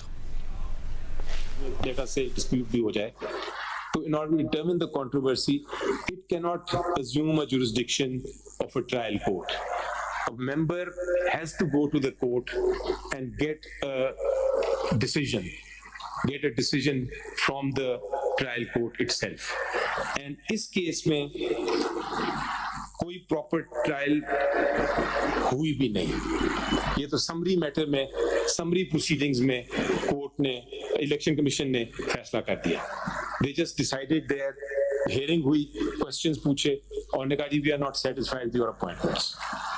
अगर ऐसी बात थी तो ठीक है, हमें भी एविडेंस लाने दें, उनको भी लाने दें एंड एक प्रॉपर ट्रायल करें if they have the jurisdiction, assuming that they do. My first point is they don't have the jurisdiction, but assuming that they do, कम से कम मुझे इतना बड़ी पेनल्टी दे रहे हैं, मुझे फिर आप प्रूव करने दें कि मैंने ये किया है इलेक्शन या नहीं किया। Can't be done on just one person standing up and saying कि मैं नॉमिनेशन पेपर लेने आया था, मुझे नहीं मिले, जबकि उसने पैनल भी नहीं लेके आया कोई बंदा। जी sir, my next point was raised regarding the territorial jurisdiction of the Peshawar High Court. The Lord lordship territorial jurisdiction पे a lot of judgments have come by now and the law is very well ये वजाहत कर दीजिए कि वो जो petition आपने file की जिसका 5 मेंबर बेंच बन गई जी लाहौर में जी, वो एक और पिटीशन भी उसके साथ मुंसलिक हो गई जी, एग्जैक्ट वही इशू था इलेक्शन का, तो वो आपने या तो उसको विड्रॉ करते कुछ करते, आप उसको अबैंडन करके पेशावर कैसे चलेगा, ये इसका जवाब देते जी। मैंने सुना था आपने कल इसकी ऑब्जर्वेशन की थी, सवाल पूछा। हाँ जी सर, इसमें पोजीशन ये है कि पहली बात तो ये है कि जो सेकंड पिटिशन है जो आइडेंटिकल इसी इम्प्यून्ड ऑर्डर को चैलेंज किया गया है और उस पे जस्टिस जवाद ने कहा है कि ये एक ऑर्डर भी दिया और उसके बाद उसकी आईसीए हुई, that has nothing to do with PTI और any of the people here. वो किसी ने फाइल कर दी होगी लाहौर हाई कोर्ट में, लेकिन लाहौर आपने डिसोन भी तो नहीं किया उन लोगों को, आप मानते हैं, हम तस्लीम करते हैं कि वो आप ही के लोग हैं। वहाँ पे गुजरांवाला के सदर है जी, होगा सर, नहीं होगा, but question is that I have no control over so many people.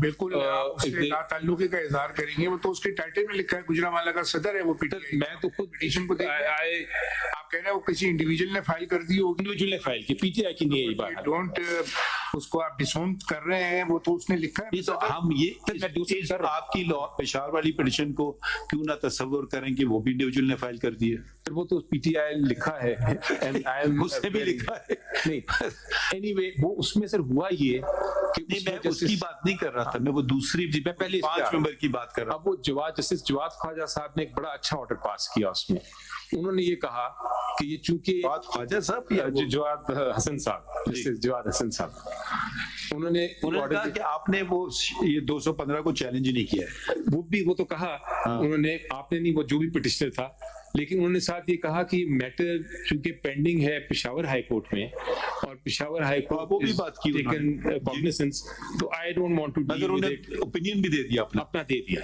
वो ठीक है, उनको देखें ये एक चीज करना चाहिए थी, दूसरी ठीक है, तो उन्होंने दोनों चीजें कर दी।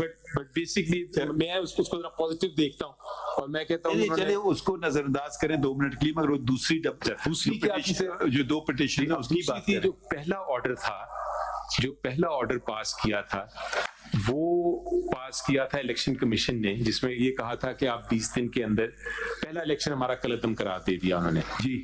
हमने जिस तरह मैंने कहा फैसला किया कि हम ये तो इलेक्शन करा लेते हैं, कम से कम उनको सेटिस्फाई कर देते हैं, but we will challenge this on the legal grounds in Lahore इसलिए बिकॉज वहां एक फुल बेंच बना हुआ है डीलिंग। हम ये नहीं कह रहे कि क्यों चैलेंज किया आपने लाहौर में, जब वो अंडर चैलेंज था लाहौर में जी, वही लिस्ट वही इशू ऑफ पेशावर कैसे ले गए during the subsistence of the Peshawar, वो लिस्ट नहीं लेके गए, that is where the wrong impression was made, that list was never taken by us, that was the first order we challenged. उसके बाद हमने पेशावर में जब ये किया this particular election, second election, तो ईसीपी ने हमें ये नोटिस दे दिया कि आपका ये इलेक्शन भी हम शायद ना माने, सो हमने उसको रोकने के लिए हम चले गए पेशावर हाई कोर्ट। नहीं तो लाहौर में क्या कमी थी sir?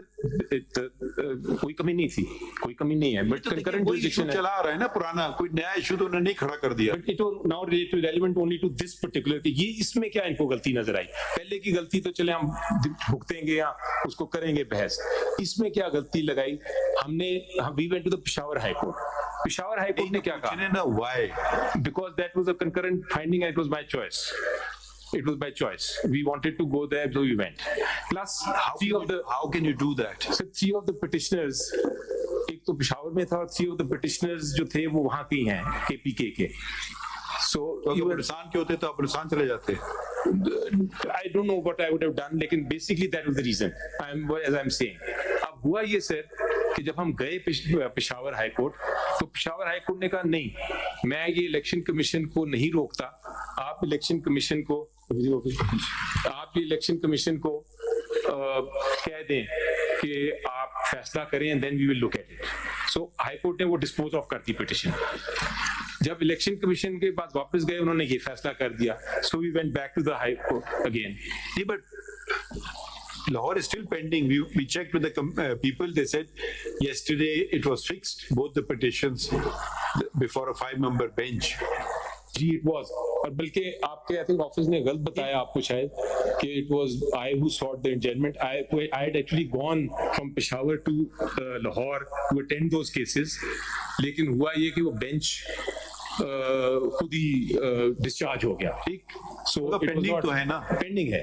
We intend to withdraw that because it has become infructuous, but that अगर जब लगता है तो we will do that, but it is not something that is connected directly with this as we speak. So वो एक but just telling you, according to Mr. Makhdoom Ali Khan, the same matter directly in issue is sub judice before Lahore High Court, and ये उनका contention ICA में था. नहीं वो other case, not this one. नहीं, हम WP उसकी बात कर रहे हैं. ये WP वो I think I don't know why. Number बताता हूँ आपको, 11712023, which was clubbed with WP 332 of 2018. Sir, if my learned इसमें क्या इशू है? आप थे, आप इसमें काउंसलर मुझे. If my learned friend नहीं, इसमें क्या इशू क्या है इन दो में? सर उसमें एक में इशू ये है कि जो इमरान खान साहब की इलेक्शन कमीशन ऑफ पाकिस्तान ने तोशा खाना केस में, वो तो अलग हो गया जी. अब WP 1171 का बताइए. एक है जिसके अंदर इमरान खान साहब को उन्होंने कहा है कि यू विल नॉट, नोटिस दिया कि you will not be a party head, and आप क्योंकि पार्टी हेड नहीं है तो यू कैन नॉट फंक्शन और कैरी ऑन. जो ऑर्डर पेश किया आपने देखे नहीं, वो इलेक्शन के बारे में जी. और एक है सर 3-4 है ना.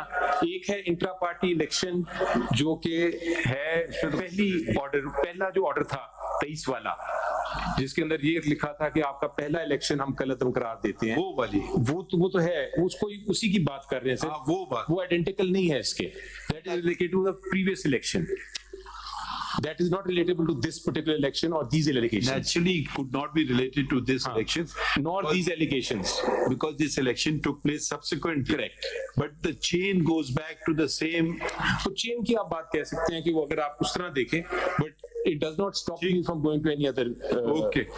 The only question is कि whether the Peshawar court had the territorial jurisdiction. Mr. Makhdoom Ali Khan candidly conceded that it does, provided you had not invoked the jurisdiction of the Lahore High Court and the matter was pending there. That's his contention, right or wrong? My contention is very simple answer to that whenever there is a concurrent jurisdiction between 3 or 4 courts, the litigant has an option to choose any one of them. Having chosen, you have to stick with it. Yes, and it is for the court to determine कि you want to continue. जैसा जवाद साहब ने कहा कि I don't want to continue with this case because it is already pending before Peshawar High Court. Propriety demands I should not do it. They can decide that. There's no quibble with that proposition. That is fine, provided it's the same case. Provided it is the same case between the same parties, of course. But उसकी copy है writ petition WP क्या number है इसका? हाँ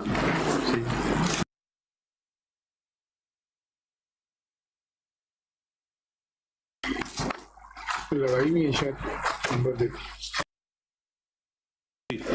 आगे sir, अब आगे आज जी question. So I will leave I will not then, if your lordship wants, I'll tell the judgments of the territorial jurisdiction because वो एक sequence में है. But if that's been conceded कि territorial jurisdiction Peshawar High Court की थी, तो then I don't want to waste the honorable court's time. He's not conceding. He is contesting. He's saying if there was no case Lahore, fine, go to Peshawar. But when the case you chose Lahore, now stick to Lahore. That's what he's saying. That's what he's saying. But as far as the territorial jurisdiction of the थी कि नहीं थी, independent of the independent तो नहीं कर रहे ना, वो ये बात ये कह रहे हैं. So my submission is this. On that point, I am giving the judgments only to your lordships, and it started with PLD 68 Supreme Court 387 on the point of territorial jurisdiction. On this point, when 2 courts have concurrent jurisdiction, you invoke one, can you go to another one? That's one बताएं. वही है, मैं उसी से शुरू कर रहा हूँ. PLD 68 Supreme Court 387 and then 2009. कोई आप पेज तो पढ़े ना इसका? सर मैं I don't want to read this because आप पढ़ने के वक्त नहीं मिलेगा ना पढ़ने का, या तो आप अबैंडन कर रहे हैं या फिर मेरे को पेज बताएं, अब पूरा आप जजमेंट कहाँ बैठ के पढ़ेंगे? चलिए ठीक है सर, पढ़ लेते हैं अगर आप पढ़ना चाहते हैं। मैं तो I was just trying to say that this is not a point that I am going to insist too much on. वो जुमला बता देना वो वाला किधर लिखा है कि 2 कोर्ट में जुरिसडिक्शन इन्वोक कर लें फिर भी आप दूसरा कर सकते हैं। जी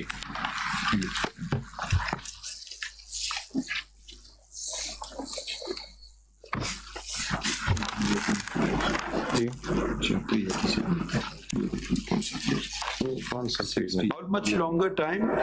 Sir, I'm going to try and I'm trying to end fast because our time in with the symbol issue is. मैं आपको पुश इसीलिए कर रहा हूँ। मैं तो सर कोशिश कर रहा हूँ कि 15-20 मिनट ठहर क्या करें? क्या करें? मैं तो just trying to finish this faster so that I can actually try and get a judgment so that we can decide which way we have to go. Because time factor is, I've been told, is very important. So your lordship will see that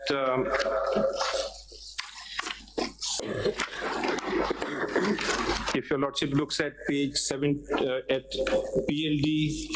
ये वाला तो खत्म कर लेना 68। मैं आपको short to keep the time short हम फिर नहीं पढ़ेंगे ये, आप ना पढ़े सर बेशक, फिर छोड़ दे।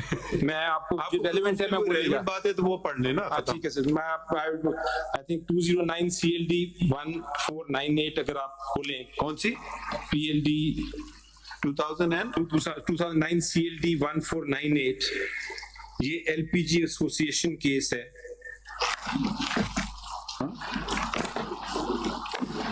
ये तो लाहौर हाई कोर्ट का है। इस केस को सुप्रीम कोर्ट का है जजमेंट जी। इसी को सुप्रीम कोर्ट ने फिर और हर कोर्ट ने उसके बाद फॉलो किया। सुप्रीम कोर्ट की जजमेंट जो है, that also your lordship will see, but I just wanted to read one line to ये LPG केस है फेमस, उसको फॉलो किया जाता है। किस पॉइंट पे? ये पॉइंट ऐसे टेरिटोरियल जुरिसडिक्शन पे नहीं, वो उसपे आप जनरल प्रिंसिपल हमें ना दीजिए ना जी, वो तो हम आपसे एग्री कर रहे हैं। आपको जो सिर्फ सिंपल जो उन्होंने उनका ऑब्जेक्शन मैंने आपके खिदमत में पेश कर दिया कि उसका जवाब दे दीजिए।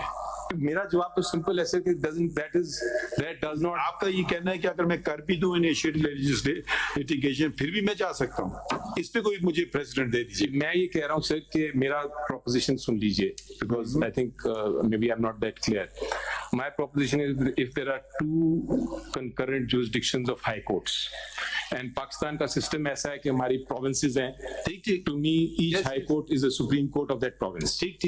Now if there are 2 high courts with concurrent jurisdiction, both will have a right. I agree with you. Okay. Number 2, if I have filed a case, if a person has filed a case in one high court and on the same subject matter without any difference, a second case is filed in the second high court, propriety demands that the second high court should say that the first high court is dealing with this matter and I don't want to deal with it and send it back. No, propriety of the petitioner demands that he restricts himself to the court that he elected to go in first.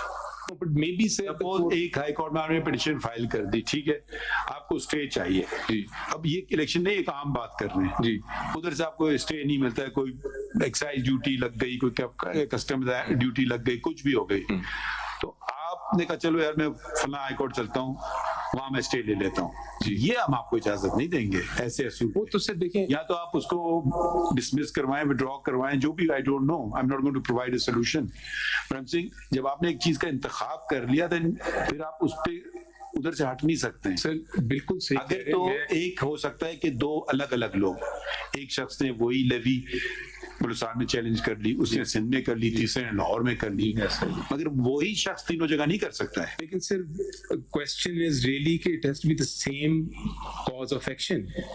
It is very straight on, very clear here. In your case, what is the cause of action? Cause of action in the first case is my first election. Election is the cause of नहीं action. Sir, election तो इस तरह हर election होता है sir.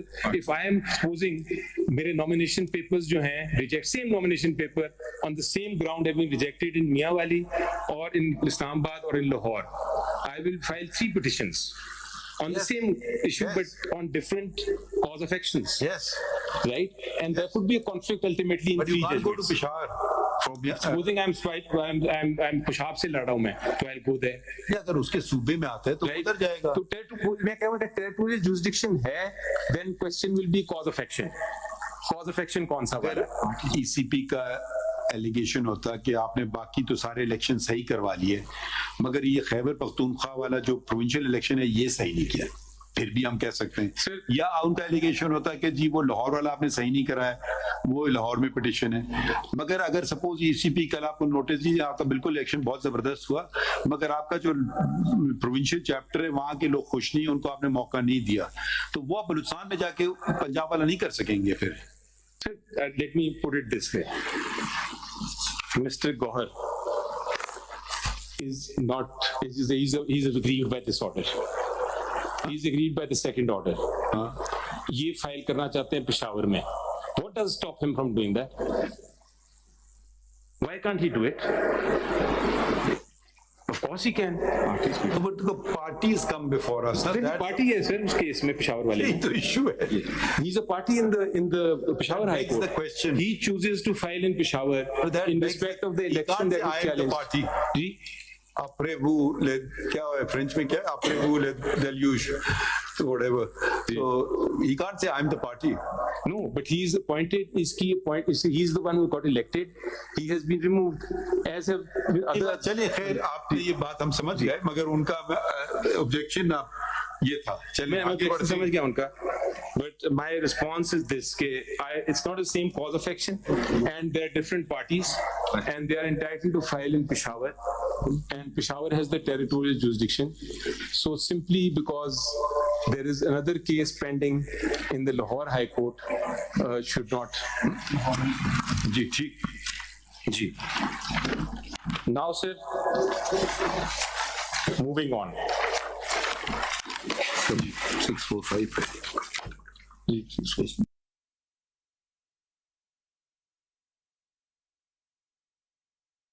नहीं, हम अपना काम कर रहे हैं, आप बताएं जी. बस सिर्फ ये मैं कहना चाह रहा था, I can multitask. वो पार्टीज अगर आप देखेंगे तो वो जो 14 लोग थे जो पिटिशनर्स थे इसमें, जो कंप्लेनेंट्स थे सो कॉल्ड, वो भी पहले केस में नहीं है. जिन्होंने 14 लोगों ने फाइल की कंप्लेंट, वो भी लाहौर वाले केस में नहीं है. पिटिशनर्स भी लाहौर वाले केस में नहीं है. नहीं, वो 14 वाले पहले केस में नहीं थे. नहीं, आप तो हैं ना सर, आप उनको ना पार्टी बनाओ तो क्या करें? वो फिर it will be misjoinder because they were part of the second order. चलें. So ये तो I think is a very I mean I am very. ये इन्होंने पिटीशन लगाई हुई है पेज 645 पे. जी. उसकी पार्टी में कौन है सर? ये Tehreek-e Insaf through its secretary general Umar Ayub Khan. Simple.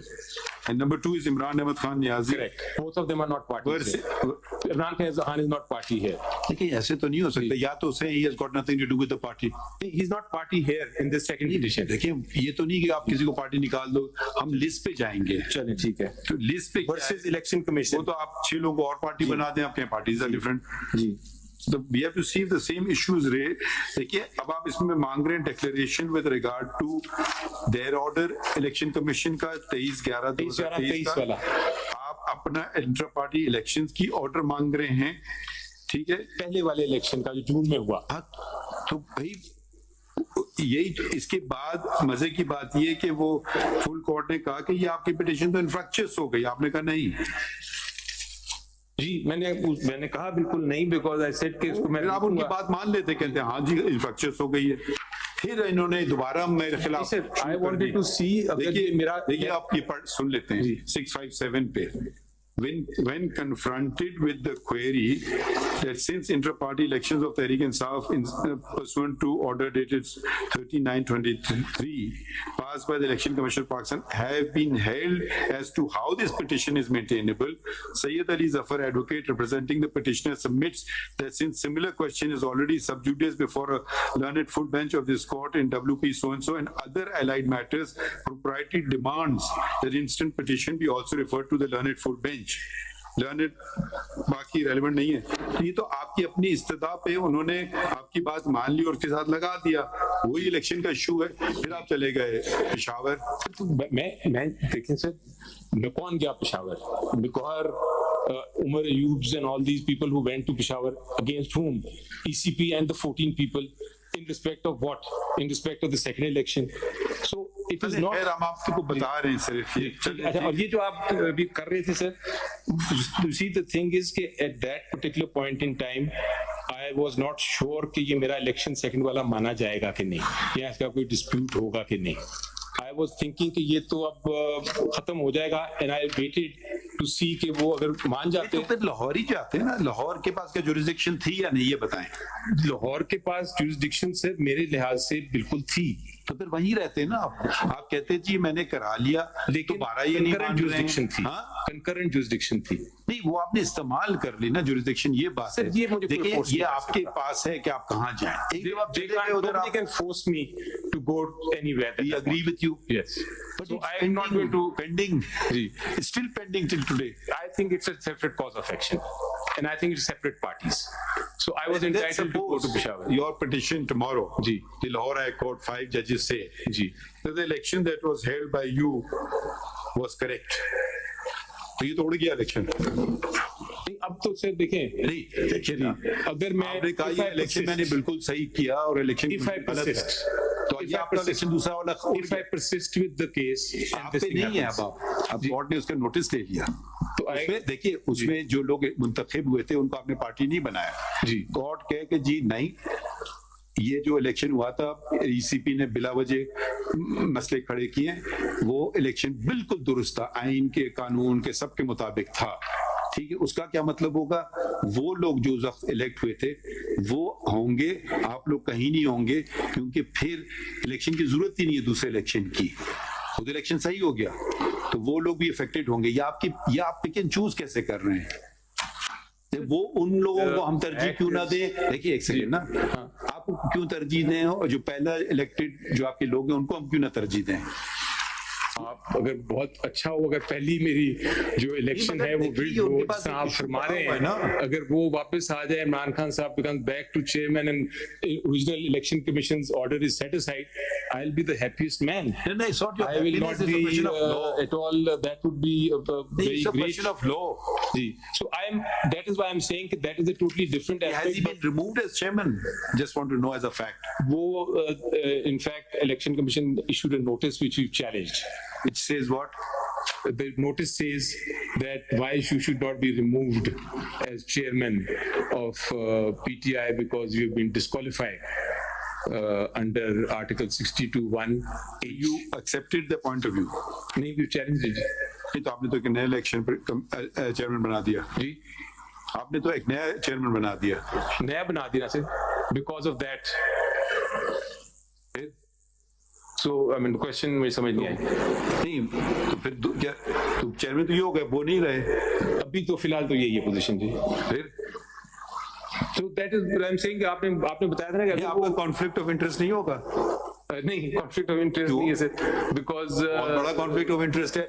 गौर साहब कहें जी मैं चेयरमैन हूँ, खत्म। गौर साहब कह सकते हैं, लेकिन नहीं, आपसे नहीं पूछ रहे हैं हम कहेंगे नहीं, from what I know। नहीं देखिए, कॉन्फ्लिक्ट होता है जी, लोगों का कुछ पता नहीं होता है, आज एक पार्टी में होता है, कल दूसरे में होता है, कोई पता नहीं होता है किसी का। बहुत से कम लोग हैं ऐसे जो खड़े रहते हैं अपनी पार्टियों के साथ। सपोजिंग वो खतरा हट जाए नियाजी साहब से, तो वो दोबारा चेयरमैन बन जाएंगे, कोई इलेक्शन प्रोसेस होगा, इलेक्शन तो सारे इलेक्शन होगा कि नहीं, एक और वो नहीं हटेंगे, वो कहते हैं कि मैं नहीं। चेयरमैन जो है जी, चेयरमैन वो सिंगल पार्ट हो सकता है, पैनल पे अगर आना चाहें तो वो फिर has to be a panel, you can't have re election for a panel. तो इन दैट सिचुएशन गौहर को रिजाइन करना पड़ेगा। That's right. If he doesn't, then he doesn't. Okay. That is how it is. That is the law. So sir, now coming to my next ground, sir, is my point was discrimination, Article 25. And there I would humbly submit that there are 175 political parties. And 175 कितनी बोले? Political parties. 175 almost. And out of them, not a single one intra-party elections have been probed into like this. बल्कि challenge नहीं हुए इसलिए चले आप ये कैसे नहीं, प्रोब की बात नहीं है, आपने इलेक्शन कराए नहीं, वो दिखाएं उसका जजमेंट। यही तो बात उनकी है कि करा ले इलेक्शन भाई, प्रोब वो नहीं करेंगे, आप करा लें, जिस तरीके से भी कराना करा के खत्म करें। और मैं आपको बताता हूँ सर क्यों नहीं है ये। आप चलें कह रहे हैं, बट मैं कह रहा हूँ क्यों नहीं इलेक्शन कमीशन ने किया। इलेक्शन कमीशन का अपना एक प्रेसिडेंट है, इलेक्शन कमीशन ऑफ पाकिस्तान का अपना एक प्रेसिडेंट है। हुमायूं अख्तर साहब के केस में इलेक्शन कमीशन डजंट मीन कि इलेक्शन कमीशन का आज एक चेयरमैन चेंज हो जाए तो वो इलेक्शन कमीशन चेंज हो जाती है। Election commission is a continuous entity. इनका एक अपना सिर्फ जजमेंट है जिसमें intra party election dispute was brought to the election commission. ये कौन से लॉ के तहत? बड़ा इंटरेस्टिंग ये फैक्ट मैं बताने लगा।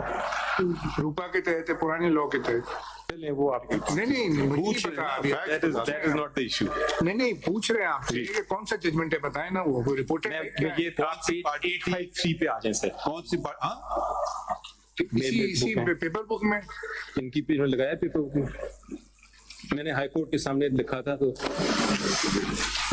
हमें आपने कुछ नहीं दी है बुक में अभी है 853।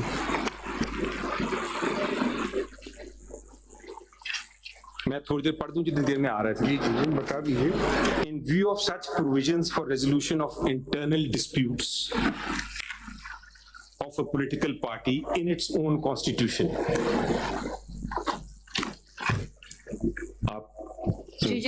In view of such provisions for resolution of internal disputes of a political party in its constitution, there being an inbuilt mechanism providing remedy for resolution of internal disputes between members and party is to be resorted to by the aggrieved member of the party for redress.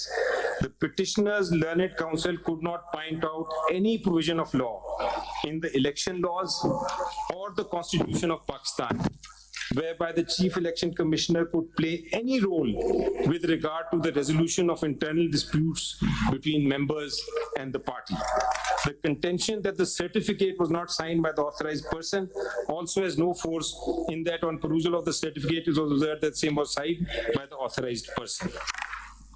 कब का order है ये? This order is dated 31st October 2009. And because of this judgment, they have not touched an intra-party election of any political रूपा के provisions कौन से थे जो उस वक्त मौजूद थे जो अब नहीं है? 2017 के कोई चेंज नहीं इसमें। चेंज तो 215 वगैरह में तो बल्कि प्रोसीजर डाल दिया ना उन्होंने। यही तो आपसे हम पूछ रहे हैं। बल्कि जब ये केस आया इलेक्शन का है जी पॉलिटिकल पार्टीज। सो ये किसने फाइल की थी पिटीशन? ये हुमायूं अख्तर। ये किस पार्टी में? उस वक्त PML जी पाकिस्तान मुस्लिम लीग। उस वक्त क्या बदल गई है? अब तो किसी और पार्टी में प्रॉब्लम पार्टी के लिए शायद अब वो स्प्लिट हो गई फिर पार्टी उसके बाद। So, ये तो एक उसका कमिश्नर का ऑर्डर है। Sir commission is honourable chief election commissioner. नहीं तो इसको कोई नोटिस शोटिस कुछ नहीं हुआ था इसमें? सर सारे पार्टीज हैं, आर्गुमेंट्स हुई। वसीम सजाद साहब एक तरह से कॉन्टेक्स्ट समझना चाह रहे हैं ना, क्या इशू था उनके सामने। पढ़ देता हूँ। These are two petitions, one filed by Mr. Humayun Akhtar Khan and another filed by Mr. Mumtaz Aqdas Guraya, wherein the first petition has prayed that appropriate action be taken to remove undesired, illegal and unavoided acts and omissions on the part of the respondent, Chaudhry Shahzad and Pakistan Muslim League and others, so as to streamline the democratic principles, whereas in the later petition by Guraya, his prayer has been that the intra-party elections of Pakistan Muslim League allegedly held on 8/7/2009 and 20th July 2009 in respect of provincial and central office bearers be declared void ab initio and against law on the subject, and further that certificate under section 12 of the political parties order 2002 be not notified, published in the official gazette. Both the petitions are being disposed of by this common order. ये तो कोई और party है, कौन सी party है? I'm not following this. Your Lordship, ये पाकिस्तान मुस्लिम league का internal dispute हो गया। एक पार्टी गुराया हैं जिन्होंने चैलेंज किया इंट्रा पार्टी इलेक्शन और उन्होंने कहा कि intra party elections be declared void. नहीं, मगर ये चौधरी शुजात हुसैन पाकिस्तान मुस्लिम लीग के सदर कब थे? वो एक जमाने में वो होंगे, शायद बना दिए गए होंगे उस वक्त। ये जो ऑर्डर पास हुआ है ये उसको किस लॉ के तहत हुआ है? पॉलिटिकल पार्टीज ऑर्डर 2002 इसके तहत हुआ है ये जी। पॉलिटिकल पार्टीज ऑर्डर 2002 के तहत हुआ है। देख लें जरा प्लीज उसमें। जी जी, इसके तहत हुआ जी, उसके तहत हुआ। It is. चलिए खैर, I can't follow this. Ji. So, Your Lordship, my position is that the Election Commission of Pakistan ने अपने ऑर्डर में कहा है मेरे पास कोई इख्तियार नहीं कि मैं ये नहीं कहा। उन्होंने कहा कि इनका जो डिस्प्यूट है, मगर इधर जरा सा फर्क है। यहाँ वो कह रहे हैं भाई इलेक्शन करा लें, आप तस्लीम करते हैं जी हाँ इलेक्शन नहीं कराए, हमें थोड़ा वक्त दे दीजिए। तो जरा सा ये फर्क हो गया। जब इलेक्शन कराने आप गए तो दूसरे लोग आके नॉमिनेशन पेपर दें, उन्होंने कहा जी हमें तो पार्टिसिपेट ही नहीं आपने करने दिया। ये उनका आपस में झगड़ा था कि इलेक्शन सही नहीं हुए। थोड़ा ये भी हुई है सर। हाँ, ये भी आपस में झगड़े मेंबर्स, सो कॉल्ड मेंबर्स, जिन्हें अज्यूम करें एक सेकंड के लिए कि सो कॉल्ड लोग आगे, उन्होंने कहा जी हमें नॉमिनेशन पेपर्स नहीं दिए। उस झगड़े की वजह से election commission of Pakistan Are you saying कि whatever happened, देखिए एक होता है इसको 10 वोट नहीं पड़े, इसको 20 वोट पड़े, वो तो झगड़ा हो गया, समझ आ गया। यहाँ तो वो भी नहीं है। वो कह रहे हैं आप मुझे इलेक्शन नहीं लड़ने दे रहे हैं और आपने इलेक्शन कराया ही नहीं है, ये आई वॉश है। पहली बात तो ये है कंटेंशन है। पहली बात तो ये है कि कंटेंशन ही है। There is no proof of that. वो कोई एविडेंस लेके आए, but would the proof not be resting on your shoulders? They cannot prove a negative. They cannot establish that the elections were held. No, they cannot. Nor can they establish elections were not held. They can only make an allegation. Now the burden will, I would imagine, in these sort of situations, you would say no. This is election. इसीलिए तो sir election petition ने ये नहीं, election commission ने ये नहीं कहा कि इलेक्शन नहीं हुए। उन्होंने कहा है कि इलेक्शन हुए हैं, लेकिन आपके इरेगुलरिटी थी appointment of your election commission, बारीकियों में चले गए। तो वो इसीलिए अगर ना लिख किया होता या हमें कहते वो कि भाई आप प्रूव करें इलेक्शन, तो हम फिर लोग ले आते 500 एविडेंस में आते कि भाई देखें उस दिन वोटिंग हुई है, उस दिन वो ये प्रोसेस हुआ है। हम अपने सारे जो लोग थे रिटर्निंग अफसर्स उनको ले आते कि जी वो नॉमिनेशन पेपर्स पे बैठे रहे, कोई आया नहीं। बट यू नो आगे बढ़ते हैं जी, आगे बढ़ते हैं।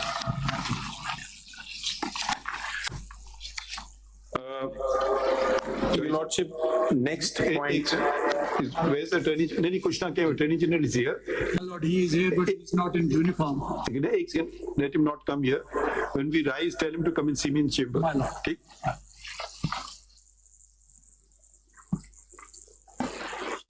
जी, Your Lordship, an issue was raised कि Mr. असद उमर जो हैं वो पार्टी के जनरल सेक्रेटरी अभी तक हैं, and Mr. Umar Ayub is not a party secretary. Mr. Asad Umar जो हैं सर, वो actually he was detained. And after his detention, he came out and he came on the TV, on the national television, and he announced that I am resigning from my office. Why? he didn't disclose, but this was May 24th, 23. He said, I can't continue. He does disclose in the document that you filed. जी. क्या reason दिया था? ठीक है, okay. So he disclosed the reason, and he point being that he resigned. Now, if he resigned, so Mr. Umar Ayub, who was then the deputy additional secretary general, in writing resign kiya, or that was only a media statement? It was on the basis of the statement he left his post, and then Mr. Umar Ayub Khan did he resign as a member of the party, the office holder of the party? No, he as an office holder. Party भी छोड़ दिया. I've been informed that he's left the party now, but so the point being, he was the star of your party. Ji star थे ना? Yes, he was, I think. And I mean, जो भी उनको मजबूरी होगी, I don't want to go into that. उनकी मजबूरी नहीं, उन्हें वाज़े तौर पे लिख दिया क्यों मैं रिजाइन कर रहा हूँ. ठीक है. जो आपने डॉक्यूमेंट फाइल किया, unless this document is not correct. नहीं, it is. हाँ, it is correct. फिर उन्होंने तो रीजन दिया है. जी. उन्होंने रीजन बता दिया कि मैं इसलिए जा रहा हूँ. ठीक है. Following the events of May 9th. उन्होंने अपना रीजन दे के वो चले गए. बट ये इसीलिए हम कहते हैं political parties are very valuable asset of the nation. जी. तो उनको हम डिसफंक्शनल नहीं कर सकते sir. Just by why should the others leave and he stay? हम दूसरी तरह से देख रहे हैं. जी. Why should the others leave and he stay? He means it. क्या नाम है इनका? Asad Umar. Why should he not leave? Why should he stay and the others leave? ये भी हो सकता है. ये भी हो सकता है. But he opted out. He opted out. अब ये सारे मसले आप ही की पार्टी में क्यों हो रहे हैं? सर बिकॉज आप देखें, जो हिस्ट्री देखें, पहले बाकी पार्टी से कुछ नहीं कहा, किसी और ने तो नहीं कहा कि जाके करो या ना करो. कौन सी चोजन पार्टी है उस पर डिपेंड करता है. अगर आपके मुखालिफिन ने कुछ किया होता तो समझ आता है. ये तो आप इलेक्शन नहीं करा रहे, आपके मुखालिफिन तो आपको नहीं कह रहे ना करो.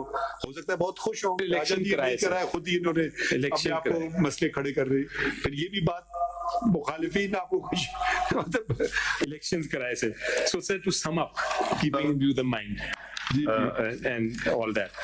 So basically, I have highlighted number one that there is no jurisdiction of the ECP, and that has been proved from their own judgment also, which I have quoted at the end. The fact that there is unless there's an express jurisdiction conferred on a authority, there is no implied. Number two, the fact is that Article 17 आपको मेरे से बहुत बात किया है. Article 17 के तहत it is not just PTI but the public that will be disfranchised. PTI will become dysfunctional. Dysfunctional अगर हो जाएगी just because of one person not getting the nomination paper, it is too disproportionate. It is too disproportionate election. So मैं सिर्फ sum up कर रहा हूँ. So my therefore request would be कि also the interpretation sought कि आप इसको हमें टाइटल राइट देते हैं trial court, that also is not possible. अगर ट्रायल कोर्ट बनना ही है तो फिर पूरी तरह आर्टिकल 10A को आप फॉलो करें and give us the chance to actually present before you the evidence and all that. ये इलेक्शन कमीशन को मैं कह रहा हूँ. And then of course there's been discrimination because nobody else has been ever challenge that. इसको आप कह सकते हैं कि जी दूसरा कंप्लेन नहीं किया, लेकिन यहाँ तो ऑलमोस्ट सुओ मोटो किया. डिस्क्रिमिनेशन 13 पार्टीज को उन्होंने यही एक्शन लिया, उनके भी खिलाफ नहीं किया सर. और अगर आप वो नोटिस पढ़ें जिससे आगाज किया, उसमें भी लिखा है कि हम ये सब पार्टीज को नोटिस दे रहे हैं. सर पढ़ लेते हैं सर. 21 मई की जो नोटिस है पढ़ लेते हैं. उसमें पढ़ी, उसमें मैंने कहीं मैंने पढ़ा था मैंने. जी मैंने पढ़ा, वो खोले उनका. उसमें सर आप देखेंगे कि उसमें एलिगेशन ये नहीं है कि हम आपके इंट्रा पार्टी इलेक्शन को की इरेगुलरिटीज को देखना चाहते हैं। Please let us differentiate for a minute. नहीं आप जरा देख लेते हैं ना इलेक्शन की नोटिस निकालें जी। 21 मई की कहाँ गई नोटिस? अगर 21 मई की नोटिस अब पढ़ लेते हैं ना। मई का नोटिस है आपका ये सिख क्या ने पेज था बताएं हम सब। 398 पे शायद पेज 398 है मेरा ख्याल है। 398 21 में 2022 final notice for conduct of inter party. नहीं सर, वो बात कर रहे हैं आई थिंक जो नोटिस बाकी पार्टीज को दिए हैं, मैं वो देखना चाह रहा था। I'm directed to refer to the correspondence resting on the subject. Title देते हैं डिस्क्रिमिनेशन की बात कर रहा हूँ मैं। Conduct of intra party elections. जी ठीक है। Attention is drawn so and so so conduct. Sir अगर ना करूं मैं, let me put it this way, मैं ना नहीं करूं अगर इलेक्शन, तो फिर तो मुझे आप पूछ लें कि जी इलेक्शन आपने नहीं किया, क्यों नहीं किया। बट अगर मैं करता हूं और आप फिर भी कहते हैं कि नहीं आपने किया तो है लेकिन हम इसमें से ये गलती निकालते हैं, that is where my problem है। आपके कॉन्स्टिट्यूशन के मुताबिक नहीं है ना जी। चले मैं वो ये कहते हैं तो मैं उस पावर की बात कर रहा हूँ कि ये कहां से उनके पास पावर आ रही है कि वो इतनी निटी-ग्रिटी में जाएं कि एक ट्रिब्यूनल बन जाए। And I think the honourable lord leadership will realise what I am saying in terms of the fact कि मैंने ना की एक है मैंने इलेक्शन किया ही नहीं सिरे से और मैं धंधनाता फिर रहा हूँ कि जी मैंने इलेक्शन नहीं कराना। चले उस सेंस में तो आपको समझ आती है कि आपको एविडेंस की भी जरूरत नहीं, आप सिंपली कहेंगे कि जी आपने क्यों नहीं कराया। बट मैंने करा लिया, आप कहते हैं कि मेरी ये गलती हुई, ये गलतियां हुई 2 3 4 10, ये कहां से पावर आ रही है madam to the election commission की वो ये गलतियों में इस तरह प्रूव करे जिस तरह के इलेक्शन ट्रिब्यूनल दिया हुआ इलेक्शन एक्ट में। This is where I think the entire case falls down. अब लास्ट पे मैं दिखाता हूं sir judgment of the honourable high court जो ऑनरेबल हाई कोर्ट ने किया। I think it's a great judgment and उन्होंने एग्जैक्टली यही किया है। ऑनरेबल हाई कोर्ट पेशावर ने एग्जैक्टली यही किया है। उन्होंने कहा है कि हमें ये देखने की जरूरत ही नहीं है कि इलेक्शन ठीक हुआ, गलत हुआ, अच्छा हुआ, बुरा हुआ। हमें देखने की जरूरत ये है कि क्या इलेक्शन कमीशन ऑफ पाकिस्तान के पास जुरिसडिक्शन थी कि नहीं। फिर ये कौन चेक करेगा? ठीक, पढ़ लेते हैं सर।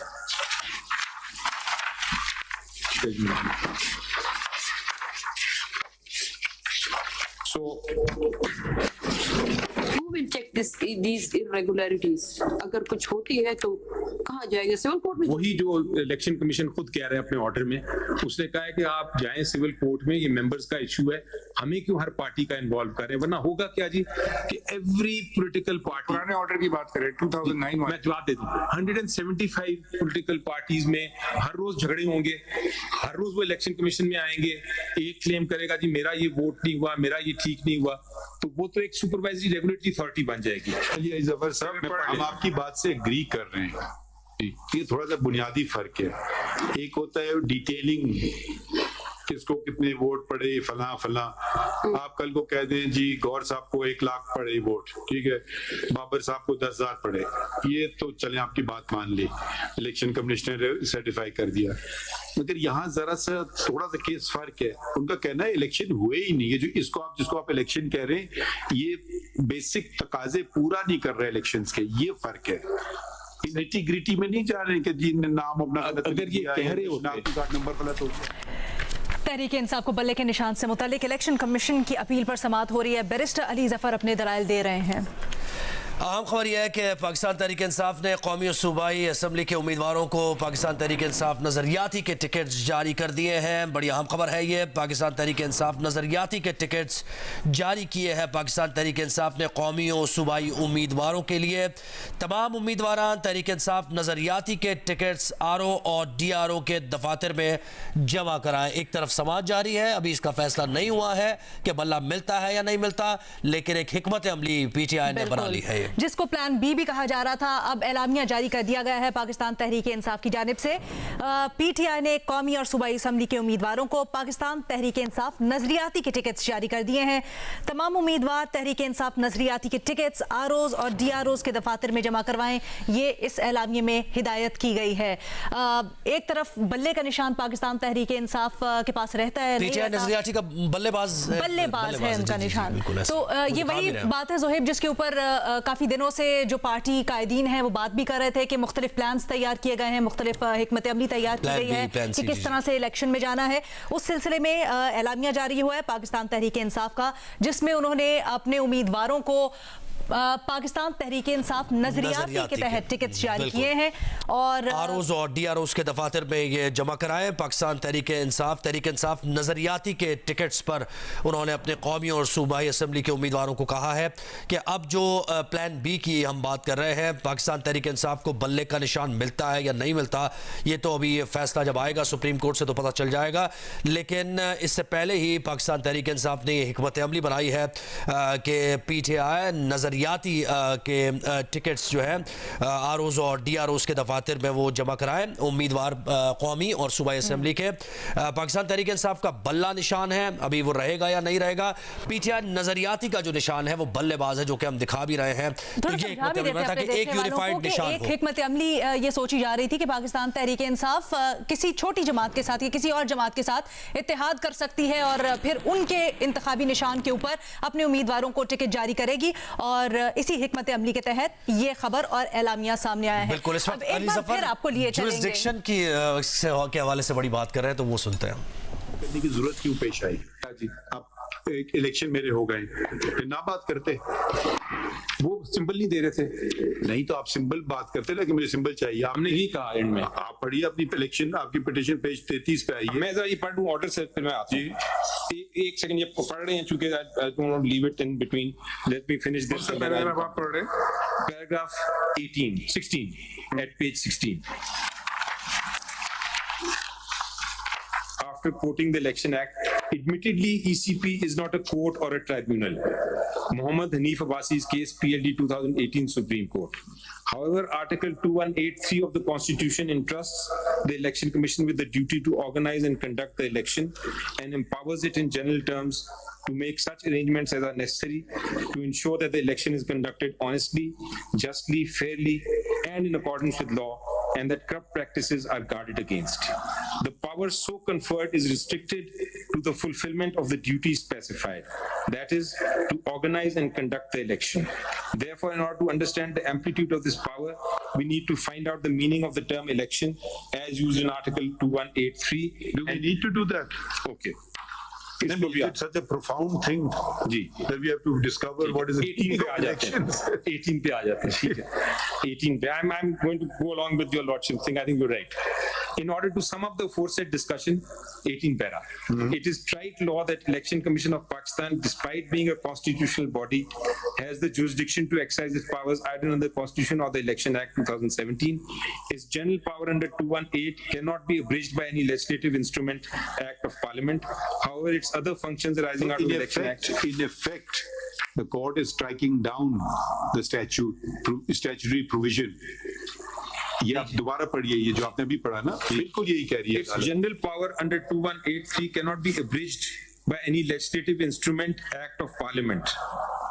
अगला जुमला आपने पढ़ा। However, its other functions arising out of Election Act must be exercised with the expressed authority of the Election Act. So that's fine. वो ब्रिज की बात नहीं वो कर रहे हैं, वो ये कह रहे हैं कोर्ट के इलेक्शन एक्ट के तहत जो एक्सप्रेसली लिखा है वो कर रहे हैं।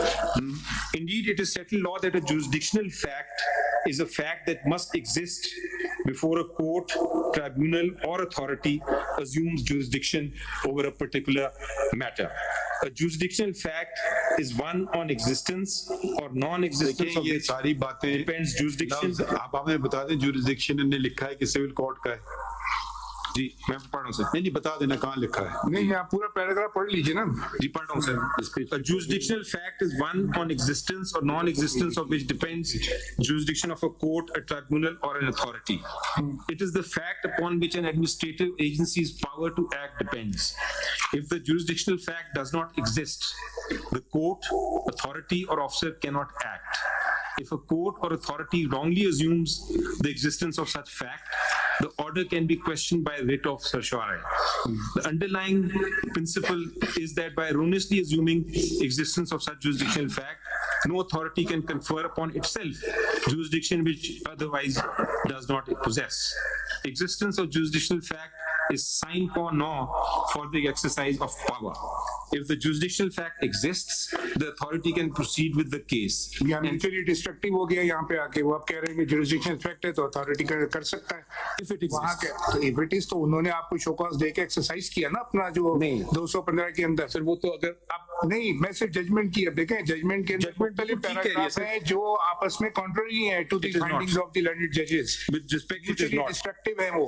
With respect, it is not, sir. कर नहीं सकते, कह रहे दूसरी तरफ कहते हैं कर सकते हैं। I think the honorable judges existence of jurisdictional fact is sine qua non for the exercise of power. I think what the honorable judges are saying, आप पढ़ लीजिए। पढ़ लेता हूँ, लेकिन वो जो कह रहे हैं बिल्कुल दुरुस्त कह रहे हैं। देखिए once the authority has jurisdiction in the matter on existence of jurisdictional fact, हो रही है ना, कोई it can decide the fact in issue or adjudicatory fact. A wrong decision on fact in issue or adjudicatory fact would not make the decision of the authority without jurisdiction in vulnerable provided ये तो और आपके against हो गया ये। चलिए against नहीं हुआ सर, ये लॉ है। A wrong decision of fact in issue or an adjudicatory fact would not make the decision of the authority without jurisdiction. With respect, let me say, कितना इसके अंदर तजाद है, आप देखें ना मुख्तलिफ जगहों पे 3-3 लाइनों में तजाद है। I think there's no tazad and saying frankly, ये बता this is the law. ये तो law कह रहे हैं, चलिए law बता रहे हैं। आपने तो नहीं लिखा, खैर you can't be responsible. नहीं but law भी बता रहे हैं। आगे चलें। ये बता दें कि इस जजमेंट में उन्होंने कहा कि ये डिस्प्यूट कहाँ ले जा सकते हैं। पढ़ते हैं सर। नहीं पढ़ते नहीं, सिर्फ बता दें, वो वाला जुमला बता दें कि ये सिविल कोर्ट में जाएगी matter. Having discussed the general jurisdiction of the ECP and referred to the relevant provision of the Election Act, we now proceed to the moot question whether the ECP has any jurisdiction to question, probe, and adjudicate the intra-party election dispute or procedural impropriety in the election process of a political party. It is envisaged by Section 2. आप देखें वो अब इतना time तो नहीं है ना, अब जरा सिर्फ अभी बता दें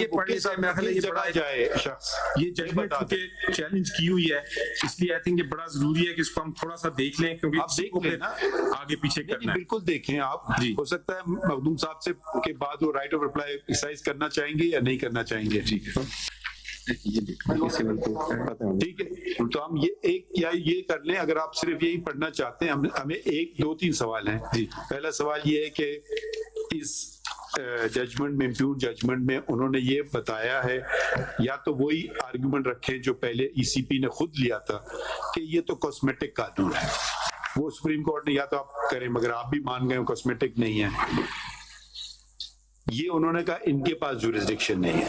अब मैं आपसे दूसरा सवाल पूछ रहा हूँ, इस जजमेंट में उन्होंने ये हमें बताया कि किसके पास जुरिस्डिक्शन है। एक ये पॉइंट आप नोट कर लें, ये जरा देख लीजिएगा ना, कहीं उन्होंने जिक्र किया इस बात का, मुझे नहीं पता, मैंने सरसरी तो बहुत सरसरी तौर पे देखा है।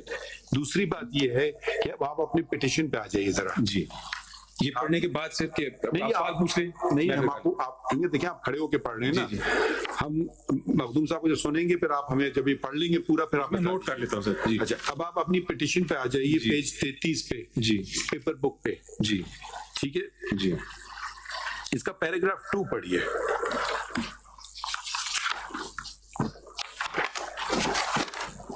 जी that in the impugned order, ये वाला जी, thank you. That in the impugned order, ECP has accepted as a fact that PTI's intra-party elections were held on 2/12/2023. पढ़ते रहे। There was no irregularity and defect in the manner and conduct of the intra-party elections. And C, the certificate as required by Section 209 of the Election Act, along with all the relevant documents, has been provided to ECP, and there is no deficiency therein. Paragraph 4 पढ़ लें। According इसको छोड़ दूं बाकी? हाँ, वो मैं आपको कुछ और बात पे ले जाऊंगा. Okay.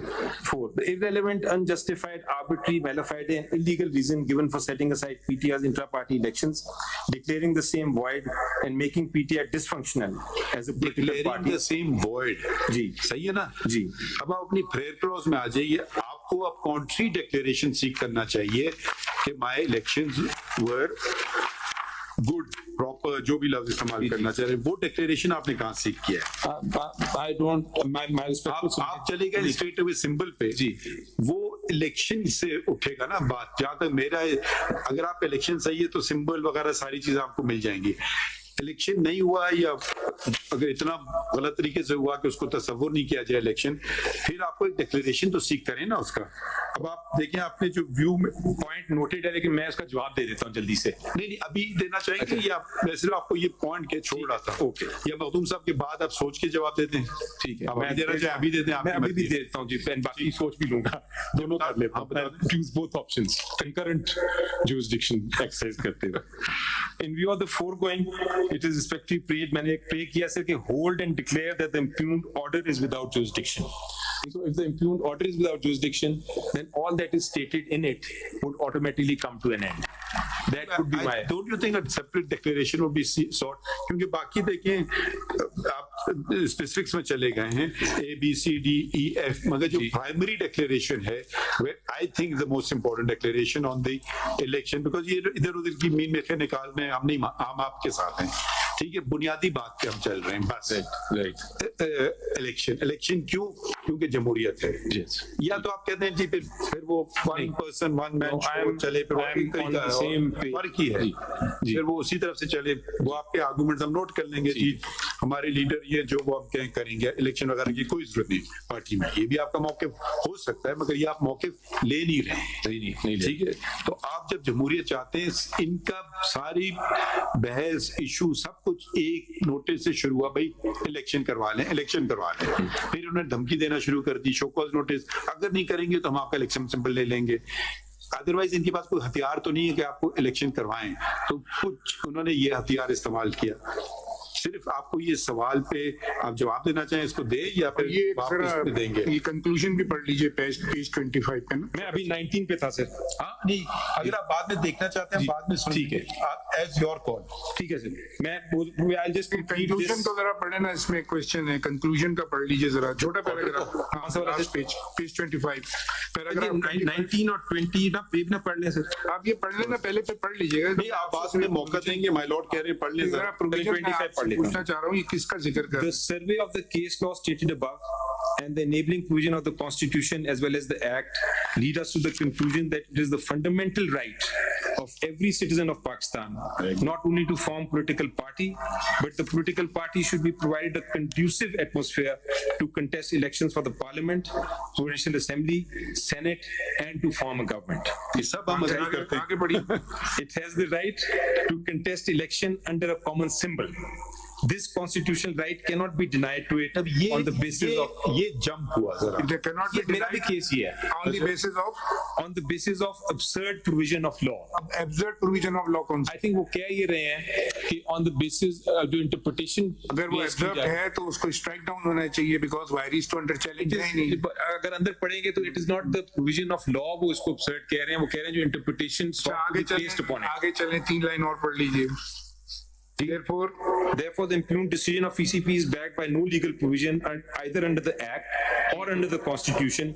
Therefore, the same is illegal. मेरा केस ये है. अभी सुनिए, पैराग्राफ 26 के अंदर उन्होंने आपकी प्रेयर जो थी शॉर्ट ऑर्डर रिप्रोड्यूस किया जी. पैराग्राफ रोमन 3 पेज 26 के ऊपर आप पढ़िए जी, जो मजीद आपको डिक्लेरेशन दे रहे हैं वो पढ़ें. It is further held and declared that Pakistan Tehreek-e-Insaf is entitled to the election symbol strictly in terms of section 215 and 217. बात तो फिर वही कह दी उन्होंने 215 में तो सारा केस चलाया आपका. वो कह रहा है अगर ये एंटाइटल है 215 और 217 में तो दे दो. तो 215 में तो पूरा केस चला आपका. 215 में गलत चला दिया ना सर. इन्होंने गलत चलाया. इन्होंने ये कहा कि आपको हम इंट्रा पार्टी इलेक्शन, चूंकि आपका इरेगुलर था, इसलिए हम ये करेंगे। मैं ये कह रहा हूँ 215 का, मैं ये कह रहा हूँ सर 215 का कि 215 is we are only not going to interpret the judgment of the Peshawar High Court being a Supreme Court. We are the appellate forum. हम ये देख रहे हैं कि जो ऑर्डर में है, आप खुद देखें ना, वो कह रहे हैं 215 217 के तहत ये टाइटल है। 215 में तो पूरा केस इसलिए मैंने कहा 19 पढ़ लेते हैं, 19 ऑनवर्ड्स पढ़ लेते हैं। 215 जब तक है, जो कि खुद हाई कोर्ट मान भी रहा है कि 215 और 217 के तहत मैं डिक्लेयर कर रहा हूं कि इनको सिंबल दो। जी, तो 215 के तहत तो डिनाई हुआ सिंबल आपको। सर यहाँ तो फिर मैं बिल्कुल, I think we have come full circle of arguments. My first point was, yeah, so what we do is 215 जो था सेक्शन, एक second ji, we'll certainly continue hearing you. We'll take a short break, ठीक है, because I want to attend to the other matter as well. Right, sir. And we will come back आधा घंटा, आधे घंटे में। ठीक है सर, ठीक है, थैंक यू।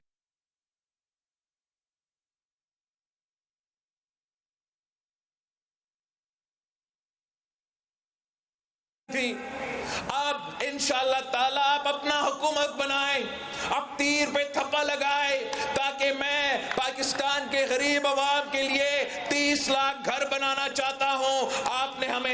आपने हमें इलेक्शन जितवाना है, ताकि मैं ना सिर्फ पाकिस्तान के, ना सिर्फ बावलपुर के गरीब अवाम को पक्का घर बना के दे सकता हूं, मगर इंशाअल्लाह ताला मैं मालिकाना हुकूक भी उस घर का खवातीन को दिलवाऊंगा। और ये वो खान साहब की तरह वो झूठे वादे नहीं है। मैंने सिंध में अपना ये प्रोग्राम शुरू किया है। सिंध में मैं 20 लाख घर बना रहा हूं और उनका मालिकाना हकूक सिंध के औरतों को दे रहा हूं। इंशाअल्लाह ताला फरवरी 8 पे आप पीपल्स पार्टी को जितवाए, मैं यहाँ बावलपुर के गरीब अवाम को भी घर बना के दूंगा, उनके खवातीन को मालिकाना हकूक दिलवाऊंगा। और ये 30 लाख घर के साथ मैं आप से ये भी चाहता हूं कि आप हर कच्ची आबादी में पहुंचे, कच्ची आबादी में रहने वाले हर शख्स के पास पहुंचे, उनको बताए, मेरा पैगाम पहुंचाए कि इंशाअल्लाह ताला पीपल्स पार्टी का हुकूमत बनेगा तो हम तमाम कच्ची आबादियों को रेगुलराइज करेंगे और वहां रहने वालों को मालिकाना हुकूक दिलवाएंगे। ये मेरा आपसे वादा है। मैं चाहता हूं कि जो लोग कच्ची आबादी में रहते हैं और परेशान होते हैं कि पता नहीं कब कौन आएगा और हमसे हमारा छत छीनेंगे, इंशाअल्लाह ताला मैं उनको मालिकाना हुकूक दिलवा के ये सुकून दिलवाऊंगा कि उनका अपना घर है, उनका अपना जमीन का, उनका नाम का है। और इंशाअल्लाह ताला इसी तरीके से हम गुर्बत का मुकाबला करेंगे, हम बेरोजगारी का मुकाबला करेंगे। और भी आपने घर घर पहुंचना है, आपने बताना है कि पीपी का हुकूमत आएगा तो हम ना सिर्फ बेनजीर इनकम सपोर्ट प्रोग्राम में इजाफा करेंगे, हम इंशाअल्लाह ताला बेनजीर इनकम सपोर्ट प्रोग्राम में जो वसीला-ए हक, वसीला-ए रोजगार, वसीला-ए तालीम, वसीला-ए सेहत के शोबे हैं, वो भी हम अपने बेनजीर इनकम सपोर्ट प्रोग्राम के थ्रू गरीब तरीन औरतों को ये मदद पहुंचाएंगे। और साथ साथ हम गरीब तरीन औरतों को बिला सूद कर्जा देंगे ताकि वो अपना कारोबार शुरू कर सके, वो अपने तरीके से मुआशी तौर पे हमारा मईशत में भी कंट्रीब्यूट करे और अपने घर को, अपने बच्चे को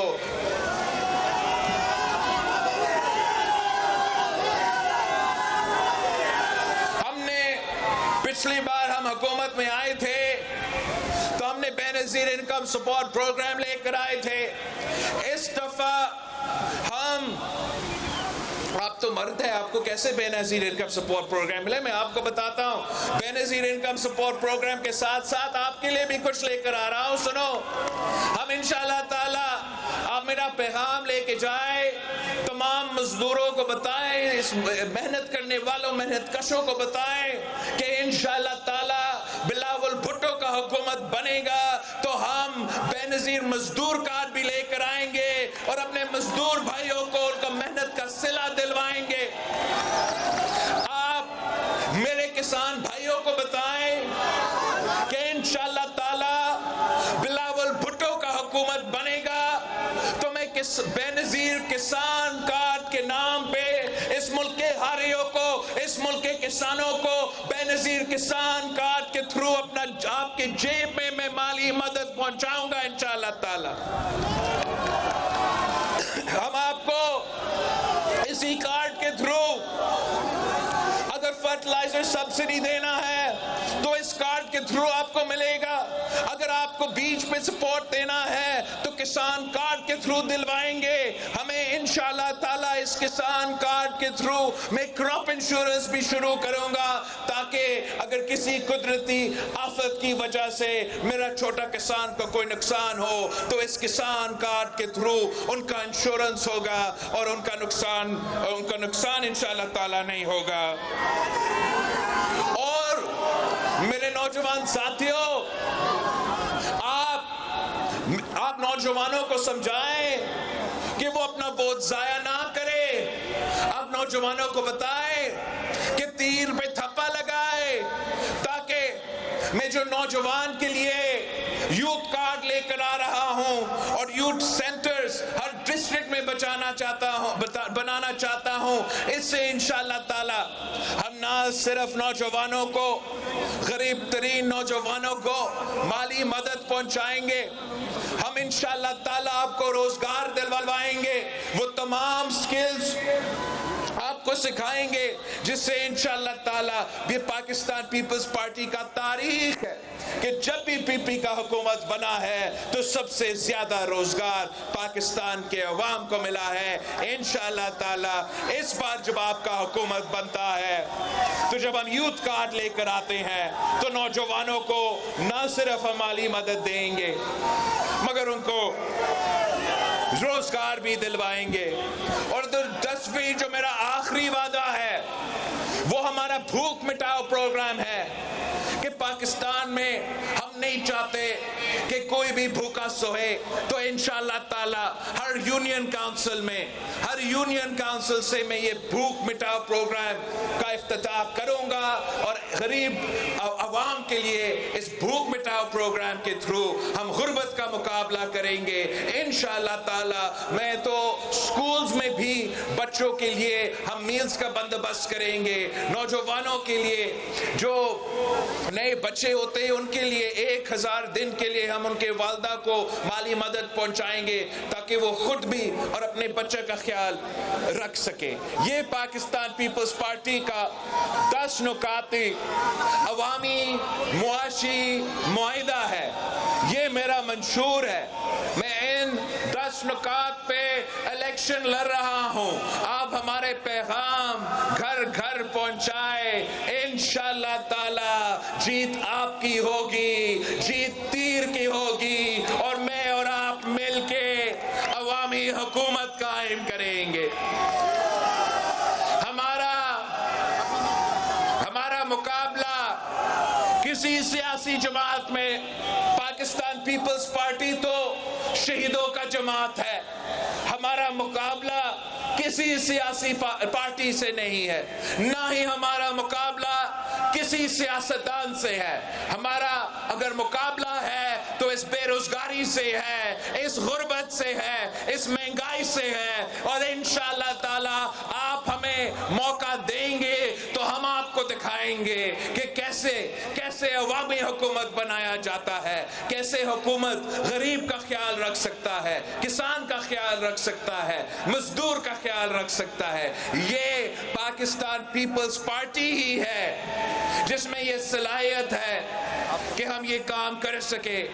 हमारा तारीख हमारा गवाही देते हैं कि जब भी पीपी का हुकूमत बना है तो हमने अपने तमाम वादे पूरे करके हम घर जाते हैं। अब आजकल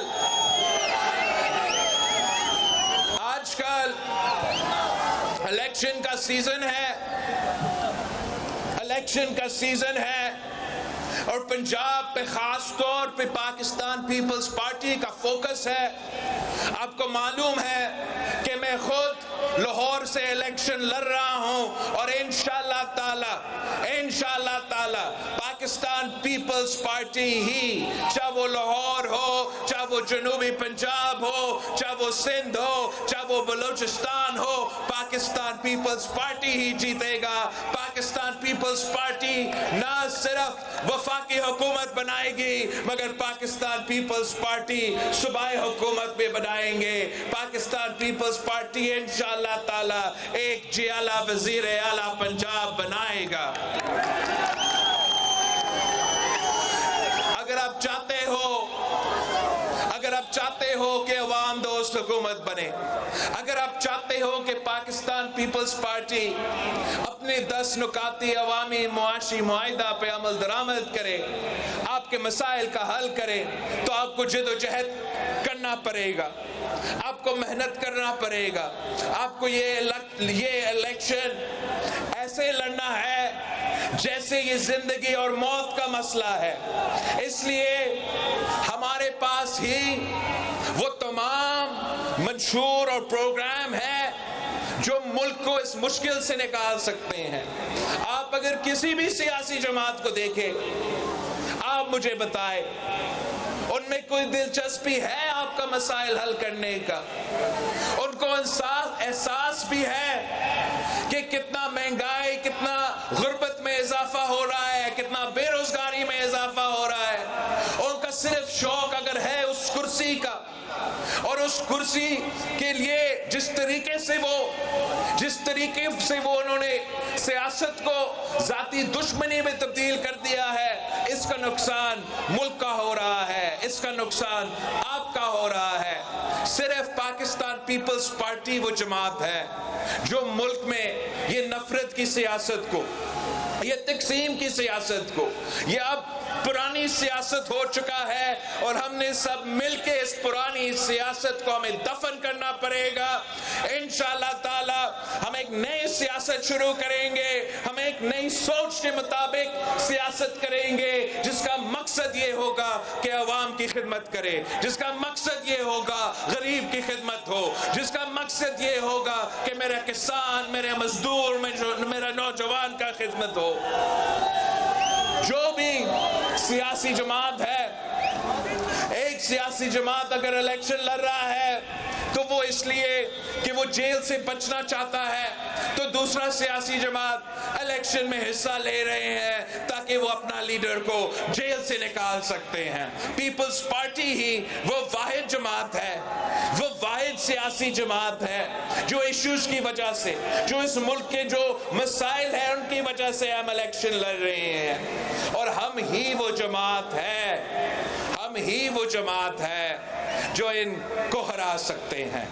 आप अपने साथियों को बताएं कि जब आप शेर के शिकार के लिए निकलते हो तो बल्ला इस्तेमाल नहीं होता, तीर ही काम आता है।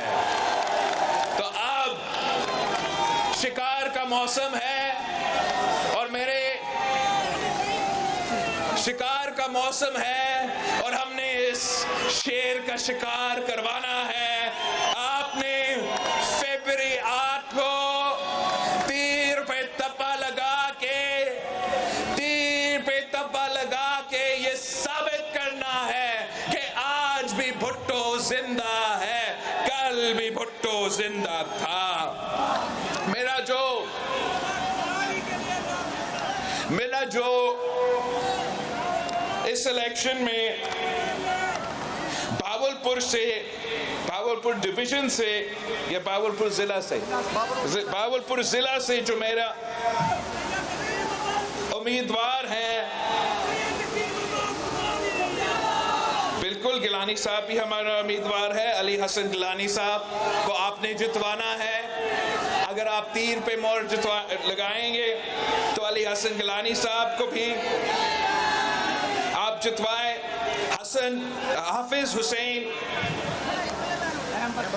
हाफिज हुसैन मदनी साहब जिसने मुझसे पहले तकरीर किया है, नुमाइंदा है, भावलपुर से तीर का उम्मीदवार है। आपने हाफिज साहब को जितवाना है।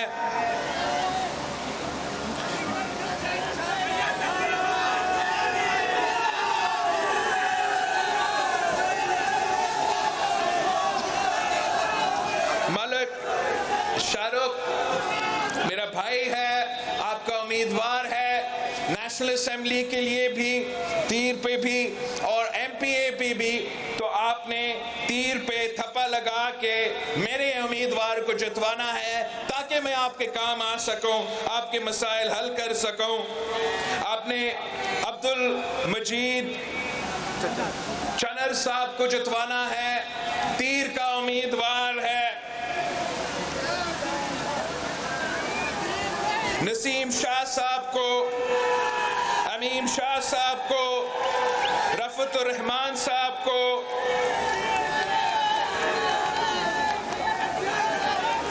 दोस्त मोहम्मद खोसा साहब को,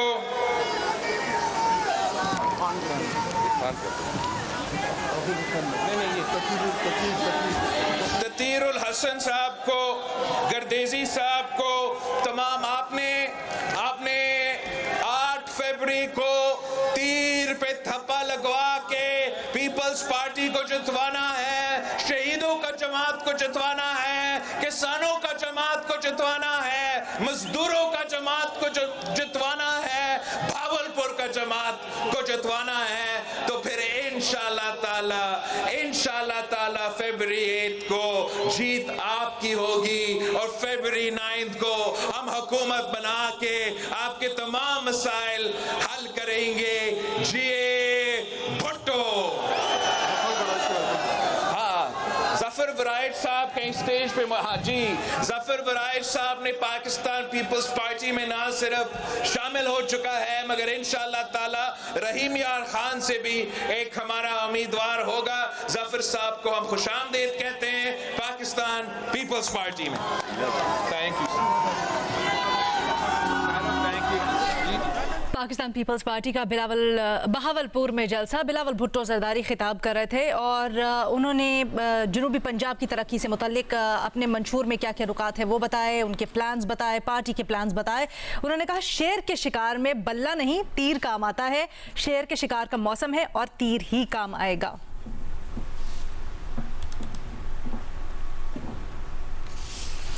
अहम खबर यहां पर आप तक पहुंचाएं। पीटीआई ने सुप्रीम कोर्ट के फैसले से पहले ही प्लान बी पर अमल कर लिया। उम्मीदवारों को पाकिस्तान तहरीक इंसाफ नजरियाती के टिकट जारी कर दिए गए। एलामिया इस सिलसिले में जारी किया गया पाकिस्तान तहरीक इंसाफ की जानिब से, जिसके मुताबिक उम्मीदवार पाकिस्तान तहरीक इंसाफ नजरियाती के टिकट्स जमा करवाएं। इस बारे में मजीद तफसीलात जानेंगे अपने नुमाइंदे हैदर शिराजी से। हैदर, आगाह कीजिएगा। जी, पाकिस्तान तहरीक इंसाफ ने तमाम उम्मीदवारों के लिए ये हदायत जारी कर दी हैं कि अपने तमाम जो टिकट हैं तहरीक इंसाफ नजरियाती के टिकट रिटर्निंग अफसरान के दफ्तर में जमा करवाएं और इस हवाले से हदायत जारी की गई है कि टिकट के साथ उसकी रिसीविंग भी ली जानी चाहिए और टिकट जमा करवाने में के हवाले से कोई रुकावट हो तो फौरन ही जो पीटीआई के सीनियर ऑफिशियल्स हैं उनसे रब्ता किया जाए। और पीटीआई का ये प्लान बी है जिसके तहत ये फैसला किया गया है कि जो पाकिस्तान तहरीक इंसाफ के टिकट होल्डर हैं, बल्ले का निशान का मामला चूंकि सुप्रीम कोर्ट में जेर समात है तो प्लान बी ये बनाया गया है कि जो बैट्समैन का इंतखाबी निशान है इस हवाले से तहरीक इंसाफ नजरियाती के टिकट जारी किए हैं। वो टिकट इस हवाले से जारी किए गए थे कि बुनियादी तौर पर 2 अलग अलग टिकट जारी किए गए गुज़िश्ता हफ्ते ही। पहला ये था कि एक बल्ले का निशान जबकि दूसरा खाली ब्लैंक पेपर पे ब्लैंक जो थे टिकट जारी किए गए थे। वो ब्लैंक अभी तमाम तफसीलात सामने आई है कि तहरीक इंसाफ नजरियाती के थे। जी, बहुत शुक्रिया हैदर शिराजी तफसीलात के लिए।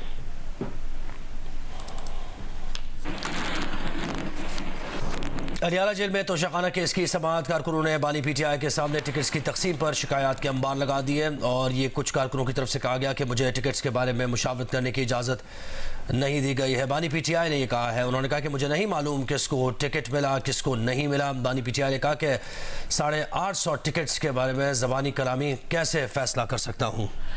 बानी तहरीक इंसाफ से मुतल्लिक ये भी बात सामने आ रही है कि उन्होंने कहा कि बहुत से टिकट्स से मुतल्लिक उनको मालूम नहीं। पीटीआई टेक्सला के सदर अली खान अपने खिलाफ 16 मुकदमात के इंदराज के बारे में आगाह किया गया। मजीद इसकी तफसीलात क्या है, शब्बीर डार से जानते हैं। शब्बीर बताइएगा। जी, तोशा खाना रेफरेंस की आज ओपन ट्रायल समात हुई है अडियाला जेल में। समात में आज 11 सहाफियों और समेत 20 से 25 पीटीआई कारकुनों को शरीक होने की इजाजत दी गई। पीटीआई कारकुनों ने कमरा अदालत में टिकटों की गैर मुनसिफाना तकसीम पर बानी पीटीआई से शिकायतों के अंबार लगा दिए, एहतजाज किया। NA-57 में खसूसी निशस्त पर नामजद उम्मीदवार जनरल सीट पर भी इलेक्शन लड़ना चाहते हैं। कारकुनों ने यह शिकवा किया बानी पीटीआई से। पीटीआई तहसील टेक्सला के सदर अली खान अपने खिलाफ 16 मुकदमात के इंदराज बारे उन्होंने बानी पीटीआई को आगाह किया। बानी पीटीआई से कहा गया कि उन्हें टिकट नहीं दिया जा रहा है और इसके अलावा NA-57 से इंजीनियर इफ्तिखार ने टिकट न मिलने का शिकवा किया। उन्होंने कहा मुझे टिकटों के बारे में मुशावरत की इजाजत नहीं दी गई। ये बानी पीटीआई ने कहा। उन्होंने कहा कि मुझे नहीं मालूम किसको टिकट मिला किसको नहीं। 850 टिकटों के बारे में ज़बानी कलामी मैं कैसे फैसला कर सकता हूँ। बानी पीटीआई ने कहा कि जेल इंतजामिया ने उनको टिकटों के बारे में मुशावरत की इजाजत नहीं दी, जिसकी वजह से टिकटों की जो तकसीम पर जो है तनाज़े खड़ा हो गया है। अदालत की हिदायत पर सरदार शहबाज खोसा ने बानी पीटीआई से पूछा कि क्या किसी और मीडिया को अंदर कमरा अदालत में बुलाना है। बानी पीटीआई ने खड़े होकर जज मोहम्मद बशीर से मुकालमा किया कि हमारी चीजें मीडिया पर रिपोर्ट नहीं हो रही हैं। बानी पीटीआई ने कमरा अदालत में सहाफियों की तरफ मुड़कर कहा कि क्या मेरी कोई चीज मीडिया पर रिपोर्ट हो रही है। सहाफियों ने बानी पीटीआई से कहा कि आपकी हर चीज मीडिया पर रिपोर्ट हो रही है। बानी पीटीआई ने हैरानी का इजहार किया और सहाफियों से पूछा कि क्या कह रहे हो, ऐसी मेरे तक ऐसी कोई बात नहीं पहुंची है। सहाफियों ने जवाब दिया ऐसा ही है, आपकी सारी गुफ्तगू मीडिया पर रिपोर्ट हो रही है। अदालत ने उसके बाद 3 सहाफियों को रोस्टम पर बुलाकर कहा कि जो सहाफी अडियाला जेल को कवर करते हैं उनकी फहरिस्त अदालत को फराहम की जाए। सहाफियों ने कहा कि जेल इंतजामिया जितने सहाफियों की फहरिस्त मांगेगी हम देने को तैयार हैं, जिस पर अदालत ने कहा कि आप फहरिस्त फराहम करें। बाद में जो सहाफी यहाँ कवर करते हैं अडियाला जेल को उनको हम रिशफल करते रहेंगे। जी अच्छा शब्बीर, ये बताइए कि कारकुनों का एक्सेस कैसे बानी पीटीआई तक हो गया? गुज़श्ता समातों पर ऐसा नहीं हो सकता था। जी, आज चूंकि ओपन ट्रायल की समात थी लिहाजा जो सहाफी रूटीन में जाते हैं 5 से 6 सहाफी, लेकिन आज 20 सहाफियों की लिस्ट दी गई थी जेल इंतजामिया की जानिब से, जिनमें करीबन 11 सहाफी जो है मौजूद थे। वहाँ पे उनको अंदर इजाजत दी गई जाने की। 7 जो पीटीआई कारकुनान है 20 से 25 पीटीआई कारकुनान बाहर जेल के मौजूद थे, उनकी भी लिस्ट जो है पहले जेल इंतजामिया को फराहम की गई थी, जिसके बाद पीटीआई कारकुनों को भी अंदर कमरा अदालत तक एक्सेस दी गई। वहां पर जब कमरा अदालत में बानी पीटीआई कमरा अदालत में दाखिल हुए तो सबसे पहले जो कारकुन है उन्होंने बानी पीटीआई से पूछा कि जो टिकटों की गैर मुनसिफाना तकसीम है उस पर जो है मुशावरत नहीं की गई है। जो खसूसी निशस्तों पर लोग इलेक्शन लड़ रहे हैं वो कौमी असम्बली की टिकटों पर भी लड़ रहे हैं, जिस पर बानी पीटीआई ने कहा कि मुझे जो है मुशावरत की मुकम्मल इजाजत नहीं देगी। 1-2 दफा मैंने बैरिस्टर गौहर खान से जो मशावरत की है, लेकिन 850 टिकटों का फैसला करना था, इस पर मैं ज़बानी कलामी कोई हतमी मशावरत नहीं कर सका, जिसकी वजह से ये मसला पैदा हो गया है। जो तहसील टेक्सला पीटीआई के सदर है उन्होंने उनसे कहा कि मेरे खिलाफ 16 मुकदमात का इंदराज हुआ है और जिन लोगों को टेक्सला से टिकट दिया गया है उनकी कोई कुर्बानी नहीं है पार्टी के लिए, जिस पर बानी पीटीआई ने कहा कि इस मामले को मैं देखता हूं और जो पार्टी की आदत है उनसे भी मशवरा करता हूं। जी, बहुत शुक्रिया शब्बीर तफसीलात के लिए।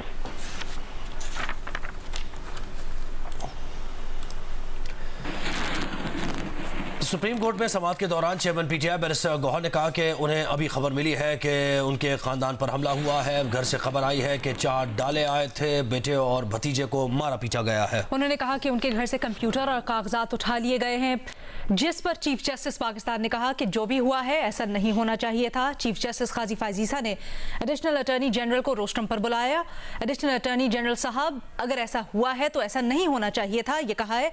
उन्होंने कहा मैं देख लेता हूं, जिसके बाद अटॉर्नी जनरल ने कहा कि मैं देख लेता हूं। इसके बाद अटॉर्नी जनरल कमरा अदालत से रवाना हो गए।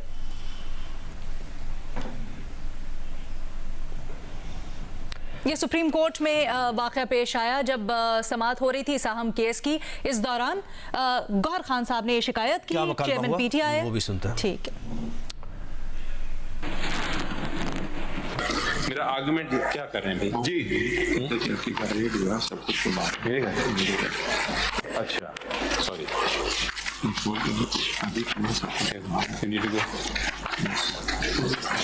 Sir, actually they are saying that people have gone into his house and beaten up his family. So he may have computer भी उठा रही है, डॉक्यूमेंट्स भी उठा ले, चार डाले कले चले गए। अभी मेरे पास खबर आई है मेरे भतीजे को मारा है, बेटे को मारा है। देखिए ना, so he may have to go. Right now. I will continue. Okay. We're living in difficult times, but let's go on. Chaudhary sahab, nothing like this should happen if it is happening. ठीक है, ठीक है। और chairman PTI barrister Gohar Khan फिर कुछ देर बाद supreme court वापस पहुंचे। गौहर साहब, क्या पोजीशन है? चीफ जस्टिस ने उनसे पूछा। हालात बहुत संगीन है, बैरिस्टर गौहर खान ने ये जवाब दिया। अभी मामले को तय करें। चीफ जस्टिस ने एडिशनल अटॉर्नी जनरल को ये हिदायत की। सुन नहीं पा रहे, इलेक्शन कैसे हुआ, किस तरह पैनल बने, हम आपसे बात नहीं कर रहे हैं। ठीक, Point is this only dispute. और साहब, that is all right. हमने इनको कहा था अटॉर्नी जनरल को, ठीक है सब कुछ या नहीं?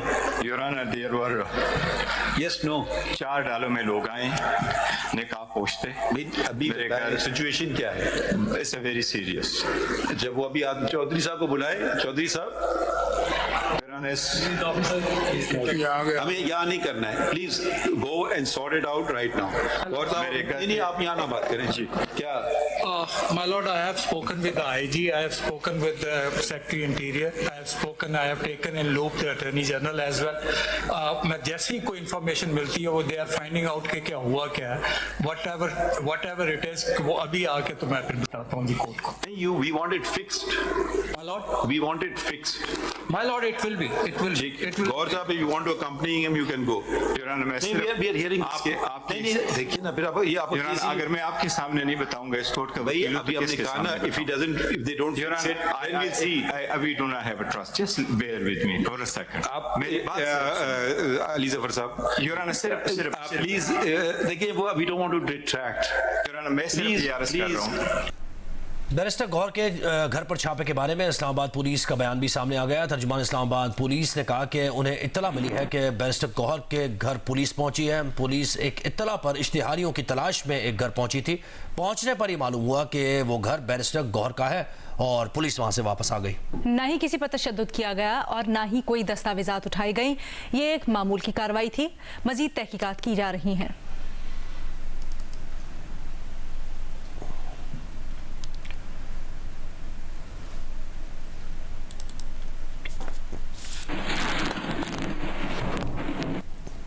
और बैरिस्टर गौहर के घर पर छापे के बारे में मजीद तफसीलात जानेंगे अपने नुमाइंदे हैदर शिराजी से। जी हैदर।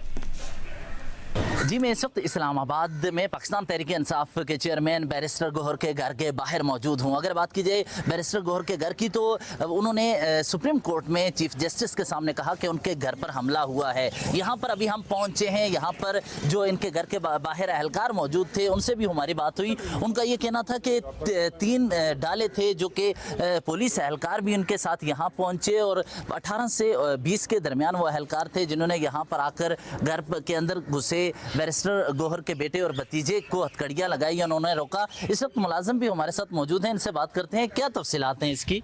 जी सर, अस्सलाम वालेकुम सलाम। कितने अफराद थे? तकरीबन सर 18 से 20 थे।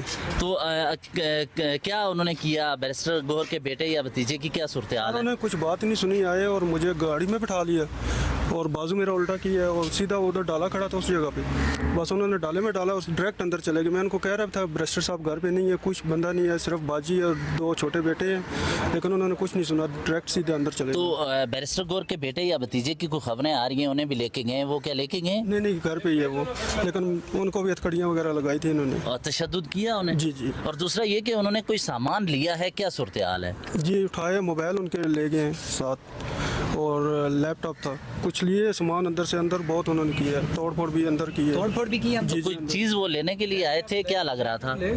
जी ये अभी कंफर्म नहीं है, अंदर उन्होंने तोड़ फोड़ की है काफी। जी इस वक्त हमारी ये गुफ्तगू हुई है, इनकी जानिब से बताया जा रहा है कि पुलिस एहलकार थे, स्याह लिबास में मलबूस वो एहलकार थे जो यहाँ बैरिस्टर गौहर के घर पे आए और 18 से 20 के करीब वो थे, 3 डालों में आए और बैरिस्टर गौहर के बेटे और भतीजे को यहाँ पर हथकड़ियाँ लगाई गई, उनको साइड पे रखा और सामान लेके यहाँ से वापस चले गए हैं। ये एक्सक्लूसिव मनाजर हैं जहाँ पर बैरिस्टर गौहर के घर के बाहर यहाँ अब बैरिस्टर गौहर जिस खबर को सुनने के बाद चीफ जस्टिस के सामने ये मामला रखा और अब वापस यहाँ वहाँ से सुप्रीम कोर्ट से निकल के घर पहुँचे हैं। जी आज इस्लामाबाद सुप्रीम कोर्ट पहुंचे, साफियों ने उनसे कुछ बात की है, वो भी आपको सुनवाते हैं। इसी किस्म का कोई हमला नहीं है। यार पुलिस को इतनी गलत फहमी क्यों हुई है? पुलिस इतनी गलत फहम क्यों है?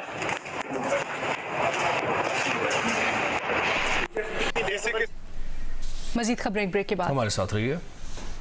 Welcome to mega pull bye फलकाज Gulistan जौहर में, जहां कहकहे गूंजते हैं, नए ताल्लुक बनते और पुराने मजबूत होते हैं। अ प्रोजेक्ट ऑफ मेगा पुल प्रॉपर्टीज। बुकिंग और दीगर तफसीलात के लिए Falak marketing. Discover Park 1, nestled by Margalla Hills, in the prime location of F10 Islamabad and opposite F9 Park. It's an architectural masterpiece redefining opulence. Dive into a world of luxury living with limited apartments available. The construction is moving at an incredible pace, ensuring your dream home becomes a reality. And in 2024, get ready for an unparalleled shopping experience as our 3-story retail mall comes to life. Stay tuned for exclusive updates showcasing the remarkable speed of progress. Where luxury whispers at every turn. Inquire now and secure your dream.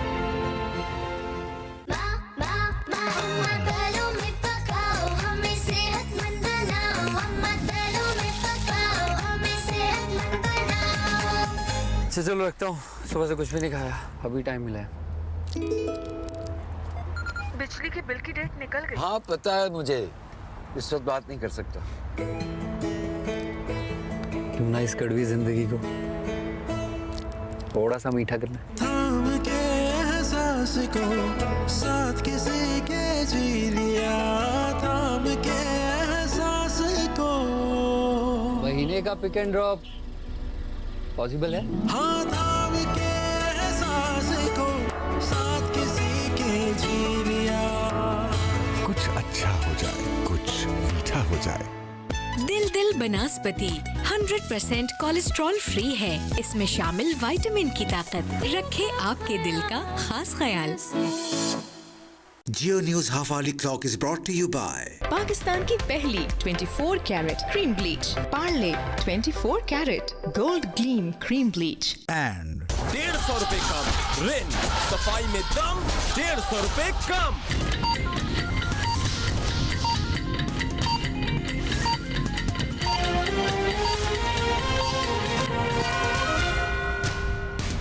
गया है रिन, जिसकी सफाई में है दम और कीमत में महंगे पाउडर से 150 रुपए कम। रिन, सफाई में दम 150 रुपए कम। अजूबा ब्यूटी क्रीम फाइट करे अगेंस्ट जिद्दी डलनेस। अब जाओ ग्लो से भी आगे। Ajooba beauty cream. Al Rahman garden phase 7 medical city ही तो है, जहाँ मिले जिंदगी की हर खुशी, आपकी खुशियों का सामान। अल रहमान डेवलपर्स। डांस स्ट्रॉन्ग तो मैं स्ट्रॉन्ग, और अब बचत भी स्ट्रॉन्ग। अब कोलगेट 150 ग्राम के साथ ट्विस्टर टूथब्रश बिल्कुल फ्री, यानी 120 रुपए की बचत। अशर, तुम्हें पराठा मना है। दिल बनास्पति 100% कोलेस्ट्रॉल फ्री है, इसमें शामिल विटामिन की ताकत रखे आपके दिल का खास ख्याल। लाहौर एंटरटेनमेंट से, और वो भी घूम घुमा कर नहीं, मेन जीटी रोड पर।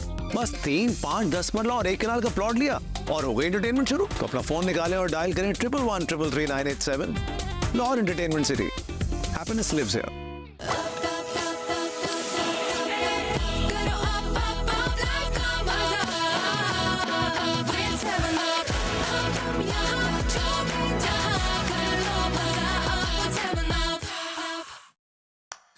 क्या है डव का नेचुरल ड्राई टेस्ट? स्टाइलिंग के बाद तो सबके बाल अच्छे लगते हैं, पर नेचुरली ड्राई होकर उलझे हुए, इतने बेजान, बहुत सूखे। ये सब डैमेज की निशानी है। इन्होंने ट्राई किया डव इंटेंस रिपेयर। इसमें है 1/4 मॉइस्चराइजिंग मिल्क और न्यूट्री सीरम, जो डैमेज रिपेयर पहले वॉश से शुरू करे। इतने स्मूथ, काफी सॉफ्ट लग रहे हैं। मुझे यकीन नहीं आ रहा है ये मेरे बाल हैं। I love it। Dove intense repair, damage repair शुरू पहले वॉश से।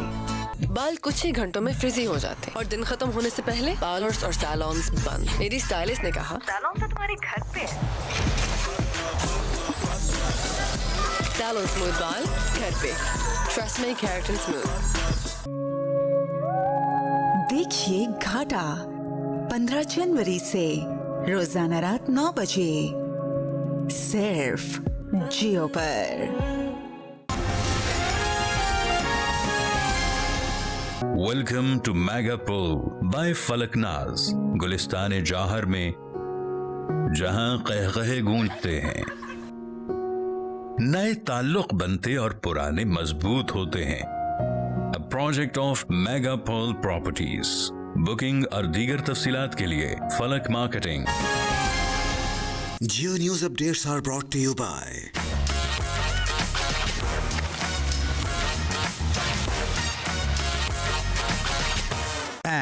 एडिड मॉइस्चराइजर्स रखें स्किन को सॉफ्ट महकती खुशबू के साथ। डेटॉल स्किन केयर, क्योंकि ब्यूटीफुल स्किन है जर्म फ्री स्किन।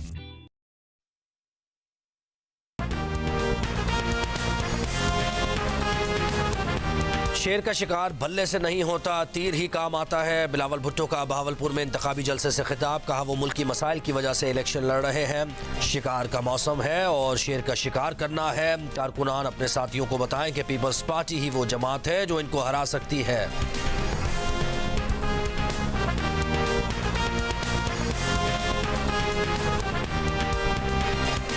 और अडियाला जेल में तोशाखाना केस की समाअत के दौरान कारकुनों ने बानी पीटीआई के सामने टिकट्स की तकसीम पर शिकायत के अंबार लगा दिए। बानी पीटीआई ने कहा कि उन्हें टिकट्स के बारे में मुशावरत करने की इजाज़त नहीं मिली। मालूम नहीं किसे टिकट मिला किसे नहीं।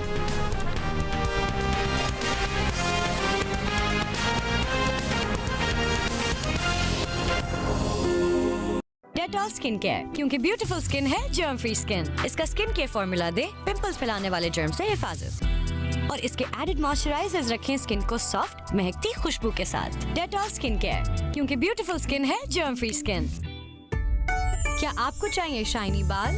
सनसिल्क ब्लैक शाइन में है 5 नेचुरल ऑयल्स के साथ विटामिन ई का सुपर मिक्स, जो दे आपके बालों को अप टू 24 आवर्स शाइन।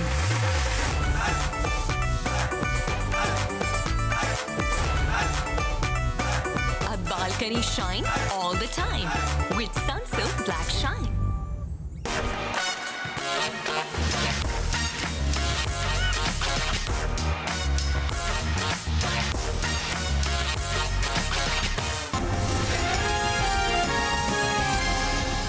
आज पाकिस्तान के हर 10 में से 9 बच्चों की खुराक में आयरन की कमी है। इसलिए मेरा एतमाद नेस्ले बुनियाद आयरन प्लस रोजाना, जिसमें मौजूद आयरन प्लस और ग़िज़ाई अज्जा आयरन की कमी को पूरा करने में मदद करें। बेहतर जिंदगी की और भी मजबूत बुनियाद। खूबसूरत सा दिन है, नीला है आसमां, ऐसे पल जिंदगी में फिर मिलेंगे कहाँ। कि मेरे संग आके जी ले जरा, थोड़ा थोड़ा आज ले ले मजा। तुम मुड़ के ना देख जहाँ में तुझे बस चलते जाना है।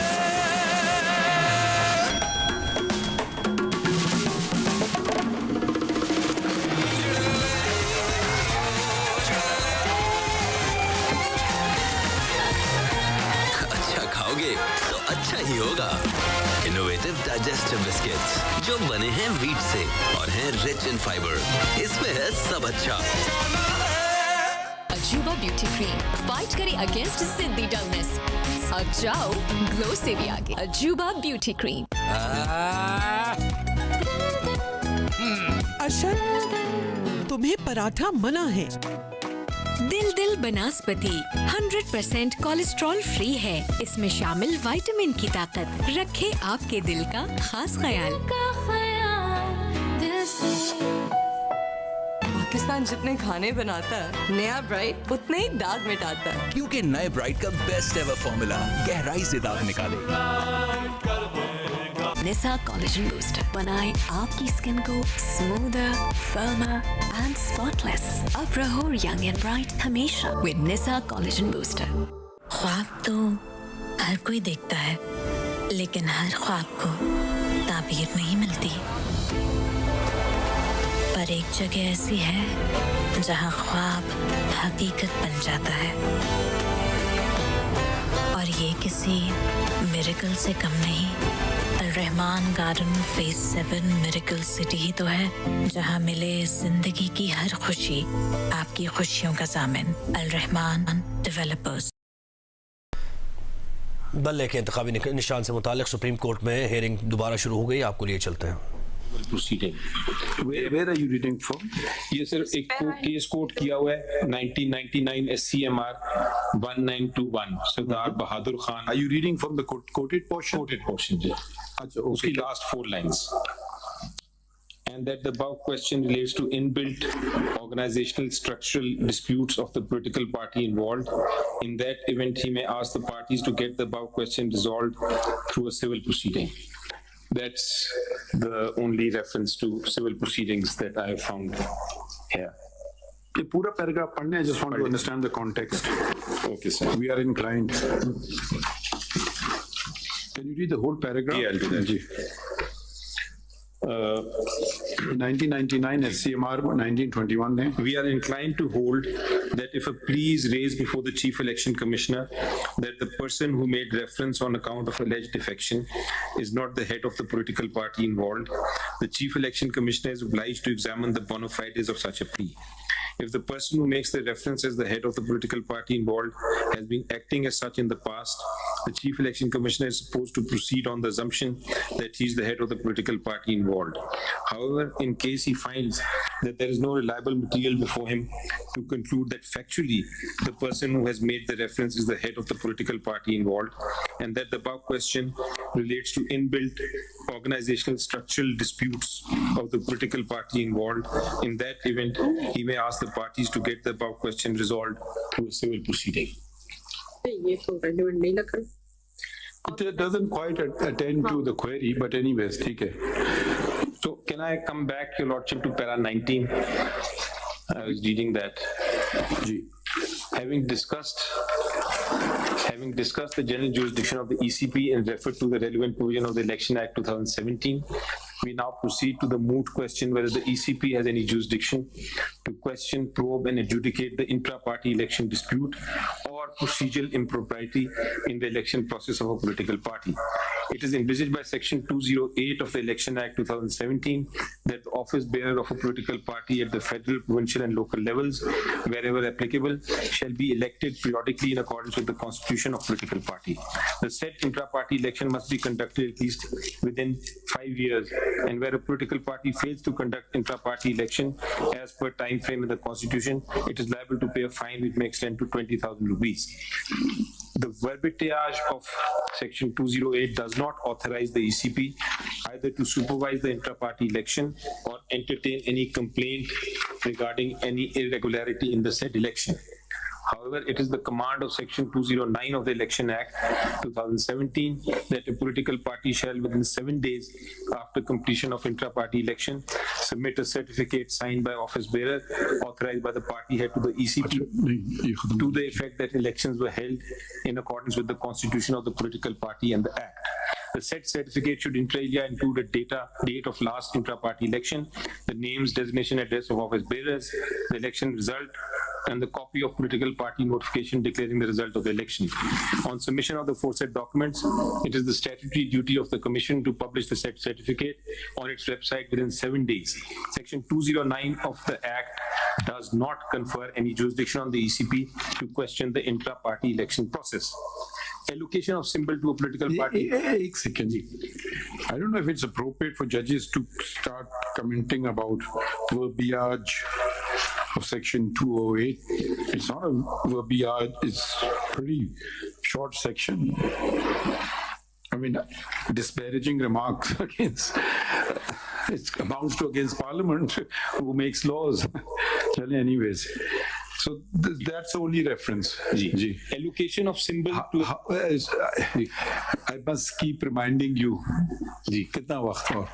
Sir, if I say 10 minutes, is that fine? No, 10 hoga, sir. 10 of my talking. Allocation of symbol to a political party is governed under Chapter 12 of the Election Act 2017. A political party who has complied with the provisions of Section 202, 206, 209. ये हम पढ़ चुके हैं. इसमें अगर आपको खास point बताएं ना, वो हम अंडरलाइन कर लें. जी. Line 5 पढ़ लिया. जी. Line 5. The penal clause, i.e. subsection 5 of Section 215. Envisaging for ineligibility to obtain an election symbol can be invoked only when a political party, despite a show cause notice, has failed to comply with the provisions of Section 209 or 210 of the Election Act. Section 209 only deals with the submission of documents and in no manner authorizes the ECP to question or adjudicate upon the validity of intra-party election. Indeed, it is settled law that a regulatory and penal provision in any law should be construed strictly.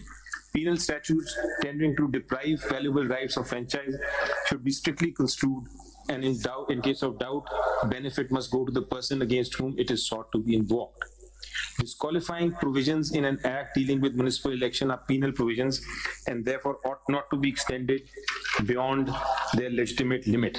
But at the same time, if there is any doubt, the court should be careful to see that the intention of the legislature in enacting the section is duly observed. AIR, Calcutta, Understanding Statutes by Essence of a page so and so. The combined reading of Section 208, 209 and 215 does not give any impression that the ECP has any jurisdiction to question or adjudicate the intra-party election of a political party. The perusal of the entire Election Act would certainly show that the ECP has no jurisdiction to conduct a roving inquiry into any matter. Rather, its jurisdiction is summary in nature. फिर वो आ गया case की quotation बहादुर वाली, and then para 21. The outcome of the aforesaid discussion is that the impugned action of ECP denying election symbol to the petitioner has the effect of depriving the petitioners and its members to freely participate in the affairs and governance of Pakistan through political activities as guaranteed through Article 17(2) of the Constitution. Indeed, the Constitution 73 has ensured that every citizen in Pakistan has the right to form or be a member of a political party, subject to any reasonable restriction. इससे तो कोई तो राय नहीं है. फिर वो quotations आ गई. We've already read the judgments, referred to them at least. And then the conclusion at page 23, I would like to read. G. Last 5 lines. The government of the political party so formed must implement the program of the political party which the electorate has mandated it to carry into effect. And now this. Will you agree with this? G. Suppose you give a certain thing. Manifesto. So the government of the political party so formed must implement the program of the political party. Manifesto की बात नहीं, तो फिर ये क्या declaratory decree वो judgment दे रहे हैं कि आपने whatever कह दिया अपने manifesto में आप उसको implement करेंगे. ये तो मेरे ख्याल में मुनासिब बात नहीं है. होना चाहिए सर, because manifestos हमारी political party होना चाहिए. It's like a wish. Court cannot direct. Suppose कल आप कहेंगे जी 16 साल के बच्चों को या उनको वोट का हक देना चाहिए. For instance, आपके मैनिफेस्टो में लिख दें, God can't direct you. Parliament can change laws if they want to. Correct. बिल्कुल सही. Any unlawful order which results in frustrating this activity by removing it from the office before completion of its normal tenure would therefore constitute an infringement of this fundamental right. उसके बाद से next page पे उन्होंने वो cases हम coat कर चुके हैं already. Relationship between symbol and a political party and then the simple conclusion that the jurisdiction is not there. So I would support this judgment. And आखिरी बात जो मैं करूंगा sir, because I have to conclude in 10 minutes. The only thing it may, except if I can speak on your behalf, except calling a provision of law absurd. As a parliamentarian, you would not want that to be. That can be changed. बाकी बिल्कुल ठीक है. चलें जी. अच्छा sir, before I end, just the concept कि एक जिसने conduct किया इलेक्शन उसने दुरुस्त कंडक्ट नहीं किया और उसकी वजह से सिंबल ले लिया गया. जस्ट द कॉन्सेप्ट, एक केस था काफी पुराना, PLD 68 सुप्रीम कोर्ट. उसमें हुआ ये था कि बार काउंसिल्स के इलेक्शन कराने होते हैं एडवोकेट जनरल ने, वो चले गए रन ऑफ कच करने, आर्बिट्रेशन रन ऑफ कच की. So he was going to be away. तो असिस्टेंट एडवोकेट जनरल या एडिशनल थे, उन्होंने इलेक्शंस करा दिए ऑफ द बार काउंसिल. तो बहस हो गई कि कुछ झगड़ा हो गया between the different candidates on the election. So one of the grounds taken was कि ये इलेक्शन जो जिसने कराया is not the advocate general, he is somebody else. तो कोर्ट ने कहा कि show us the prejudice that was caused because of him not being a advocate general. तो अगर वो prejudice नहीं है तो there is no connection or nexus between us declaring that election as void or otherwise. Wouldn't those who wanted to contest, who've not been able to contest, aren't they prejudiced? किसी ने ये raise नहीं किया, किसी ने ये नहीं कहा कि ये इलेक्शन कमीशन की अपॉइंटमेंट गलत होने की वजह से we are prejudiced. Nobody raised that. नहीं, वो उनका तो और भी बुनियादी, वो तो कहते हैं हमें नॉमिनेशन पेपर, आपने नॉमिनेशन पेपर तक नहीं दिया तो हम इलेक्शन